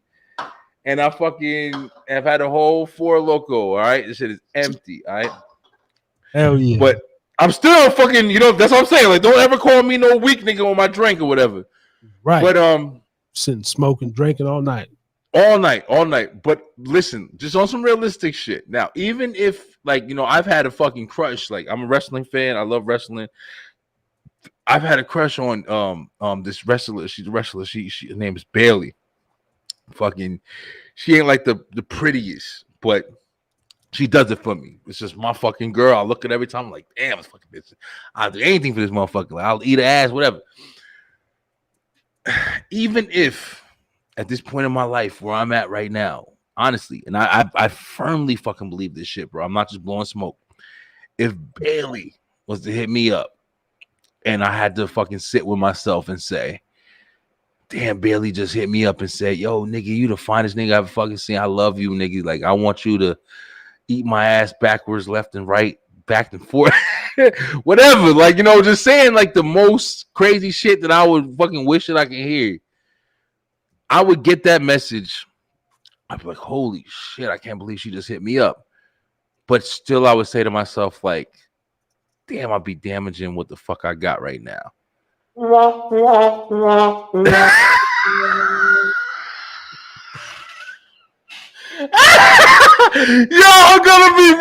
I'm gonna be real though. I'm dead ass serious. Like, that's what's fucking crazy. Yo, that's what's crazy. Now, ask me that question 10 years ago, and I'd be like, oh, fuck that. I don't give a fuck what happens. I'll leave my fucking girl, my family, everybody. I don't know, bro. I listen, and everybody's different. Everybody's different, bro. But it's just, I know me, and I know how deep I go into thought with every fucking thing, man. And I be thinking about how much joy I would get from that experience. Yo, man, Bailey's fucking hit me up. I'm not even about to talk. I just said, listen, I love you, baby. But Bailey, bro, hit me the fuck up right now. Like, let me do something a little bit. But if she was like, nah, nigga, you my man. You ain't fucking with nobody. I'd have to hit Bailey up like, I'm so sorry, Bailey. I want to fucking do it so bad. I firmly believe I just wouldn't do it. I'm just saying, like pussy, I'll jerk off to that shit a million fucking times over. Yeah. But I'm just saying, like, I don't know, bro. It's just different, man. It's different now for me. I'm just one of them niggas that's like it don't mean I got my play back in the day. I got my fucking play back in the day. High school, like niggas was looking at me. I was always the motherfucker that niggas was shocked that I was pulling the bitches that I remember at listen, no bullshit, no fucking bullshit. I remember at a funeral. You understand me? Beeline, you understand me? At a funeral, we pulled over to get some gas, and my girl Cherish hopped out the fucking car. I remember my cousin, Elijah, fucking rest in peace, Elijah. I love you to fucking day. Ran to my car and was like, yo, who is that? And I was like, that's my girl, motherfucker. You feel me? Like, I've been down it. You know what I'm saying? That's why I don't know if I'm the best fucking thing, because it's like I've had it. I've had bad bitches. You know, I've had bad bitches. Now where I'm like, I know what I want. I'm comfortable, bro. I don't give a fuck. Like pussy don't run me like that shit no more. Pussy don't run me like I've had it. I could turn it down and be like, I'll fucking jerk off you all day. It's less work for me at this point. I don't gotta fucking go all night. I'm fucking good. Like, yeah. Send me the picture. Send me. Yeah. Give it to me. I'll show IT Tiff like I just said this bitch send me the picture. I'm gonna go jerk off to him. I'll be back, baby. I love you. Like, I don't give a fuck no more, yo. I'm excited for the next week one with CA, because I remember when she was on one of yours, she said something like, I asked her, like, what am I? Like, I literally just want to fucking use and abuse, hump and dump, cum dumpsters, bro. She's like, you're a hedonist. That's a hedonist. And like, I want to, because I think that, bro, like, if I literally had it my way, my bae's my bae, that's my girl, man. She's my ride or die girl. But like, maybe there's almost like a serial killer type gene, like a primal, like, yo, I just want to fucking, I'm in it for the sport. Like, I feel you. It's not like I guess you could say like, nah, because the pussy don't run me like I'm not like a simp, like, oh, okay, baby, like whatever you need me to do, I'll be there. No, fuck that. But like, I'm just like, yeah, like I'm just like if I see this opportunity and there's something about the visual aesthetic, and if I'm turned on enough and I'm curious enough, like I gotta just go for the punani, like, for the sport. I think you said it the best when you said for the sport. I mean, that's why I don't judge anybody, bro, because it's not like I don't feel like what you feel. Like, you feel me? Like it's not like I don't think the same shit, yo. Like, I was in fucking Publix the other day when I was buying some fruit, and I was like literally like, yo, I was looking around like, Jesus, man, these fucking girls are incredible, bro. Like, every time I walk out the fucking house, man, like, I'm just like like my high beams are on, because I'm just looking like, damn, these bitches are incredible. Okay, let me ask you this in a different way. Like, if you didn't get in trouble, because we be talking about the ass and everything, bro. I be seeing these women in spandex pants, and like I literally just want to like just fucking put my face in them and just like, and baby, like, and, because I enjoy eating pussy, whatever. So in my head, I'm imagining it's just the sweetest thing, whatever. If I'm like, damn, okay, but like that's what I'm trying to decipher, because like between the man that won't cheat, it's like what's that switch, like I know exactly what you mean. I know exactly and you know what I think it is. I don't listen, this is gonna sound fucked up, but I hope I don't like play myself out when she's saying this. I don't know if it's like lazy. It's like, yo, listen, I don't give a fuck about the initial like involvement, like, you know what I'm saying, and I say that like meaning like, when you meet somebody and you kind of gotta be like the person that you are when you're meeting somebody, not the person that you are when you're naturally and you're farting and you don't give a fuck. Like, it's like it just is what it is. Now with like no remorse or like no nothing, like, you know what I'm saying, it's just like, oh, I'm fucking you, I'll come when I want to come, bitch. I don't give a fuck. I don't give a fuck. Like, I'm not trying to put on a fucking show.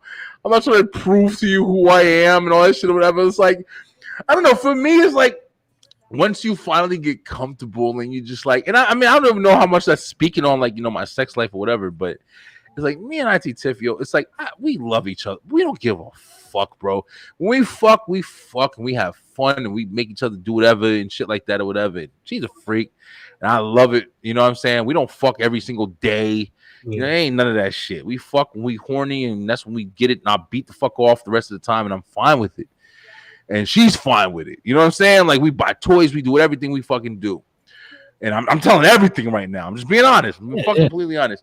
But it's like, you know, for me just to have somebody and have to fucking go through the whole experience of, oh, what do you like? Or what makes you do this? Or I'm fucking you trying to prove a point. Like, bitch, yeah, I'll fuck the shit out of you every day. Like, listen, bro, listen. You turning me on, but it ain't that important to me to fucking make a devastating impact on your life right now. Like, it's like, if you enjoy me fucking you, what I can do, and you're like, this is the best thing in the world without me trying hard, I'm straight. Now, I don't know how much that speaks to me, but I'm just saying, like, realistically, bro, like, I got tired of the dating shit quick, bro. I got tired of the dating. Yeah. I got tired of the, you know what I'm saying? I got tired of the routine of the, you know, the extra shit. You know what I'm saying? Like, it's just like, but you make a good point because it's like, you do still come across these women that's like, oh, man. Like, I saw this girl getting in, I was in the car with my son, and I'm sitting there like, damn, look at that girl. And she was getting out the fucking Publix, and she was getting in the car like, yo, look at that fucking woman right there. Not every now and then I tell my son, like, I'll just try to, like, I'll do it in front of my son just so he can understand. You know what I'm saying? Like, nigga, you gonna like these bitches out here. Like, that's what you gonna like. But, and I was just saying it, and I was like, and I meant it too. I was like, damn, she bad as fuck. Now, if that bitch just came out the car and was like, she walked in my window, was like, yo, listen, nigga, I'll suck your dick right now. Ain't no fucking questions asked. I really, really believe, I'm not gonna lie to myself or you. I really believe, I'll be like, yo, listen, baby, like, thank you for the opportunity. Turn the job down, nigga. I don't want to deal with it. Like, I'm just like, man, I'll jerk off to you later. And see, that's cool. That's commendable. And I understand from even the time aspect. My whole thing, I would just be hoping, okay, barring STDs and all that shit, like, just literally I'll be like for real? Like, okay. And then, hold up, bro. I got to dip real quick. I got to piss one more time, yo. Fucking, we've been going to 4 hours. Hold up. I'll be right back. I got you. Let's just go ahead and take a quick. I'm going to try to see my fucking sign real quick. This is the Harris Drinkin Again podcast, Thursday night, T.N.R. Let me see if my motherfucking shit broke.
Man, this might be on record for one of the longest podcasts I ever had.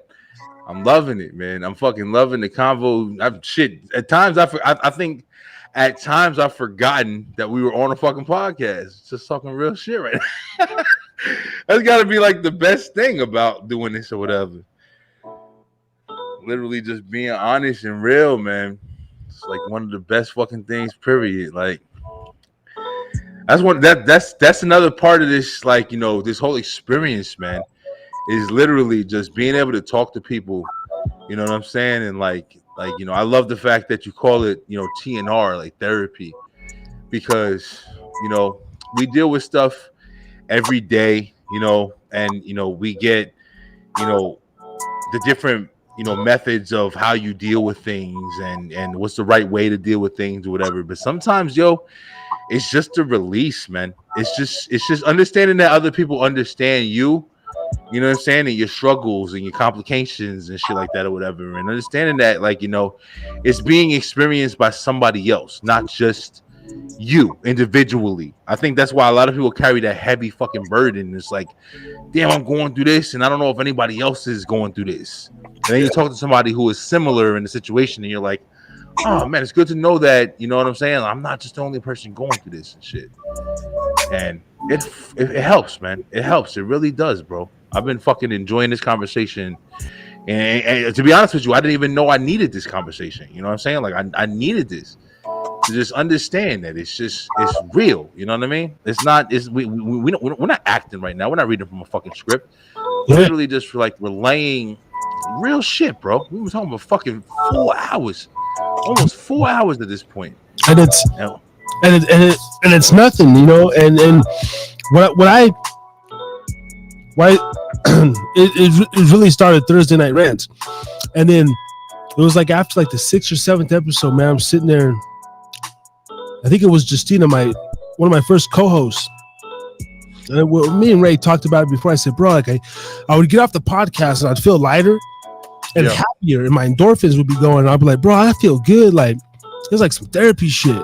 And then Justina was on, and she was like, she was literally going to therapy. I have it in a clip, and she was like, ever since I've been doing this podcast with y'all, I actually stopped going to my therapist.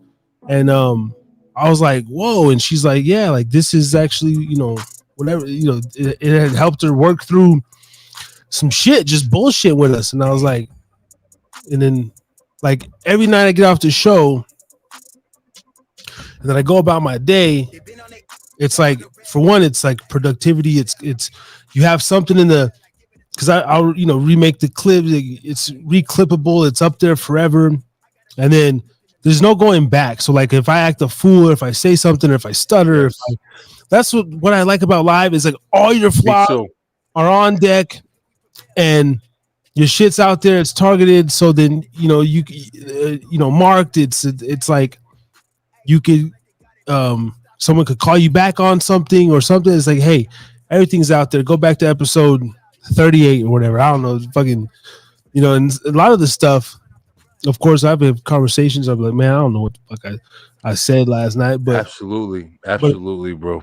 It's all like real and it's real, relative, you know. That's the biggest thing, I think. Real is so fucking real, man. And like you said, like, and I think that's one of the reasons that kind of changed me. Besides just the fact of like, you know, being able to edit and do this or whatever, but it's like it is a form of release, you know, and a release that I don't think you even think you may understand that you need. You know what I'm saying? Like, you know, like just being honest with you. Like I said, bro, I started this night, and I just came from my daughter's concert. You know, they were playing the violins and shit, and I was over there, like, you know, analyzing things differently. And see, you know, stuff like that. Obviously, I came from my son's like flag football, you know, practice. So okay, gotcha. Yeah, you know, we're in those modes. But yeah, go ahead. Yeah. No, but yeah, just like you're pointing out, like, you know, it's just like a completely different mind state. And I was just in here and I was editing a show, and I haven't put out an entertainment show in a minute because I was just like, you know, I was sitting on entertainment shows, and I was trying to transition between like, am I going to just do live ones, or am I going to fucking cancel the ones that I got and I'm sitting on? I mean, shit with celebrities, motherfuckers, like, you know, they've been on YouTube since YouTube started. As the one I put out tonight, and I was just trying to decipher the fact if I was going to like really like, you know, continue with that or just start with something different. And while I was editing that even when I was at the concert and shit like that, and I was just kind of like, you know, figuring out my shit, you know what I'm saying? And even then I didn't realize like I'm going through a change. Like, you know, it's a difference. It's not the same as what it was before. I'm thinking about things differently. I'm approaching things differently. I'm handling things differently. That's why I'm sitting on recorded episodes of the show that I've been doing for fucking 4 years now. and not putting them out like I was doing them previously. I'm thinking about it. What am I gonna do next? What am I gonna change? What am I gonna what image do I want to pursue at this point? And I know I'm talking fucking really deep or whatever, but like this is my thoughts. You feel me? Like, Yeah. And I edited that episode, and I really went out to that episode, and I was like, listen, I want to talk. I want to talk. Like I need to get some shit off my chest, and I didn't know what I wanted to talk about. But Harris, jumping on with you tonight, bro. I got to be honest with you, bro. I think I needed this shit as much as you needed this shit. Like, you know what I'm saying? Like, I think I needed to kind of release. I needed to release, bro. And I feel like you said, bro, like that therapy part of it. Like I feel like I released a lot tonight. I think that the alcohol got into me the way that it needed to get into me and help me, speak my story. Like I don't think any fucking podcast I've ever been on. I've been on a lot of fucking shows, man, and I don't think any show that I've ever been on has given me this kind of experience that I've gotten being on the Thursday night rants with you tonight, bro. A whole new fucking experience, like, just kind of understanding myself better. I feel like I'm sobering up, like even right now, like, talking about it. And it's we're doing something, bro. We're doing something to these people, to the people that are hearing this, and people that are getting something and understanding what we're doing. We're offering a form of release for people, bro. Yeah. And it's very interesting. Like, just experiencing it myself. I'm loving it.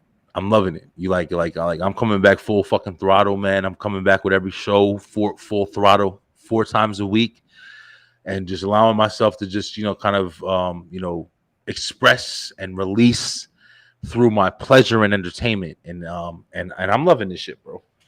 I'm loving this shit for real. Yeah. It's there's some weeks where I'll take a dip and my morale won't be right. And you know what's interesting about tonight? I don't want to say it in the beginning, but the traffic's dying down in the latter hours. But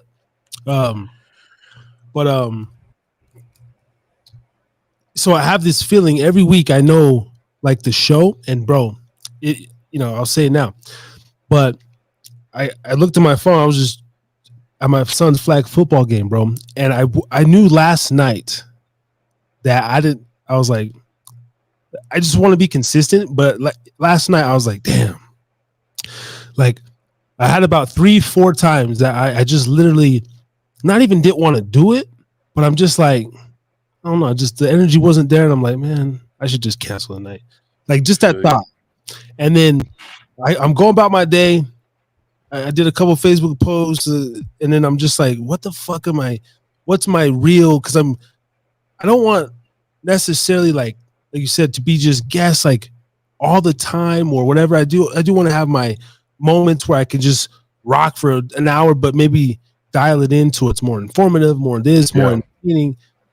But anyway, I looked at the phone, and he's like, I'm feeling to hop on, and just before that, I literally told my girl, I was like I had forgotten that I had to do this show for a split minute because we're like, we're talking about after the game's over, going home, and for a minute I was like, oh, like a night to do something other than podcast, and I literally said, oh fuck, I got my show tonight, huh? She's like, I'm like, fuck, all right, and I look at my phone, and then Beeline like, let me hop on, and then I was like, all right. Yes. So that's the podcast gods kind of. And then my energy went up because I was like, oh, Beeline want to talk some shit. Well, then I'll have level, and then, and I was just telling my girl, I said, babe, I'm only gonna go for like an hour, like solo. I'm telling you, listen, I'm laughing because, listen, Harris, bro, this is one of the things where it's like, so you go through some shit like that, and you feel like, this is why I respect you, bro. Because you go through shit like that. I'm telling you right now, there's been fucking plenty, bro. I've been on for 4 fucking years, going on 4 years, And I'm telling you right now, the amount of excuses that I've made, not thought about, but fucking made. I'm talking about with not even just like little, like, oh, whatever, you're talking with strangers or whatever. I'm talking about celebrities, motherfucker. Like, I've literally told motherfuckers, like, yo, listen, I don't feel like doing this shit tonight. Oh, I don't feel good. Oh, I'm having audio issues. Oh, I'm being honest. I fucking said it all, bro. And the fact that that's why like I said, the commitment portion is the fact that you got on this motherfucker and you found a reason, whether it be me, whether it be whatever, you know what I'm saying? Like, you found a reason to stay committed to 60 plus weeks. It's a fucking, it's an amazing, it's an amazing thing to be applauded for, because it's hard, bro. It's hard, man. It's hard. You got things that go on, you got emotions that come up. I've canceled interviews because of arguments that I've had with IT Tiff. I've canceled interviews for things going on in life, for problems, for this and that or whatever. Like I said, going through the health scare shit that I went through. I mean, I fucking didn't record for 2 months with that shit. But at the same time, I've always came back. I've always like upgraded. I've always changed. I've always like tried to make sure that I stayed committed, at least maybe not dedicated, or not like as much as I wanted to be or whatever, but committed. I haven't quit. I've never quit. Like I'm not, and I don't think at this point, like I don't think I'll ever will. Like I think that this is something that I have to do at this point. No matter what happens, I have to get in front of this camera and talk shit. And tonight is one of the nights where it's like, I like I said, I've been talking about it a lot. I've been we got out of a situation like with a mutual acquaintance that we were working with, and I was working with him for a second. I think I was allowing myself to kind of get too reliant on that acquaintance that really didn't fucking matter, and I didn't realize it didn't matter until I started picking myself up and doing what the fuck I do. You know what I'm saying? Like, I get behind this microphone every week, shit, and I just had to kind of remind myself of what the importance was of why I was doing this. And I think that, shows like this right here, going fucking 4 hours with you tonight, bro.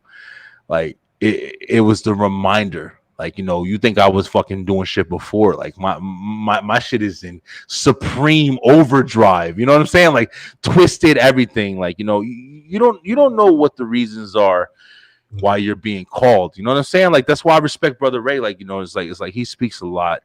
He speaks a lot about like, the truth in the scripture and stuff like that or whatever. And it's like, you kind of just got to pay attention to it and, place where you believe it's being spoken to you while you're going through life. That's how I experience it. IT Tiff, she's really deep in the scripture, as well as the word, as well as the culture of like, Black history and things like that or whatever. So I'm constantly bombarded by it. I'm constantly like, trying to find my place in it. But I choose to understand it while it's being spoken to me in the ways that it's being spoken to me. I saw you was on by yourself tonight, and I was like, yo, I want to talk, yo. I need to talk. I've been talking to IT Tiff all week about me, health and different things or whatever, shit that I'm relating to and things that I need to better myself in and shit like that or whatever. Maybe I need a drink tonight. You know what I'm saying? Like, I've had a drink for like 2 months. Maybe I need a drink tonight. Maybe it's opening me up for the right reasons, for the right understandings of what the fuck I'm doing. It's been a lot. And it's like to get on your show tonight and just really like, release. Yeah. It's been fucking incredible, bro. This has been one of the best shows I've ever done in my fucking life, yo. Yeah, that's so dope. I appreciate it, bro. I really appreciate it, man. Yeah, no, I appreciate you, man. Like I said, I mean, we're open platforms on each other, but when I seen your message, I read into stuff, man. And there's like, I'm big on energy and everything, and no disrespect to CA either, and everything. I almost got her on, but I was like, nah, like I'm big on vibes, like keeping vibes. Like next week, like it'll be planned for, and like it'll be different. Like I'm big on ever since I did my DMT experience. See, myself, I still don't know about the Bible shit and the whole God, but my DMT experience, I did find God. It is the God molecule. Like it the main thing I got out of it was goddamn symmetry and wow, what's the other word? Like you're supposed to, every in synchronicity. Okay. Like at least for my life, it told me like every position that you're gonna be when you like, if you use this feeling like love, good, just complete good, like be honest, just like you said earlier, like try to do things for the right reasons, like really, and then you'll be in sync. Whatever in sync is, you could be some bad shit's gonna be dealt to you, some good shit, but like and I don't like the whole everything happens for a reason. Like I feel you. in like the kind of Christian term, like I don't believe this God knows. Like he probably know, but like I don't think that shit is set in stone. But I just think that if that shit happens, I mean that's your path. Like it's like Yeah. Pac-Man. You know, Yeah. or No, I feel you. Exactly. I feel exactly what you're saying. yeah. Yeah. Like you're placed in the position to make the decision, to make the right moves. That's how I kind of feel. You know, that's one of the things that I kind of go off, and I've been going off for years, man. Like I grew up in church, and my aunt's telling me all the shit, and the pastor's telling you all the shit. Now, you know what I'm saying? Like, you know, I've seen crazy church. The unique experience that I think I had was my cousins and my uncle, and you know, they were all musicians, so it's like they were playing drums and they were doing this and they were doing that or whatever. So they were in and out of different churches, and I've seen so many different fucking experiences, bro. Like, you know, Christian, whatever you want to call it. But I've seen people for the wrong reasons represent, you know, whatever the spiritual, you know, guidance is, and I've seen people who think they're doing it for the right reasons represent what spiritual guidance is. And I didn't understand, you know, luckily I caught it at a good age, I think, where I understood that you have to understand it for yourself. You can't understand it for what other people understand it for, because then you're just you know, not a robot, but just like, you know, you're programmed, just like you said before with the TV and shit. Everything is programming you to guide you in whatever place that they want you to be. And until you take the reins for yourself and kind of understand what way you want to be guided, as I hope I'm making sense. Like, you know what I'm saying? I'm trying to sober up a little bit. I'm not as fucked up as I was. But I definitely think that your experience in life, everything that you're gaining in your lifetime is what is guiding you to your spiritual journey, to your, you know, intellectual journey, whatever the fucking case may be, whatever road you're on, because everybody's is different. Everybody's is guided in a different way. And I think I learned that early. You know what's crazy? Yo, I tell people this shit all the time, not to open up too much, because I know we about to close up in a minute. But you know, comedy, fucking crazy, but comedy, no bullshit. Comedy is what opened me up to my spiritual fucking awareness. And it was just being able to hear real understanding in a comedic way was me understanding like how I can experience my spirituality. And I know it sounds fucking crazy or whatever, you know, but honestly, it's like, you know, sometimes you don't need to just be told what you need to experience. You need to just be aware of what people experience, so you can kind of relate to what you're, you know, if I'm making sense. That's kind of how I feel like I learned I my way. I will ask you what comics you know you listen to off top. Like I know exactly what you mean. I've only watched YouTube clips, but George Carlin be kicking some real shit back in the day. Sam Man. and then modern day Cat Williams, Patrice O'Neill, as Yes. far as that knowledge, like with the women or with the, you know, Cat with his the industry, Illuminati type Yeah. of, you know, backroom. So I definitely feel what you're saying there. Yeah. But like, what were some of the what other than those guys? Like any particular, you know, comics, or was it just your understanding of the art of the comic, like not necessarily comics, but you just understood the speech, like, yo, this is like the last free truth type? Yes. That was a great way to put it right there. Like, I think that was the point, you know, from, like you said, you know, Lewis Black, which is very interesting. You know, I remember the point in time where I was listening to some of his comedy, and I was listening to him describe religion and describing the Old Testament and the New Testament of the Bible, and describing kind of how he, you know, kind of like, you know, adjusted to understanding that it was two like stories, somebody rewritten the story. Like it's a combination, you know, from Bill Burr to, it's been a lot of different comedians that I've kind of grasped onto. And I know to some people, like, and I'm glad you understand it, Harris, but I know to some people, like, you know, it sounds fucking crazy what I'm talking about. But at the same time, it's just like you have to understand it. Like, comedy for me is the truth that's spoken, whether it be like the idiot's guide to truth or whatever the fuck you want to tell it or whatever. It's just like the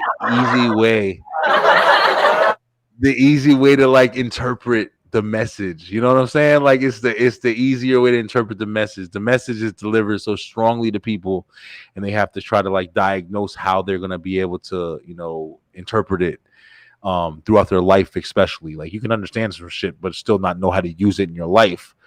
But when you get comedy and you're able to laugh and kind of like think about it later on and be like, yeah, he's right about that. I do think of it that way or whatever. It's like the intermediate kind of guide for you to kind of understand easily without having to, stress on how to, use it in your life or understand it or whatever. But that's kind of how I took it. Like Lewis Black, Bill Burr, he had a couple of jokes where I kind of really related and understood like religion, and even the option to choose whether you want to be a part of the religion that you kind of like, adopted when you were born. You know what I'm saying? You're kind of born into a way. A lot of people are, and you don't know you have an option to choose what you believe other than what you've been taught to what you're supposed to believe. And I was able to determine that in my 20s, which I'm very thankful for. But a lot of stuff like that. I don't question anybody on how they do their things or if they were able to have the same kind of like, understanding that I had when I was at my age or whatever. But that's just the way I choose my life. But I still am. I feel like I'm spiritually aware. I feel like I don't close any doors.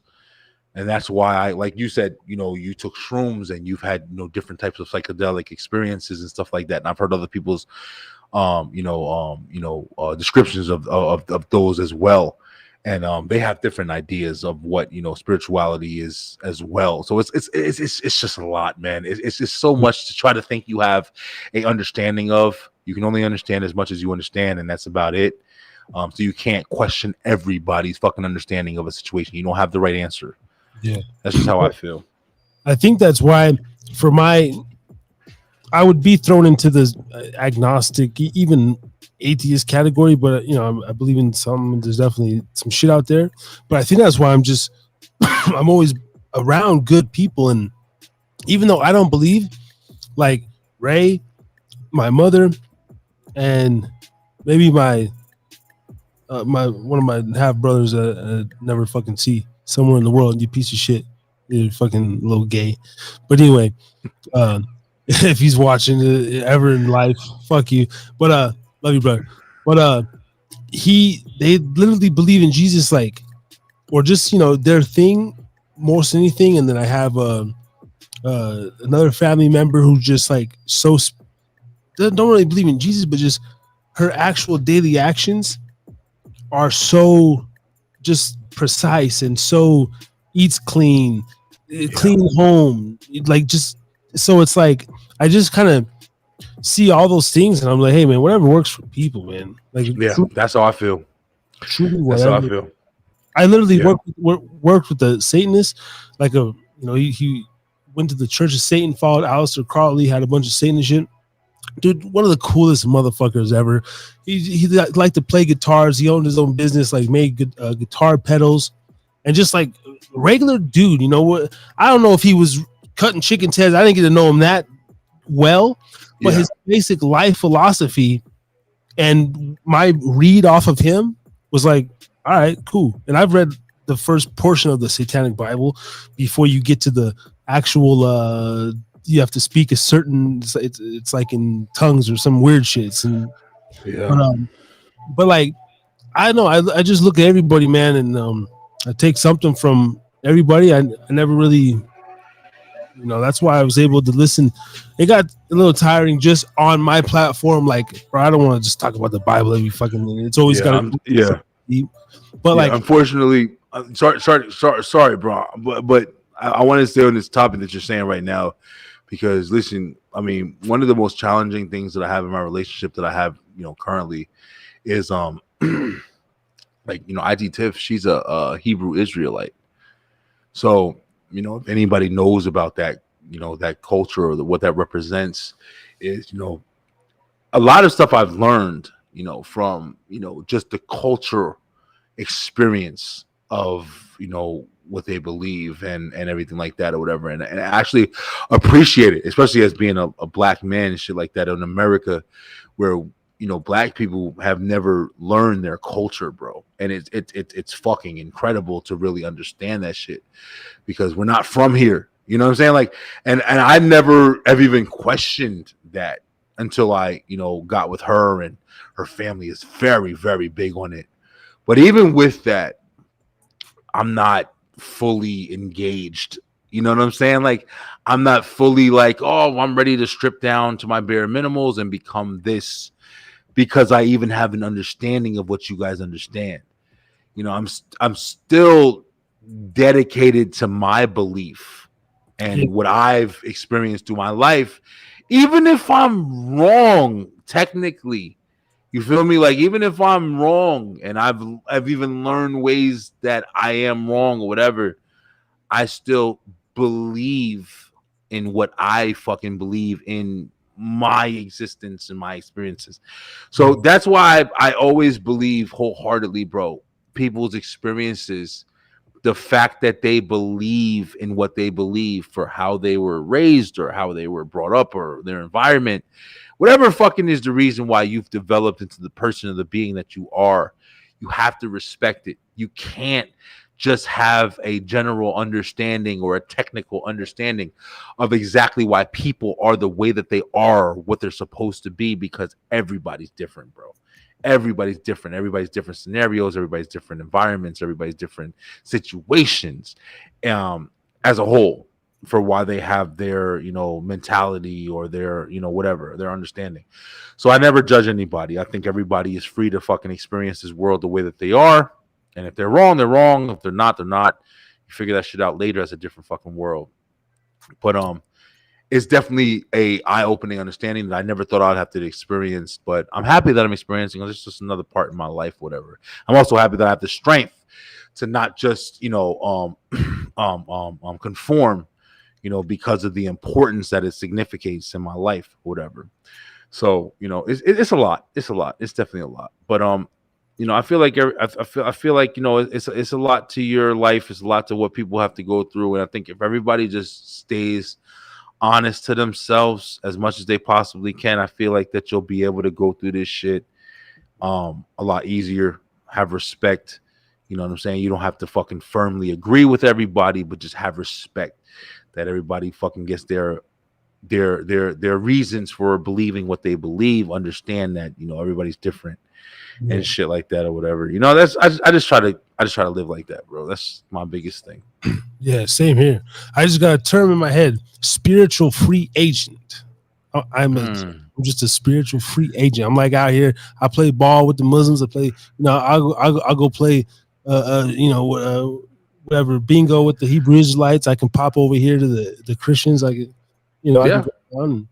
And you don't have to adapt to you don't have to adapt to anybody's fucking ways of being either. You know what I'm saying? Like I think that's another misconception. Like, I just have my own moral compass, bro. Like, just I literally, and I say this a lot. I wake up and, bro, the only super sinister thoughts is my and because I think we're both basically porn addicts or sex addicts in some form. Because when I went to the essay classes, they were saying you don't have to have sex to be a sex addict. It's all your actions. So we're just like, so other than just looking at every fucking just hot ass woman like they're like literally like a piece of meat every day, I don't like wake up with those. I don't want to harm them. I'm not gonna attack them. I'm just like, God damn, like exactly. You know? And but I have no malice in my heart, bro. Like, I don't want no fucking. I say I don't say hi to everybody, but like definitely if I'm, you know, within walking distance, hey, what's going on? If I walk in a room, you know, just a simple, how you doing, sir? Boom, you know, keep it moving. Simple. Like I just treat respect, and so just love, and then of course just like nurturing your kids. Like, you know what's fucked up. Like, you seem like the type of dad, bro. And I don't know, I'm just judging based on how you are and running your family. Like, bro, there's a lot of fathers, even their present, bro, but they don't know how to be. I'm talking about like it's true. Like yelling at the kids, Yeah, just talking, like even no structured bedtime, no structured dinner time, no. yes, yeah. That's important. That shit goes a long way, Yeah, you know. And so, to me, all that's being a good motherfucker, whatever you yeah. believe. Yo, it's really interesting that you say that shit, bro. And it's like it's like, one of the things that I had to learn along the way is like, Tiff is real big with like, she's very organized. So it's like she's very particular with putting schedules together and doing this. And I'm kind of reckless, you know what I'm saying? Like I'm kind of wild. I am the dad where it's like, listen, get your shit together. Like fuck it. Like, get your shit together. No, you can't fuck around with me like this. I know too much. You can't get by me. Your dad ain't one of them fucking. I went to college and I'm pushing my glasses on my nose. Like, nah, I'm a street nigga, and I know how to fucking get through. And I find myself doing this with my son, more than anything. My son is 12 now, and I want him to be a man. You know what I'm saying? Like I want him to be a man. Now I'm tough on him. You know what I'm saying? I teach him how to box. I teach him how to do shit that I wish that I was taught more, because I want him to be strong to prepare for this world that he's got to go into with a strong mentality, instead of motherfuckers trying to change his mentality every fucking chance he gets and everything like that or whatever. So I do treat him rougher than maybe some people would even like third party perspective would understand. But I know why I'm doing it. I do curse and say things, and it's not drastic, but it's just preparation. You know what I'm saying? Like it's understanding that when you hear that from somebody else, you're not frozen by it. You're not broken down by it. It's like, no, my daddy built me this fucking way. Like, I know that. But that's, you seem like that. I don't know, I just had particularly an experience like having to be somewhere a little while ago, and just the way this individual outlashed on his child, like for being a little child. Like it was like it really tripped me out. I was like, whoa. And I was like, his home ain't gonna say nothing. I feel you. But the shit, like it was almost like I made me sit back and like I'm like father of the year. Like I don't do none of that. Like it was that like still loves their father, but it was just this reaction, and I'm looking at the whole scenario, and I'm judging. I'm just analyzing. I'm like, damn, I really don't like. I mean, I talk stern, and then I let some F-bombs slip. Dad, show me $1. Oh, I'm sorry, buddy. Okay, I got you. But it's like my actual conscious behavior of every like single moment. I'm literally interacting with him, like consciously. Even if me and his mom argue, like I'll say, hey, like not right here, and I boom, just walk away, or I'll close the door and like, hey, shut the fuck up, like let's just wait till the kids go to sleep, then we'll get this time. And it's important, man. Yeah, like there's so many different environments, and and this person's a great person, but I looked at that kind of communication, that interaction, and I'm like, well, I mean, it's not healthy to me. I don't want to have that with my kid. Like, no, you're right, bro. And it's crazy because like, sometimes unfortunately, like, and I'll be real, bro. Like I've had to learn that shit because Harris, when I tell you, bro, like, I'm such a different fucking person than what I used to be when I was younger, man. I was really rough, man. I was really rough, and I never even thought I would have kids, yo. And that's why it's like, my brother pointed it out to me, at one point when I was fighting my brother. Like he was living with me when he first moved to Jersey, and he was kind of interfering. I felt like, like he was trying to be a dominant male in my kingdom. Like, you know what I mean? Like, I had my house with my kids, and then he moved in with me, and he was trying to question how I did shit with my family. And when I tell you that alone, like, set me the fuck off. Like, I was attacking my brother, bro. Like JD in the mouth, like, you know, and it was experiences like that kind of woke me up to, like, man, like the mentalities that I have when I was younger and my fighting aspect and everything like that or whatever, like, you know, I'm carrying that over into the dad that I'm trying to be now. And I had to learn from that. Even the fights with Auntie Tiff and it's just like it's for me, it's been so many learning experiences, like, you know, the trial and error learning experiences, not just the, oh man, I gotta realize that I did something wrong before and not do that again. Like I fucked up and then had to realize, whoa, I can never let this happen again. That's what it's been for me more than anything, bro. And I think that it's proof that people can change. It's proof that, you know, no matter how deep or far gone you think that you are, you can have a second chance. Because if IT Tiff didn't give me a second chance in a lot of ways that I was at the beginning, because I was not the relationship person. I was as soon as something happens, fuck it. Let everything explode. I'll light every fucking explosion in this bitch and let it blow the whole place up. That was me. That was me. As soon as one stupid little thing happened, fuck it. I'll blow this whole bitch up and let it blow up.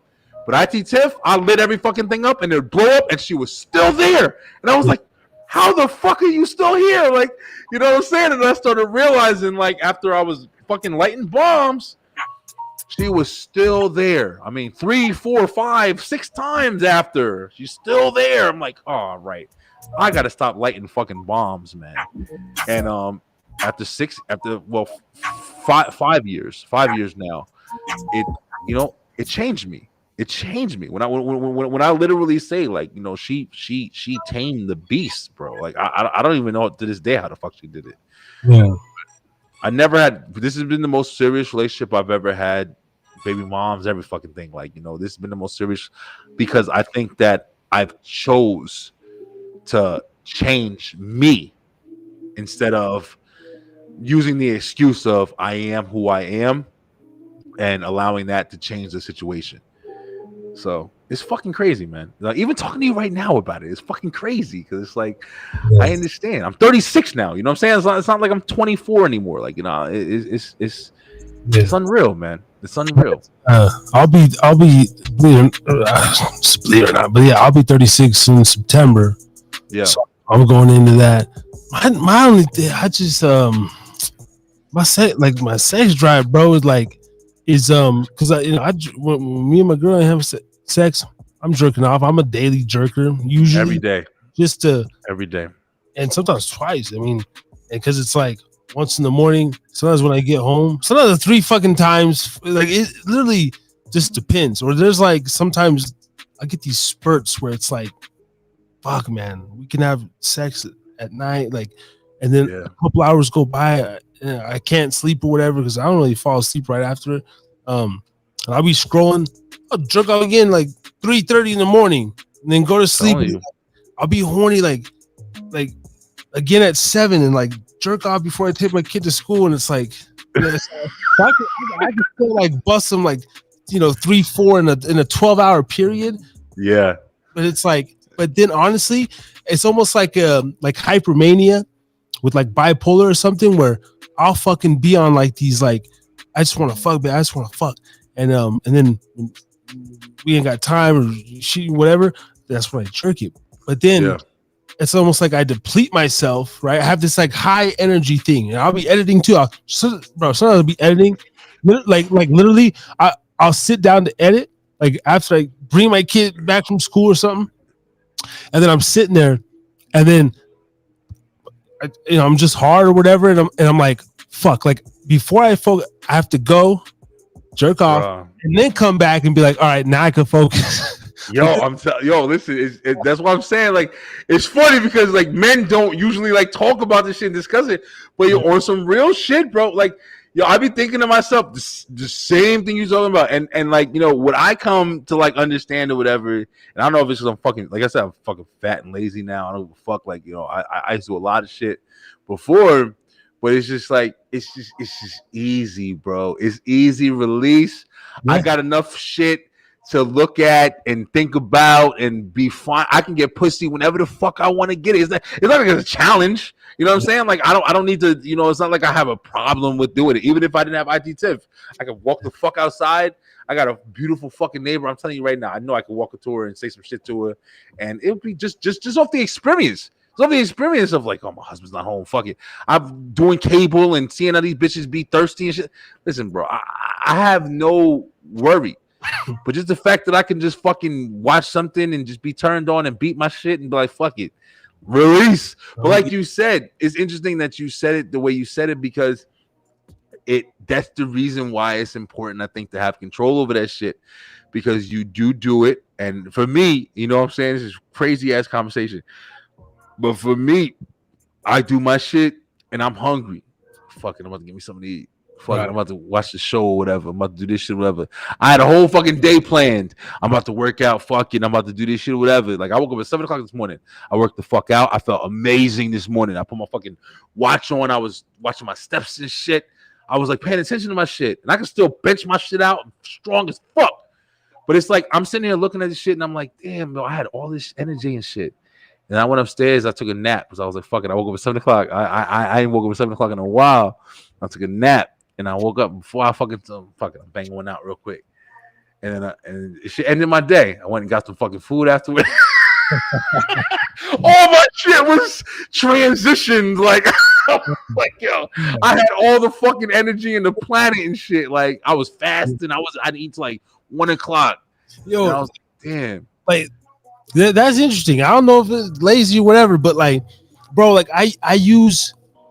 That's just, I don't know. That's my mentality. Like alcohol, bro. I've never been that dude to drink. Like alcohol, it fucking hypes me up. Like in the mornings, or like even when I get home, it's like I'm looking at so much tell at work, and I'm just like fantasizing all day. So like usually I get home, and actually we're being so goddamn honest. Me and my girl, she gave me a little quickie yesterday when I got home.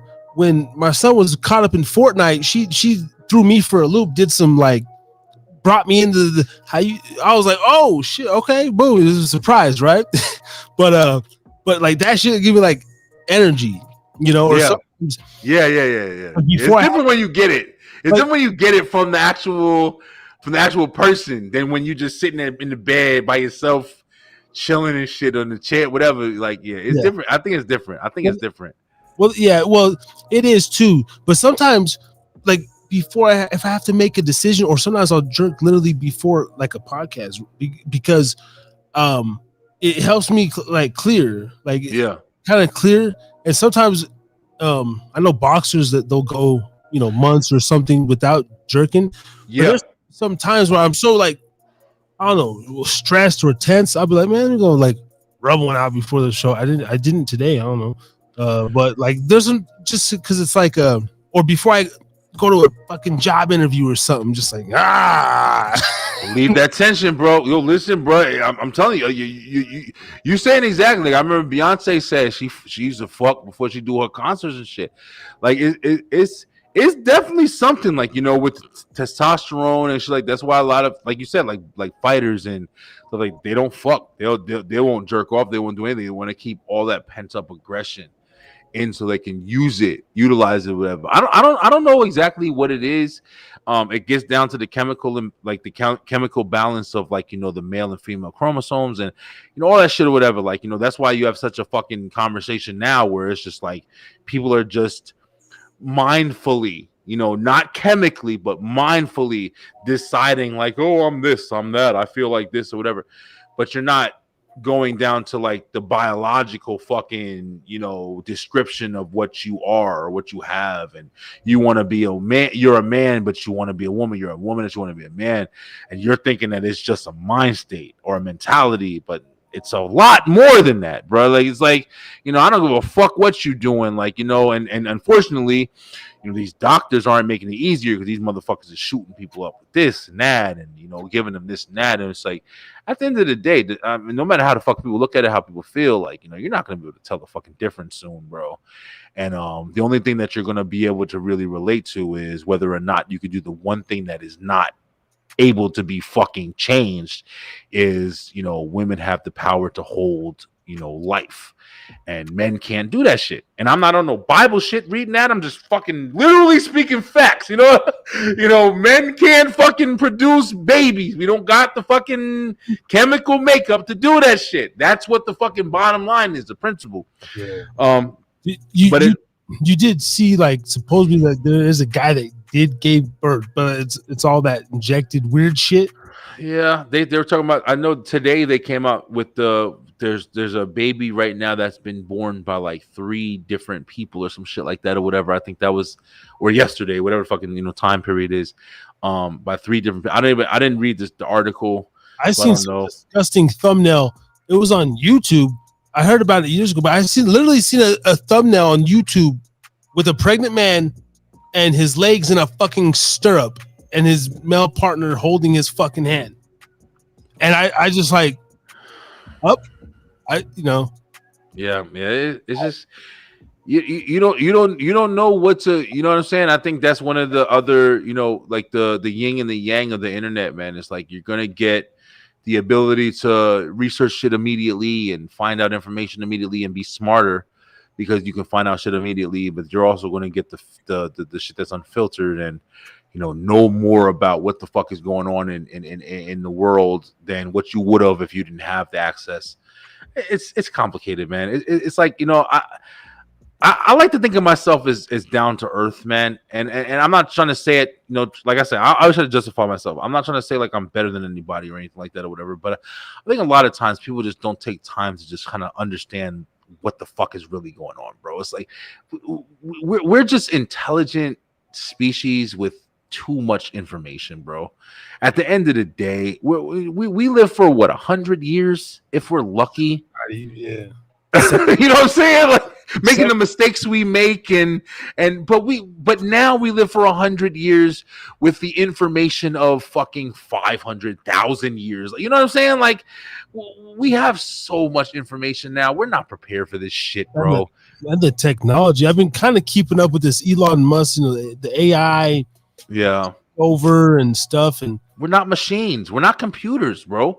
We have a computer-like intellectual fucking device that we're programmed with, but the programming that it's getting is too advanced for our fucking hardware.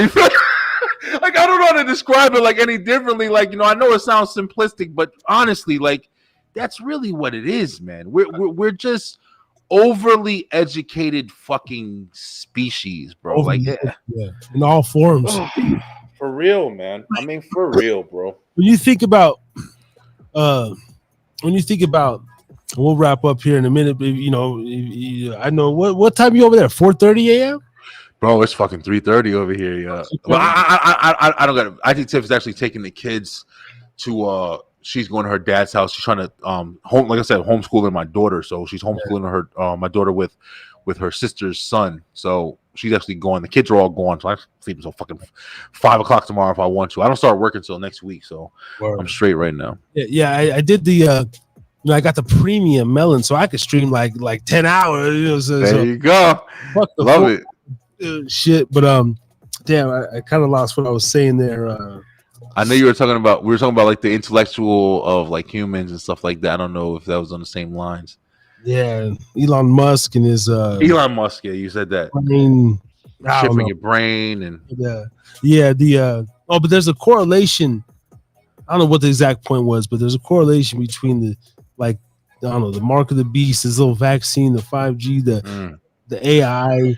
And just the way they're promoting it, you know, the way they're like trying to connect this all, I guess, under this one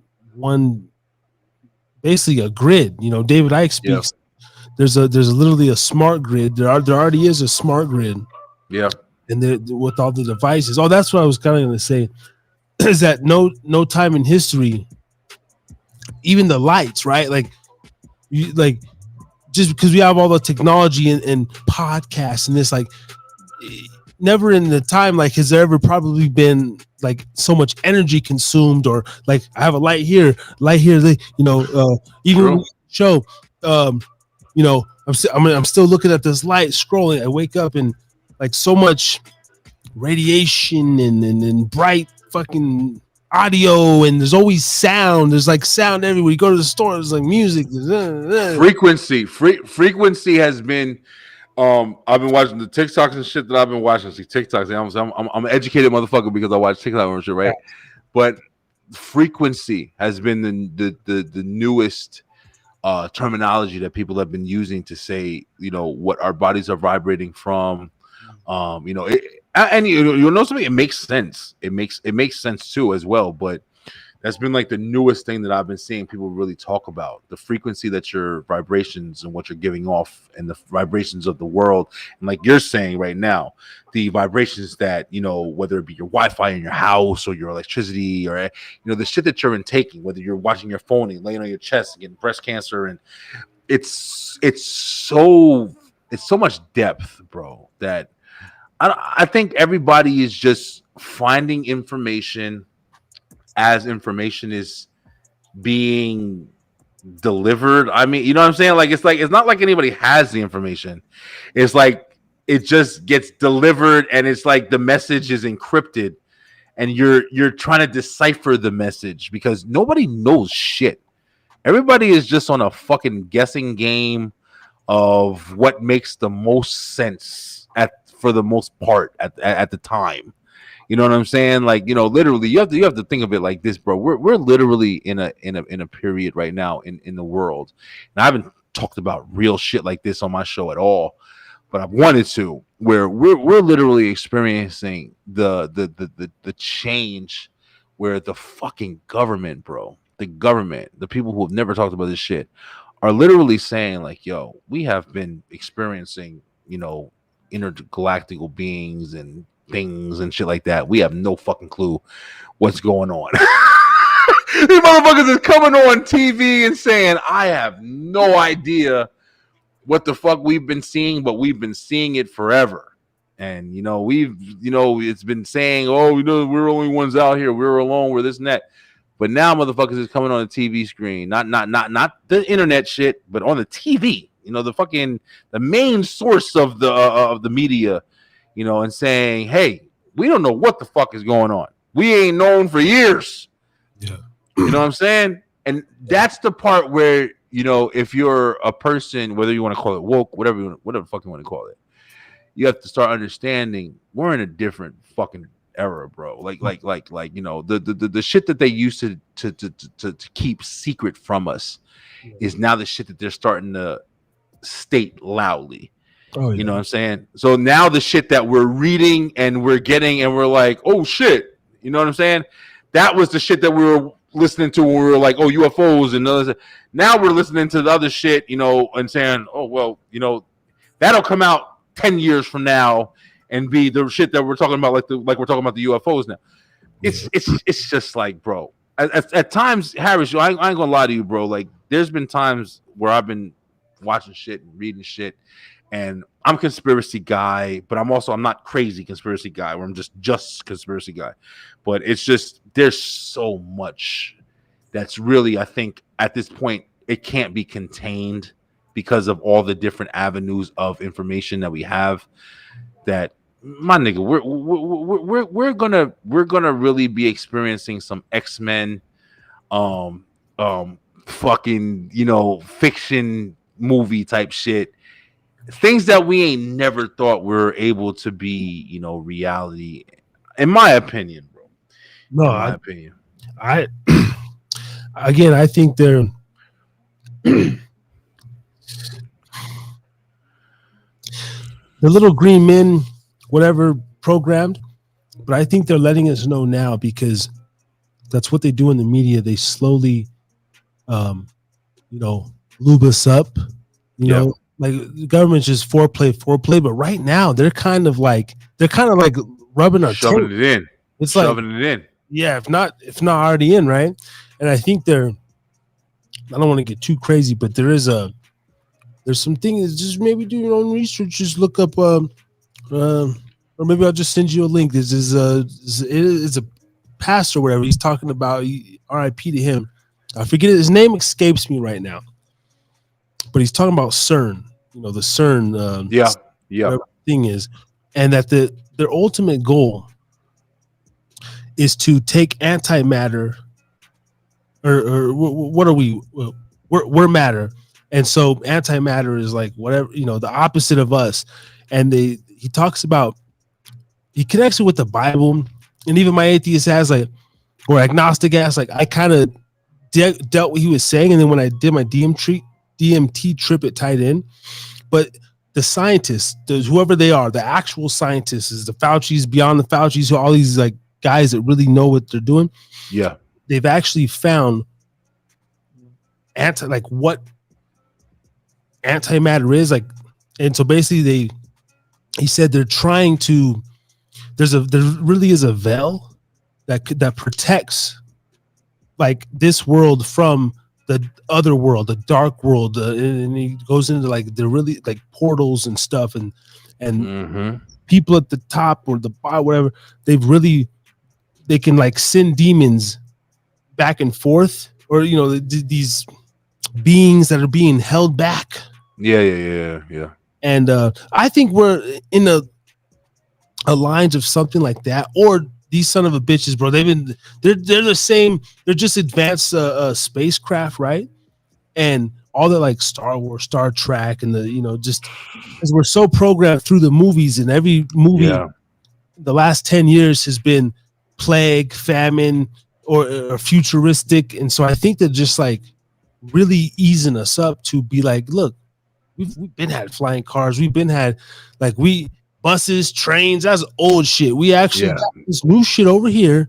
We got buses and all sorts of stuff, and also maybe the other one is this planet truly might be doomed, and they know that, and so the really rich elite are trying to abandon us and really get the fuck out of here and go to Mars or some shit.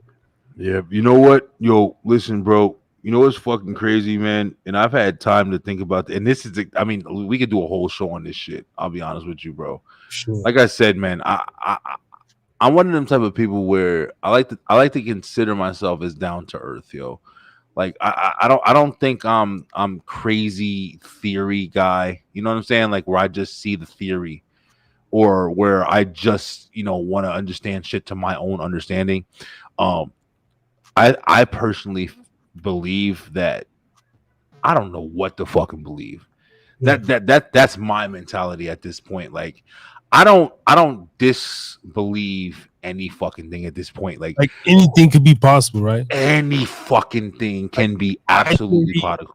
Ray's theory, JD's theory, it's just everything. Right. Yeah. And you want to know something? And like you say, with the Bible, it's funny because, like I said, I've been going through my own kind of journey, and and to this day, I still haven't read the Bible front to back. I haven't. I never have, not one time. And it's probably something that I definitely should do. But the information that I've gathered from the Bible throughout my lifetime, and you get so much from not personally experiencing something in a entirety and shit, but understanding what's happening and how people are formulating everything to match a lot of what is spoken in the Bible. A lot of people make it seem like it's impossible for motherfuckers to read it and then do it, other than do it and know it, and then you know what I'm saying? Like the prediction is what everybody fucking focuses on. Okay. But nobody focuses on the fact that it could be a guideline. You know what I'm saying? Yes. You know what I'm saying? You know what I'm saying? Yeah. Oh, okay. Keep you there. So this is what I tell Ray. Okay. I fucking love that, because that means woke's like a gay term now. They took it over, but you're an awakened individual. Awakened. We gotta take it back to awakened. Fuck the woke. But in my head, it makes sense to me that the Bible was written, like as the ultimate form of control, as far as is it, because they would say like everything's coming true. It's the oldest book. Is it? Yeah, because it was still written, and that's the whole thing with the Illuminati and all. Exactly. It's kept in house, and they keep passing it down, and it's so sacred. And then through the television, the like they're into that shit. The fucking like the blood, the giving the energy, and so that makes total sense to me. That, and I think there's something to me that why I can't fully, bro. And I do that. I hate when they say this, but like, well, try it for yourself. I've read the Bible, not front to back, no, never. But I've had my moment. I've asked, and I told her, well, maybe I gotta ask. There's no timeline. I say, cool, but that for me, I haven't been felt or compelled. There's something with the book that's like, it could be the truth, but there's still something there that's like, I truly feel a deception with the book. Like, and they're still gonna say, well, that's Satan pushing you away, but that's too easy, man. That's too easy. It's an easy description to describe your feeling, and it's also, if you think about it, that is an easy way to keep you involved.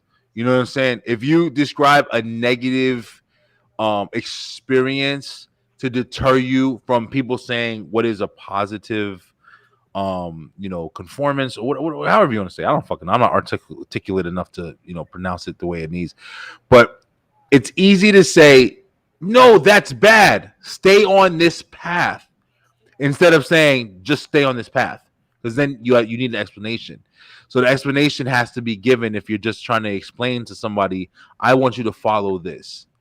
But if you explain to them it's wrong that you don't follow this, then you're way more likely, without having to describe reasoning, to just, have people conform and follow.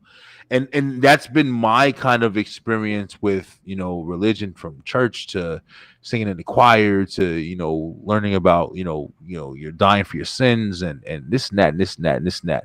And I'm not even one of the people that are saying like that none of that happened or anything like that. What I'm saying is, I feel like, religion in every aspect, because of the fact that it has been manipulated, because of the fact that humanity that I've known on my experience on this earth has been manipulated.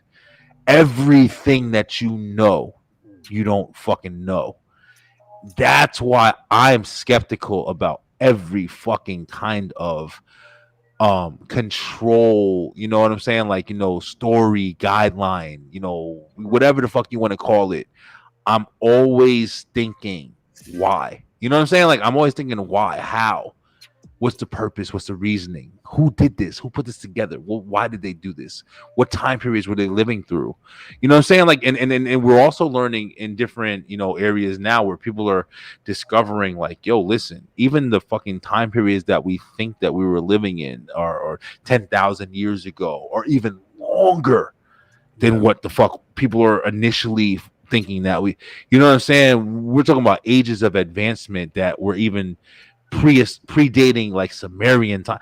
It's so much information. Once again, we're back to so much information to motherfucking people with only maybe, and this is if you're good, you know what I'm saying, if you're not drinking, if you're not smoking, if you're not fucking around, or if you're just lucky, 100 years on this fucking spinning planet. You know what I'm saying? Like, it's difficult, man. That's complicated as fuck. That's what weirds me out on the whole time thing. It's like, I was only born in 87, maybe, Todd, I can realistically, I don't know, you start talking that 1800 shit. Yeah. It kind of start losing me. But when I even think of time, it's like, since Adam and Eve or the Big Bang, how we got here, who's to say there's always 24 hours in a day, 60 seconds in a minute. Like even that, the construct of time, we had to all agree and say, oh, there's, these minutes, these seconds. Who's to say that this is even year 2023? It could be, yeah, according to this, a general understanding.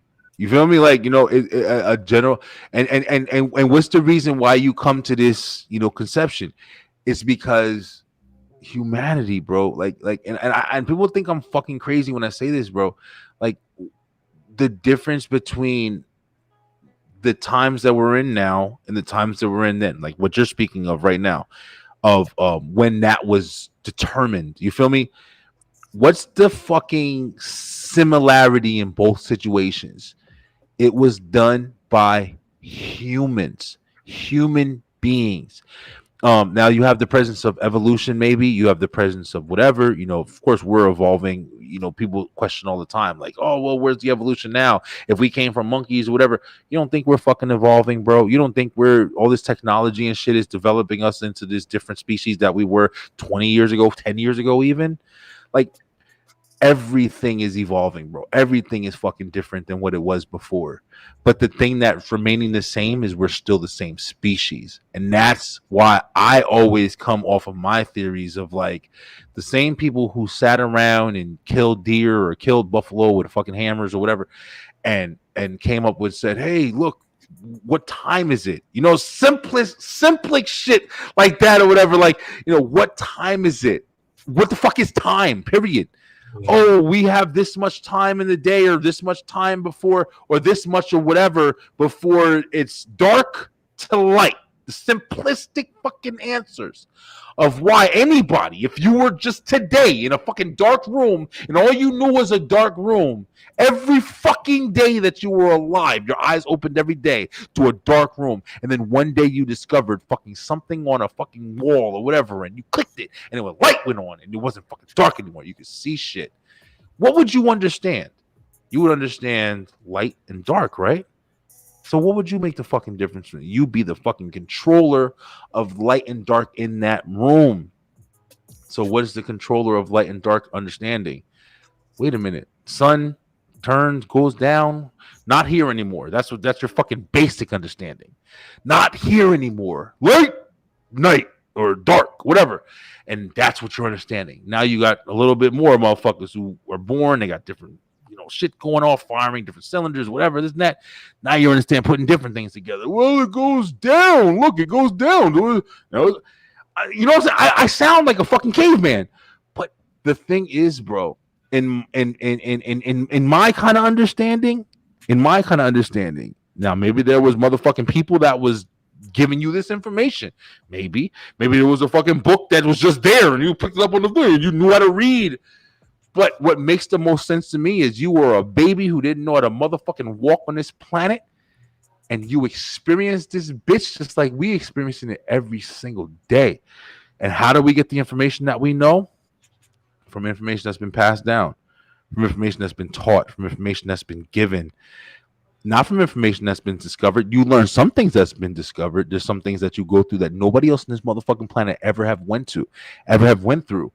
But for the most part, you're learning a lot of what motherfuckers already know, bro. You feel me? Like, you know what I'm saying? We're learning some shit that nobody ever knew before. My grandparents, my parents, you know what I'm saying? Like, they never fucking heard the government come on and say, oh, there's fucking days. Maybe they did, but not like they're doing now. You know what I'm saying? Like, it's always new information. And that's where my mentality on what I believe is more likely to going through instead of the story that everybody's been trying to teach me my whole life, yo. If that makes sense. Makes sense. You know what I'm saying? It makes total sense, man. Like, I don't understand how more people don't have that outlook on things. It's fucking crazy, man. It's just conformance, man. Conformance. People, comfortability. If I had to just, like I said, I don't fucking know everything, but I feel like it's easier to adapt to what is easy. Yeah. Like I said, I wish I was smarter. Like, you know what I'm saying? Like, I wish I fucking knew how to like articulate a lot better. But it's like I feel like that's really what it is, bro. With anything, with any fucking thing, it's easier to just go with what's easy. What is it? Oh yeah, Majority, yeah. There's a saying in the government. I don't know who said it, whatever, but there's something, a line of thinking, a president or something that said, you know, we don't want the people to think for themselves. We're gonna think for them. For real? It's easier to control them. He's like, we don't want a nation of free thinkers. He's like, that's what we want to make them think that, but we're gonna program and attack these motherfuckers on a cellular level, a DNA level, through the food, through the airwaves, radio waves. Yes, sir. The TV came in, and then our TikTok, fucking socials, and look at it. We got millions of motherfuckers thinking that they could be podcasters like Joe Rogan, and then little do we know, there really is that small cabal of the elite, the industry. Like, you know, part of me, not to get pessimistic, but I just enjoy doing this, because if I get anything out of it more than what I have now, that's almost a success. Like, yeah, part of me, you know, I don't think that I'm ever going to, that shit is, man, that's like, you got to be in, you got to know motherfuckers. And I don't think there's a chance, but when I really break it down, and when I start thinking about who controls and am I right for that, or they're gonna present me with something, and then, man, fuck that shit, and then I just burned a bridge with this record exec or this podcast exec who controls 50 fucking airwaves, and now I can't get on. You know. Yeah. No. I feel you, bro. I feel you. You're saying something exactly right, man. I mean, I think it's just like one of the things where it's like when the narrative is being written, you know, whatever it is to make us fucking, you know what we know and conform. And same reason I'm talking about homeschooling now and having an understanding. You know, everybody's not that woke, or whatever you want to call it, or like you said, a woke, man. It's like some people just enjoy the comfort, man. Some people just enjoy the comfort of living life.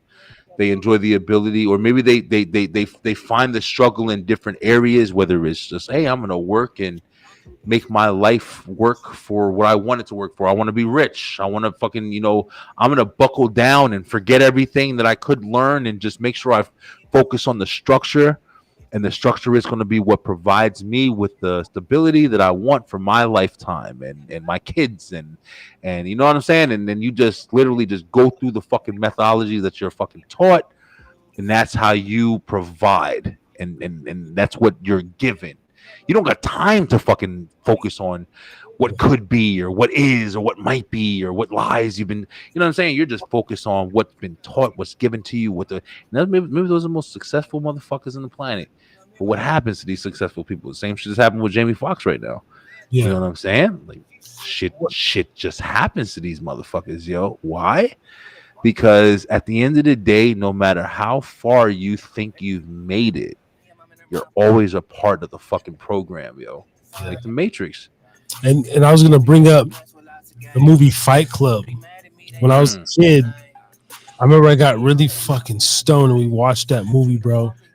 And even as a little kid, this was like way before 2008, when I first became enlightened, I'll say.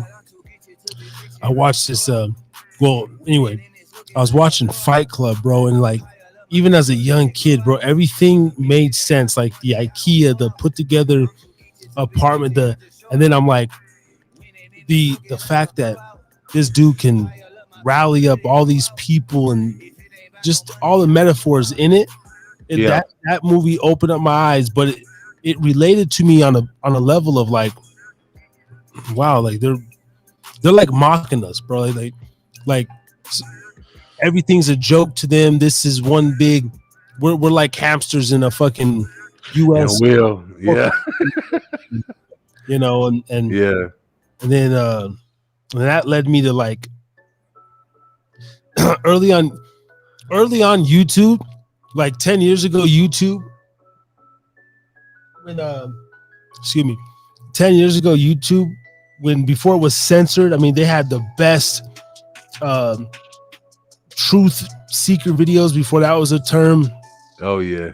And there was this dude on there like giving information how we're just tax ID numbers. Like we're born, we're given our social security number, which is like our worker number. The US is a corporation, and you know, I like watched that shit years ago, and there's like still information out there on that today, but all that like stuff in the early years of the information that we were available to. I remember watching the Obama deception. If you ever get your hands on that, Alex Jones did that back in 2007. That's my boy, man. And it was one of his before his second film. I forget the other one, but the Obama deception. And bro, I sat there. I mean, I fucking for days. I was like rewatching that. It was just like, and I was going down this hole of like, who really runs this shit? Who controls everything? The school system, the this, and I ain't been right since, man. I just ain't been right since. It'll wake you the fuck up. Yo, I've been listening to Alex Jones, man, since I was I think 2007 or 2008. Yeah. And it's crazy because when I was working at my old job, I was working overnight, and these firefighters used to come into my fucking job every morning or whatever. And this one dude came in, and I forgot what the fucking conversation was even. And he was just buying his bagels or whatever the fuck he was buying or whatever real quick. And he was like, we were talking about like the 9/11 shit or something like that. We were just having a quick conversation. And he was like, yo, there's a guy, Alex Jones. Watch him. And that was the first time I ever heard Alex Jones' fucking name, yo.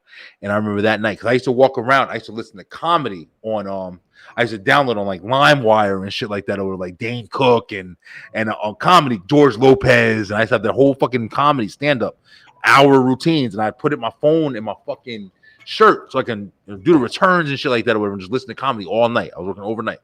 And he told me about Alex Jones, and I looked up Alex Jones, and I found out where his website was and all that shit or whatever.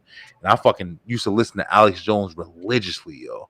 And it's crazy, even to this day, when I was in Alex Jones 10 fucking years ago, the shit that he's talking about was going to happen with the racial wars and this and that and this and that is the shit that's fucking happening right now, bro.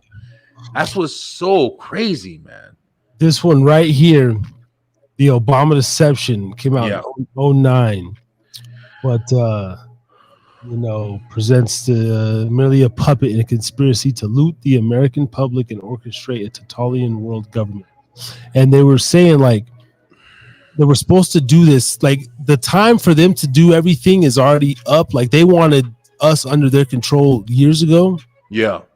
And they like it was supposed to kind of start, Bush, and then every president, like they already know who's gonna win 2024. Like it's already like they elect who's the best suitor to like finish their grand scheme.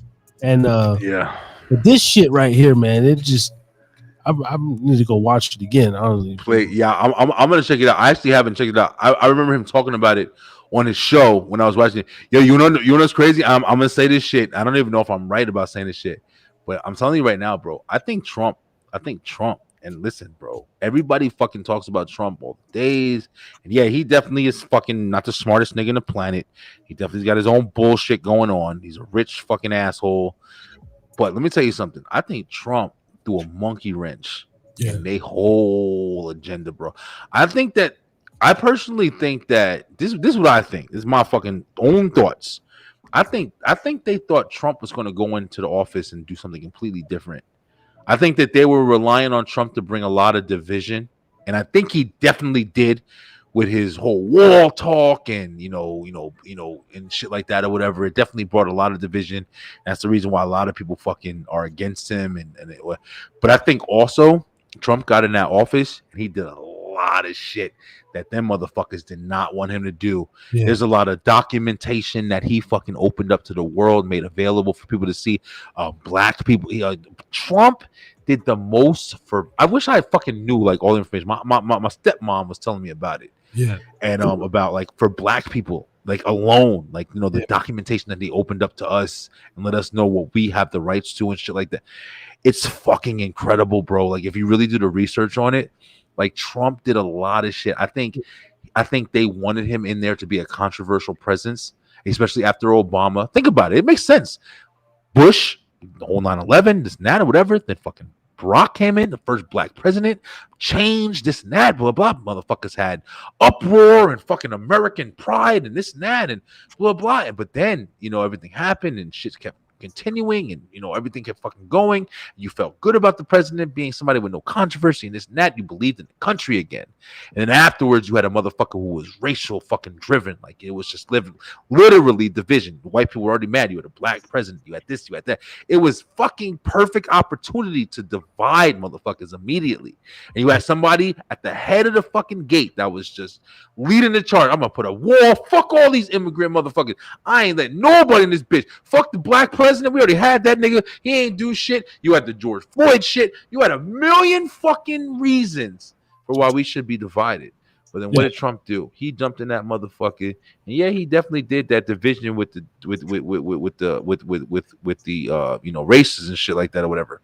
But he also went against the fucking grain, yo. Yeah. And I think that's why they came after that nigga so hard, bro. I think they was like, yo, listen, bro, you can't do this shit. You giving out too much. I don't know how much the Russians and the whole thing, but maybe they really wanted Hillary, like it was supposed to be Obama and Hillary, to keep this Democratic, and he was reversing got the border, open up our oil reserves, and he did a lot. He did a lot. And people don't believe me when I say that shit.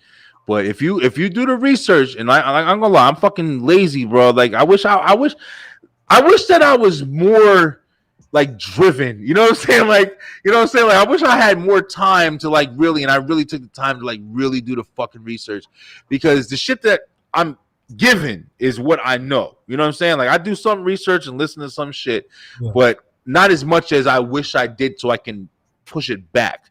But from what I've heard, and from people that, I mean, I don't know what the fuck they would lie to me for, but from what I've heard, like, you know, Trump definitely opened a lot of doors for motherfuckers that I don't even think they understand what he did. Honestly, like, I watch a lot of Trump speeches, and I just watched one of his recent rallies a couple weeks ago. Yeah.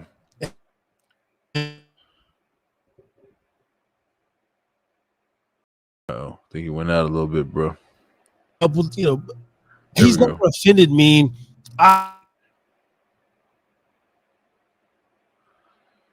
We're all fucking whatever. Like, I don't really think he said nothing crazy, but when I truly see him speak and like the way he speaks, it's like, yo, this motherfucker's like the truth, and it's easy for me to see why they're going against him. It's like, might not like it's like a Kevin Samuels, you know, like bitches might not like his tone, but listen to what he's really fucking saying. It's not a little rough around the edges, but it's really like it, just like owning a business or a podcast. Like, you want to make sure your connection is secure. You don't want nobody coming in here hacking, typing up crazy shit, fucking with your stream. It's like, for real, you want to control your podcast border. You would want to, if I was running this country, you know, we would want people to be happy and cheap gas and drain the swamp over here, and let's bust some of these pedal rings. Like, we, you know, I don't know, man. It's just.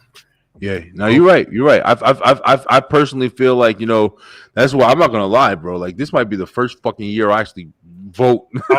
Honestly, I ain't gonna lie. I'm thinking, me too, man. And I'm thinking I'm gonna go Republican, either Trump or DeSantis. Or, you know, I'm trying to tell you, and it's just because I feel like just this is only feeling. I might be completely fucking wrong, but I feel like Trump. I feel like he had his.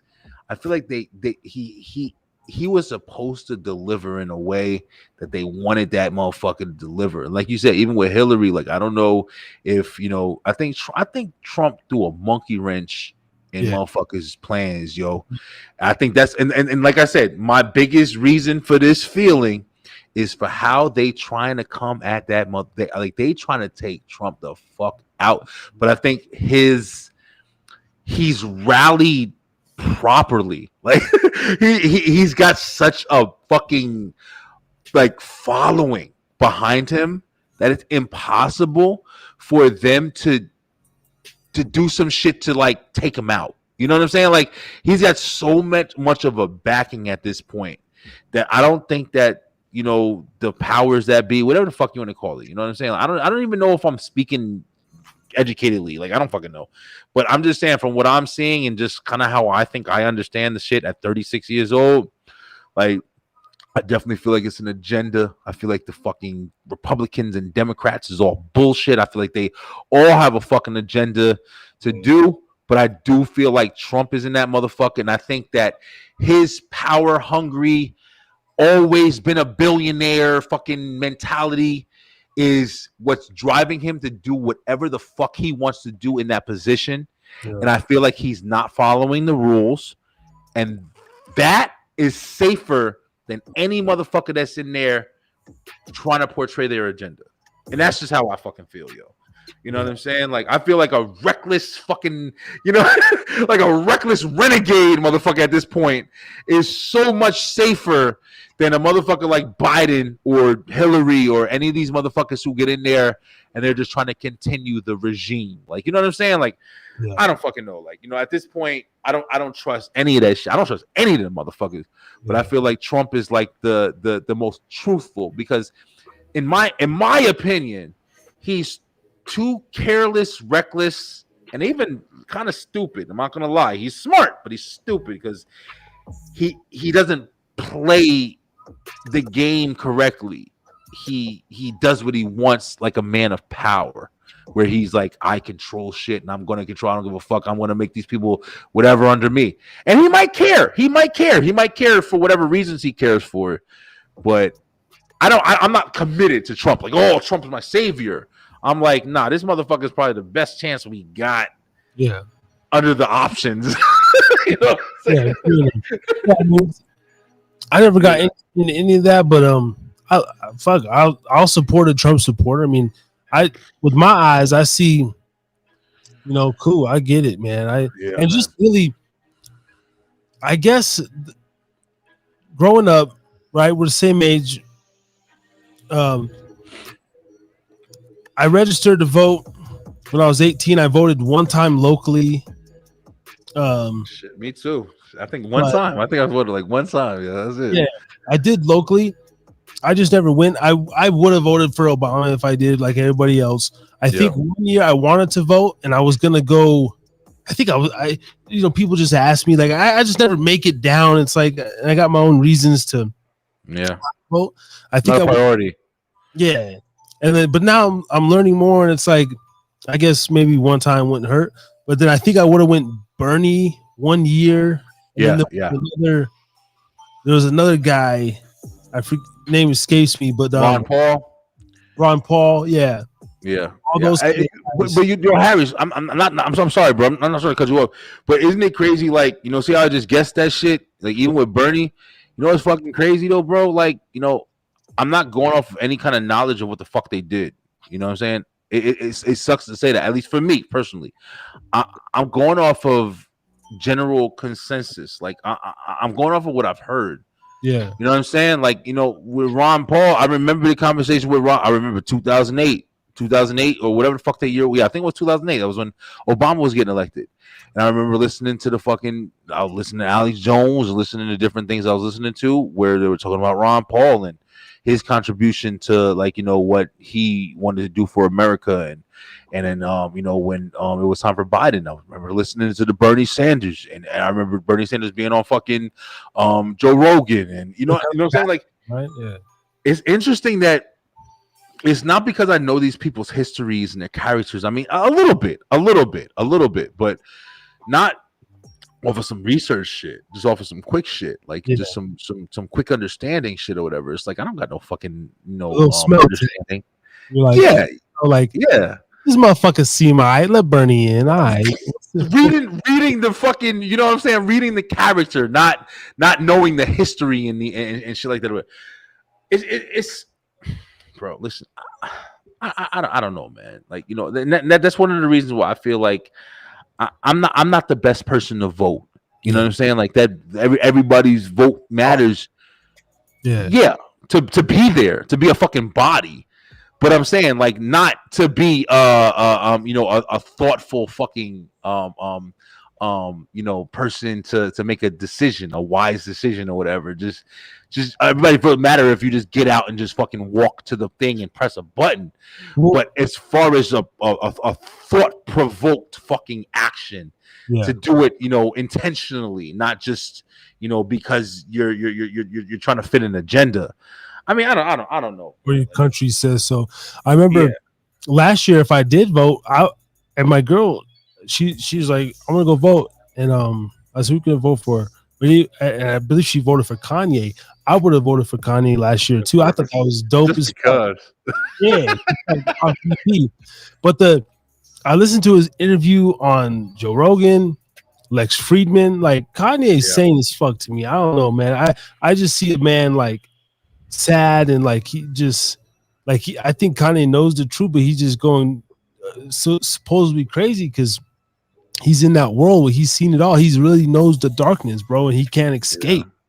The only way for him is death, and it's like he just tries to keep himself sane, man, with all the access, all the money.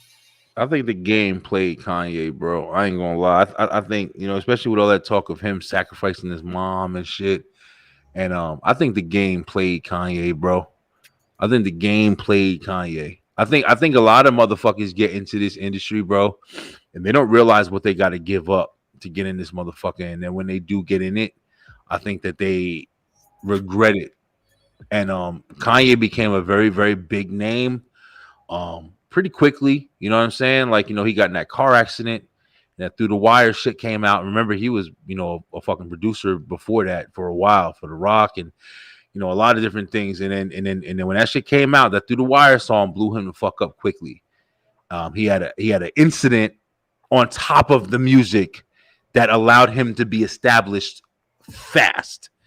And I think Kanye got into this industry, and I think they fucking, soak him in, and he was a great rapper, and he wasn't, even thought of as like the best rapper on the planet. He was just influential. He was what the time period needed. He wore the collared shirt. He was from Chicago. He didn't spit like the rest of the people were spitting. He spit it kind of intellectually. He was what the time needed, and I think he blew up quickly because of that shit. And he did his thing. He made beats. He fucking made songs like Jesus Walks. He made shit that nobody else was fucking playing at that time period. Remember when that Jesus Walks shit came out, we were still listening to that Laffy Taffy, fucking White Tees, and we were listening to shit that ain't have nothing to do with some kind of thought provoking kind of fucking shit like that, or even some controversial or whatever. Even the video, everything. Yeah. I think Kanye got in depth with the game way too quickly, and that shit ate his ass the fuck up, yo. And like you said, I don't think he's stupid. I don't think he's crazy. I think he does have an understanding, but I think that his understanding and the way he delivers and the way he fucking represents himself at this point, I think he's confused. Even he doesn't know how to fucking even make himself not seem uncrazy or whatever. You know what I'm saying? Like I don't even know if he can even help himself at this point. And it sucks because, like you said, I watched the Joe Rogan, I watched the Lex Friedman interview, and he speaks, but even with his speech, where you can tell he knows something. You know what I'm saying? It's almost like you got to decode it, though.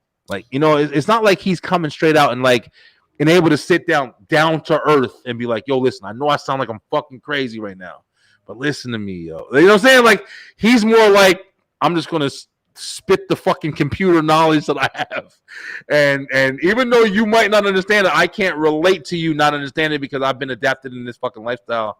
I don't know. I could be completely wrong, but I just feel like people don't understand like the sacrifices they take when they're diving into this fucking industry, man.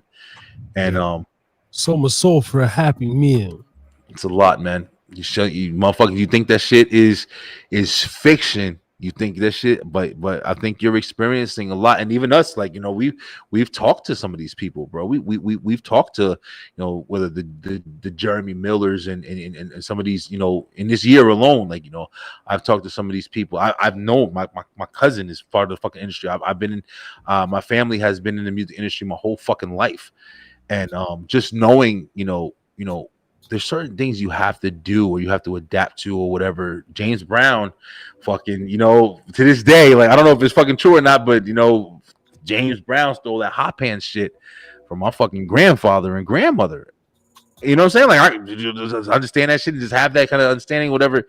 It's like there's just so much in this industry that you don't know what the fuck is happening. You don't know what's going on behind the scenes.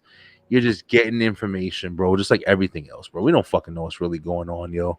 Yeah. We don't know what's going on. And it's fun because it turns into those conspiracies, you know, all, you know, Puffy at the, you know, mansion parties and what happens. And, that shit right there, yo. But then they just put it on Front Street. Like, for me, it's just everything's in your face through the movies and the Netflix programs so much that it's like, damn, like, this shit can't be this. They're just doing it at this point, man. They're just throwing it in our faces, and I don't know. You just partake, or you could turn a blind eye, but you still kind of see it. You still like, oh, you know. Yeah, that Puffy shit, that shit just recently coming out or whatever. Apparently, people have been talking about that for a long time. Just like Bill Cosby, talk about it for a long time. But it just takes the right time. You know what I'm saying? For that information to reach the right ears. The whole he said something about Diddy being gay, but like 50 been saying that for years. Even I watch same shit. I watch Art of Dialogue, and Puffy's former bodyguard Gene Deal. I mean, he done said everything about Puffy. So I don't know why they would necessarily target Jamie Foxx unless it's and they're trying to throw, because all these people, you know, all of a sudden dropping down after the thing, and that could be something. But like, fuck Puffy, man. I don't give a fuck, man. Puffy is like, one thing I know. I'll say fuck Puffy because I don't give a damn. Fuck you, Revolt. I don't give a damn. You want to throw me a bag? Well, whatever. I just ruined that. Hope you never see this fucking live. But, you know, I ain't doing no weird shit over at Revolt, man. But, you know, like, based on just everything I've taken in from the Gene Deals, the 50s, and all the stories that you can find on YouTube, and then there's something, and then his track record out of all the music moguls, all of his artists, like probably I don't even know Machine Gun Kelly still signed to Bad Boy, but damn, I didn't even know he was ever signed to Bad Boy. I did not know that. Yeah, he chose to sign to Puffy, and his career. I wonder why, motherfucker. He a weird nigga too, bro. He seemed like somebody, motherfucker, taking in the ass to he was signed. Weird motherfucker, yo. But every one of trust them weird motherfuckers, yo. No, hell no. But Gene Deal, I mean, he be telling it all, man. From and you seen that clip, like when Kevin Hart, you know, was in the, you know, and Puffy had the dildo on the bed, and it's oh man, like, dude, there's so much. Wait a minute. Have you seen Puffy on Drink Champs when he literally came out for? Oh, we're gonna have to watch this shit, bro. He literally came out. Oh, okay, hold on. So wait a minute. See, I don't know why this is the first podcast I've ever done where I've gotten sober, and I was fucking sober, and I wasn't drinking anything. I was completely fucking blitzed like maybe 2 hours ago, and I'm completely fucking sober now. I'm like not even like close to being fucking drunk anymore. Like, I mean, crazy. I'm gonna take another little sipper, but yeah, there you go. I drink all my shit. I'm fucking out. I drink everything. But wait a minute. Wait. P Diddy, Kevin Hart. So this is Puff Daddy, Kevin Hart, and he says it right here. So there's a dildo on the fucking bed. They're in a hotel, and even Kevin Hart's like yo, like don't you'll see, like don't get me in the shot. And P Diddy's talking about him and Usher used to wrestle when they were real young for the Frosted Flakes, right? Oh shit. In the Underoos, and then so we'll watch this one real quick. But then hold on Drink Champs. It's the most disturbing shit. I can't. It's on. I think they're owned by Revolt, so it didn't go that viral. Yeah. He's literally hitting on Fabulous, and Diddy's in there, and he's like, how come you never party with me, Fab? And I just want to party with you, and he was telling Fab like, and he's like, he's basically complimenting. We'll see. Hold on. I gotta watch this shit. All right. This is gonna be epic. And then we watch these two videos, and then we'll fucking. All right, pull that shit up real quick. I gotta get to the piss, y'all. This is fucking most piss I ever took. I'll be right back. I said I went piss once. I'm over here holding my liquor. I might have to get some damn chips or something, man. I might have to start eating on Harris drinking.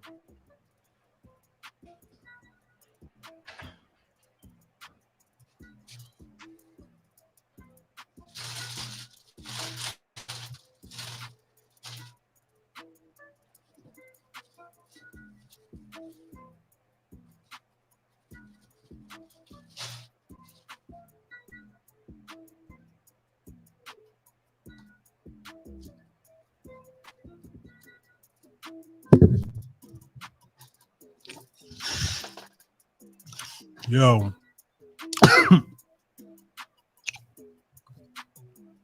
This shit wild. Bro, this shit wild.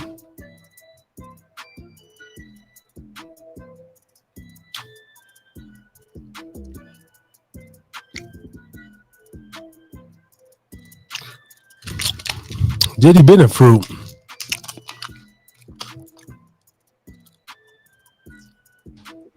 Blueberry.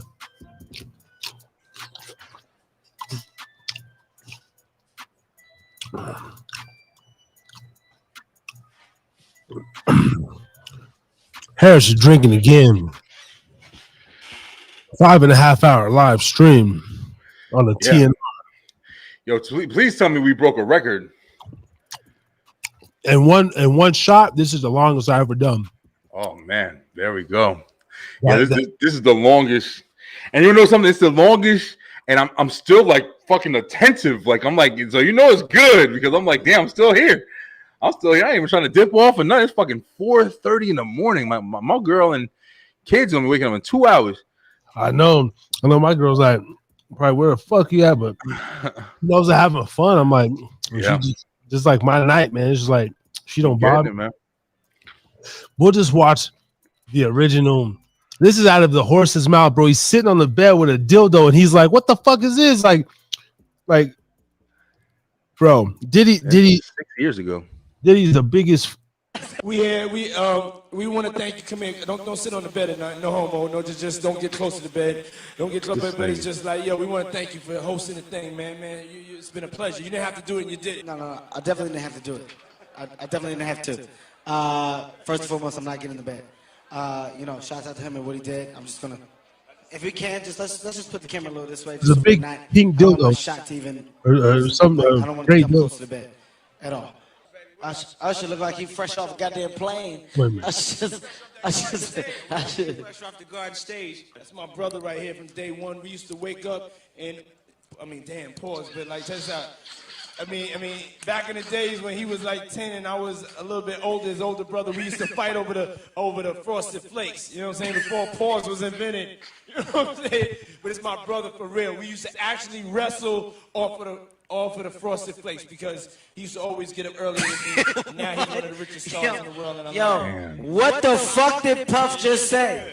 Nobody's gonna acknowledge this but me. Puff just said we used to wrestle over the Frosted Flakes. And we're streaming live. That was stupid. Listen, that was fucking stupid. Listen. We having a good time, yo. Wait a minute though. There's one. That one's cut off. So there was an object. There was an object right fucking there with a damn. Hold on. No, we got them. Oh no. It's crazy because before like all this shit started coming out, bro, I didn't think anything about Puffy. And for real, you the comedian, so go light on me. Tonight's my night. Don't kill me. Hold on. Yeah, I'm ready. See, Puff Daddy probably had this shit clipped, bro. Kevin Hart goes on to say, no. He's like, Puff, what the fuck is a vibrator dildo doing in the bed, man? And you could see it right there. It was like this gray fucking Epidemic sound provides you. God damn. It was like a but anyway, you get the gist. You could find it. But check out this this one right here, bro. Puff Daddy said, oh, I like the way you he calls Fabulous Daddy, bro. And he's like, oh, I like the way you scraping and scratching for shit, Daddy. Like some very weird. This is the one right here. He did drink champs. Dog, this shit is almost like hold on. That shit blowing my mind right now, bro. All right, check this out, bro. Okay, but you can go back and watch the There's a fucking on Drinkin. Yeah, there was a dildo on that bed, right? And this was a minute ago. Look at this shit. This is the most crazy shit, bro. This shit is wild. I got Mr. Lee. Yeah, I love this drink. Where you put my bag I like at? when you like this, Daddy. Yeah, where you put my bag Daddy, at, I like Mr. when Lee? you Oh, when it's you right here, scrambling it's and right here. scraping for No, shit. I got I no- like Look at that. Jada. Look at Jada. Like, what the fuck? Yeah. We said I love when you scrambling, scraping for shit. Mr. Lee. Yeah, I love this drink. Where you put my I bag like at? when you like this, Daddy. Yeah, where you put my bag Daddy, at, I like Mr. when Lee? you Oh, when you it's right here, scrambling it's and right scraping when here. you Oh, when you it's right here, scrambling it's and right scraping here. for shit. No. Okay, yeah, I'm not gonna go over with that one. Make a wish. That one. Just blow it out. It's your birthday every day. Every day's your birthday on Drink Champs. God damn it, I'm in. Where I look Did you back miss on me? where I became. Did you miss me though? For real, because I'm saying it seems like a thing. I With miss this partying birthday with party, Puff, man. I Man, miss but I'm partying talking about with for your birthday. Huh? Why won't you party with me for your birthday, man? We partied for my birthday before. You came to my party. No, but me and you ain't never really party. You know what I'm saying? Eyes. Damn. Yo, it's fucked up because Eyes. I understand. You know what I'm saying? look at Fab. Fab like, okay, what the so fuck check is this this out. nigga So talking me- about? Oh, yeah. Tyrese, Look at this cake, though. Ray J, and F. Gary Gray. You know, I'm a type of nigga, I like variety, man. I like people that's unpredictable. You know what I'm saying? I like different personalities. So I was like, I never knew they would become what they are today. But you know what I'm saying? They're like, you know, that sounded like the type of night I want to have in Vegas. You understand what I'm saying? Okay. So I'm just eating this cake like Trying to ignore that weird Tyrese shit. kept on talking- fight. This is a Floyd fight, right? Yeah. And Tyrese keep on talking about like how you got to get back for church. And we just like, yo, the night ain't start. You got to get back for church. We in motherfucking Vegas, nigga. But like, you can go to church next week. You know what I'm saying? Sending your thing. You know what I'm saying? Ain't nothing. We in Vegas. Don't be bringing God into this. Don't bring God into this situation. You know what I'm saying? F. Gary Gray is like, nigga, shut the fuck up. You know what I'm saying? Then you got Ray J. So Ray J is like just really like feeling like Ray J right now. You know what I'm saying?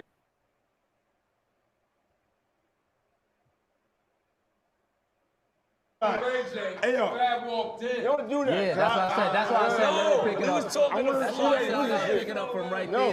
This why I gotta pick it up from right there. Look at this nigga. This is nigga. Go ahead. No, Groove. Killing him. Groove. Come tell the story. Groove, we intoxicated. Listen. Oh, Groove, you helping me build that beautiful, nice guy, Rastafari brand of yours, huh? I come see you, in, man. I'm walking. Yeah. To you. oh, this is Birthday to you. this nigga. Happy birthday, dear Fabulous. The only nigga that got the name that I want. Damn. Happy birthday to you. Thank you, my brother. Yeah. Let's take a shot for that, boy. Oh, that shit is crazy, bro. Hey, Hanks Agree. Hope you're sorry. This is your boy N.R. What up, is DJ? Like, but that was it was like I like that, Daddy. I like when you scrambling and scraping for shit. And years ago, 50 Cent, that's why he calls Puffy a fruit, because there's a clip, and he's like, yeah, I was chilling with I don't know, Russell, whoever, and Puffy come up to me and said, I want to take you shopping. And 50's like, nigga, like, ain't no man ever, like, he's like, how come you ain't never go shopping with me, Fifth? I want to take you shopping. And he's like, ever since then, Fifth ain't fuck with him. You know what I mean? Yo, listen, bro. Let me tell you this shit, yo. I can't believe I still got more stories to fucking tell you. We've been talking about fucking hour, 5 hours and a half. Yo, it's 4:30 in the fucking morning, yo. Like, this is the time I'll be waking up to take a piss and shit. Like, and then I go back to sleep. But yo, listen, I'm gonna tell you this story, bro, on your show. I don't even know if anybody gonna fucking ever watch this shit. Yo, when I was working in Jersey, the last job that I had, it was a supermarket. It was called ShopRite, and I worked there until I think it was like 4 years. I worked there, and I was overnight. And I started off as a cashier. And then I went to overnight, and I was a cashier. I used to fucking bust my ass at this job.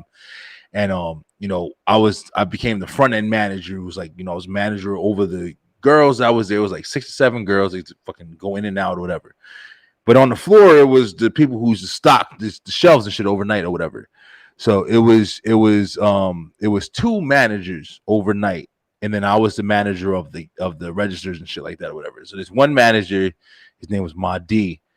And he was pretty cool, skinny little black kid. He was like fucking 20 years old. He used to date one of the associates that I was really cool with.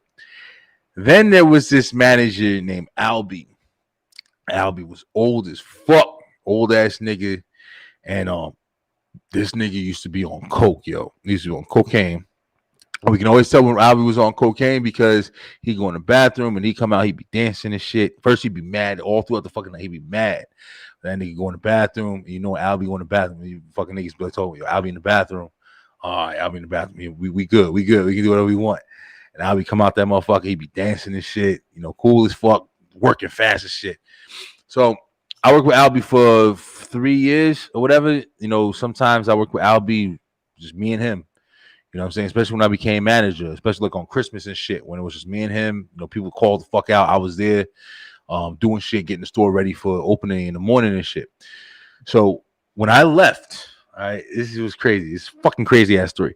When I left, me and the dude that got me into boxing and shit was the security guard overnight or whatever. And he used to go in the morning. We used to box in the morning and shit like that. He quit, and then he hired his boy to replace him. And me and Jose, we was cool as fuck or whatever. So, you know, when I left or whatever, I went to Georgia and I left, and the first week maybe that I was down in Georgia, Jose called me. I was smoking a fucking cigarette outside my apartment. I'll never forget this day. And Jose was like, yo, B, yo, fucking Albie just got fired because he was paying the maintenance people so he was paying the maintenance people it was like $500 so he can suck their dick. So he can suck their dick or whatever. Okay. Now listen. Now, like I said, I told you this whole fucking story just the way I told you because I want you to understand. I used to work with this motherfucking old ass. We all knew he did drugs and shit and whatever. It didn't matter. It was overnight. It was like whatever. That was cool. Like, you know what I'm saying? Like I was be on my phone and shit, and Albie used to catch me, Brian, don't be on your fucking phone no more. All right, Albie, you good, bro? Get the fuck out of here. Whatever. But he was like one of the managers was like, Albie, just get the fuck out of here, bro. We don't care. Like, you know what I'm saying? Like you kind of walk over and shit. So the thing that fucked with me, bro, is how there was this guy named Edwin, and Edwin was Mexican. And of course the fucking maintenance guys, they was Mexican, but they used to kind of like you know, transition out. Like sometimes they would always change and shit. But there was a couple guys who was just like always there since I was there. But most of them would change the fuck out. It'd be different ones every, you know, month or whatever. And there was a guy named Edwin. Edwin was cool as shit. Edwin used to work produce. And Edwin, we'd be outside smoking cigarettes and shit on break and stuff like that or whatever. And Edwin would be like, you know, they'd be cracking on each other. We'd always cracking on each other. Albie, get your toothless ass out of here. Get the fuck out of here. And Edwin and Albie would be cracking on each other. And Edwin would stop. And this is what Edwin would say. Every fucking time. Albie, he gay. He gay. I'm telling you, he gay. Serious as shit. And we're all sitting here like, oh, we just cracking this shit. Not taking it real. You feel me? As soon as Jose told me, when he called me and told me that shit, the first thing I remembered was every fucking time Edwin told me Albie was gay. And he told me that shit. And I was like, the whole time, we're all sitting back. Oh, no, he's just joking. No, it's just this is not real. How can that be real? He got a wife. He's got grandkids. He got this. Nope. Edwin was absolutely fucking. I'm telling you this story to say we just watched that P. Diddy shit. Yep. Whenever you hear a motherfucker speaking some truth, yo, that's my experience in life. There's some truth to be spoke, bro. There's some motherfuckers out there that's literally just making up a story from scratch, lying a bullshit ass off. Yep. But there's most of the time, I firmly believe that a motherfucker's telling a story because there's a story to be told, yo. And Edwin was trying to tell us that shit, and we didn't hear him because we were just like, oh, no, he's not.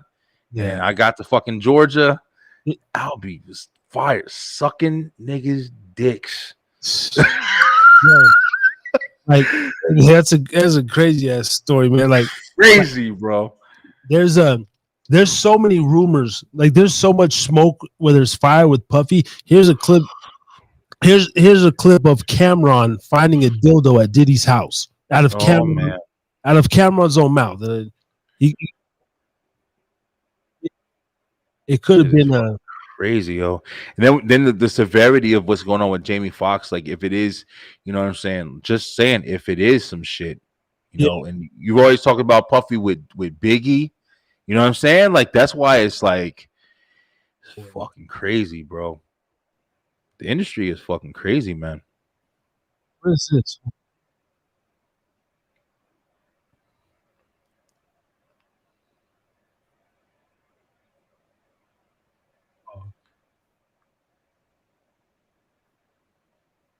Even hearing about Puffy now, I'm just like, you know, we've been watching this motherfucker for so long and just knowing like he'd been on this undercover gay shit. Like this motherfucker is it's bananas, bro.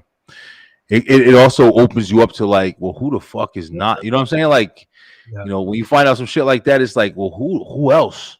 You know what I'm saying? It's not like you stop there. Like it's you hear all the shit with the B2K and the Chris Stokes and fucking bananas, man. Yo, hold on. Let me share my screen. Have you seen this one of Gene Deal while we're going in on Puff of this? And I believe it, man. He was. Yeah. I didn't watch all of this. I've seen clips of it, but that was like because of course they're playing this more when like the allegations are going around. But he, out of his own mouth, he said, you know, he's seen him going with a famous rapper, and he opened the door and he heard like banging, and then Puff opened the door out of breath with his shirt off. Like this is like a. Why would he lie? You know what I'm saying? Does anybody say that shit? You know what I'm saying? Like, yeah, people got reasons, but when there's so much evidence, it's like, you know, it's like at what point do you realize that you just don't want to believe the truth or, you know, care enough for the whatever, you know what I'm saying? That's what Mr.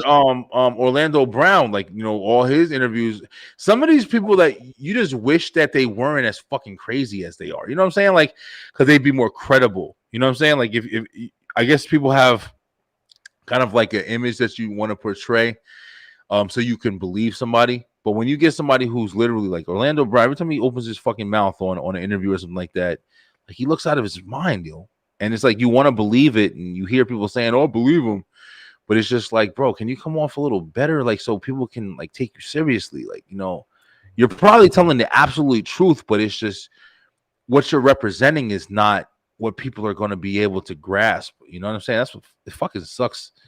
Relaying information. Yeah, man. If I could actually get an Orlando Brown interview, that would be the shit. Bro, I would ask him I would make that bitch lie. I don't give a fuck. Like, yo, just get killed, nigga. Like, tell me everything. Yeah, like I want, you know, the fucking soup boys at my door in the morning. Like, we got. I'm telling you, for real.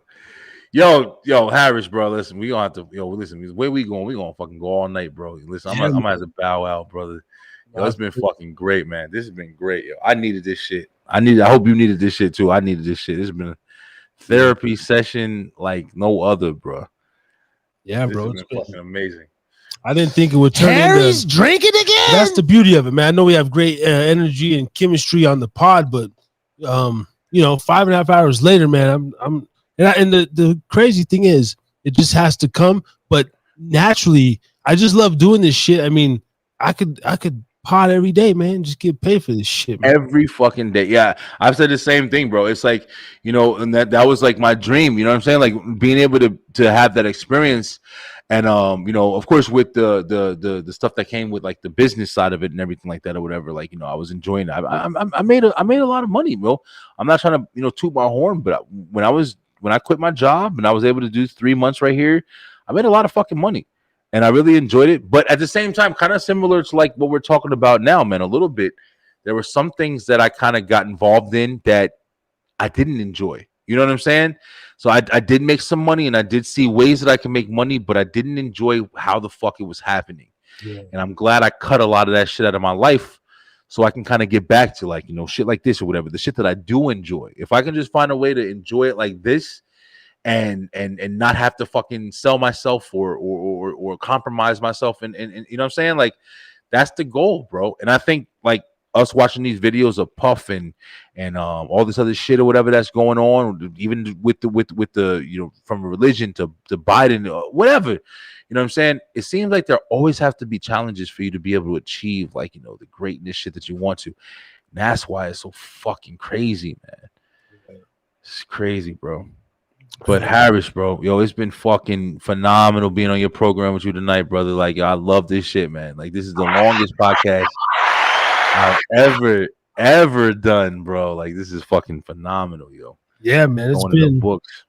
It's been definitely legendary. Fucking, I never did a 540 straight. I'll take it 545 and then yeah, epic shit. I'll see you Sunday and then. Oh yeah, please. Sunday we're gonna talk some shit, bro. Yeah, I mean, go on. And another thing, just to add on to it, man, it's like, if you think about it, like, listen, I fucking, like I said, I'm completely fucking sober right now. Like, I was gone for a minute. I was gone for a minute, but not one time did the conversation break, bro. And that's just proving like what the fuck we doing, yo. I think we opened up. I think we were able to really talk some shit. And for whoever watches it, if anybody watches, this is in the record books. This is in the fucking, in the vault. I'm gonna make hella clips of this show. There's a lot of good material and different things. Was great. Definitely make some clips, man, and then yes, sir. We'll continue, bro. But get some rest. Thank you so much. For sure, bro. Yeah, get some sleep, man. Have a great day tomorrow or today. I'm about to fucking wake my kids up in a little while. I'm have my girl go out and be home with myself. I'm gonna fucking watch some big titty bitches and jack off and be glad I ain't gay like the rest of these motherfuckers. Pussy, yes, man. Yo, man, I love you, man. Yo, it's been great, brother. Yo, I'll hit you up and we'll talk some more, bro. Harris is drinking, yo. Stay on it, bro. Definitely, man. All right, brother. Beeline out the building. Boom with the bomb drop.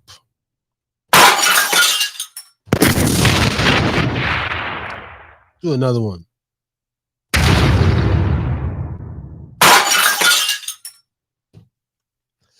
Harry's drinking again. Pubcast.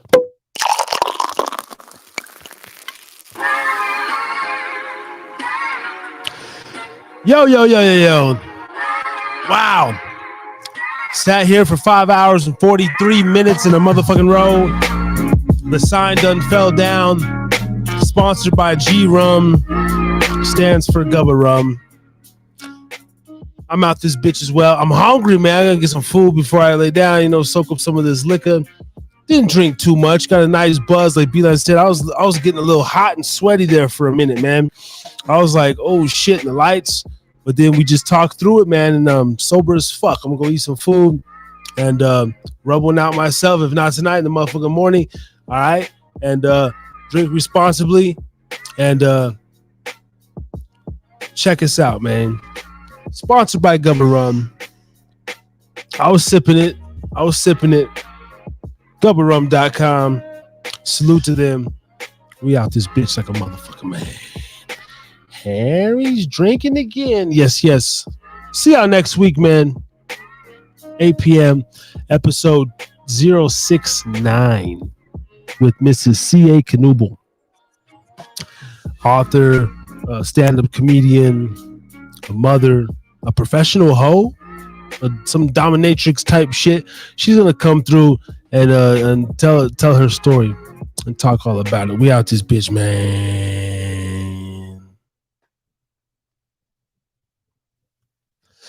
Harry's drinking again. Pubcast. You bitch, you. Shamotas.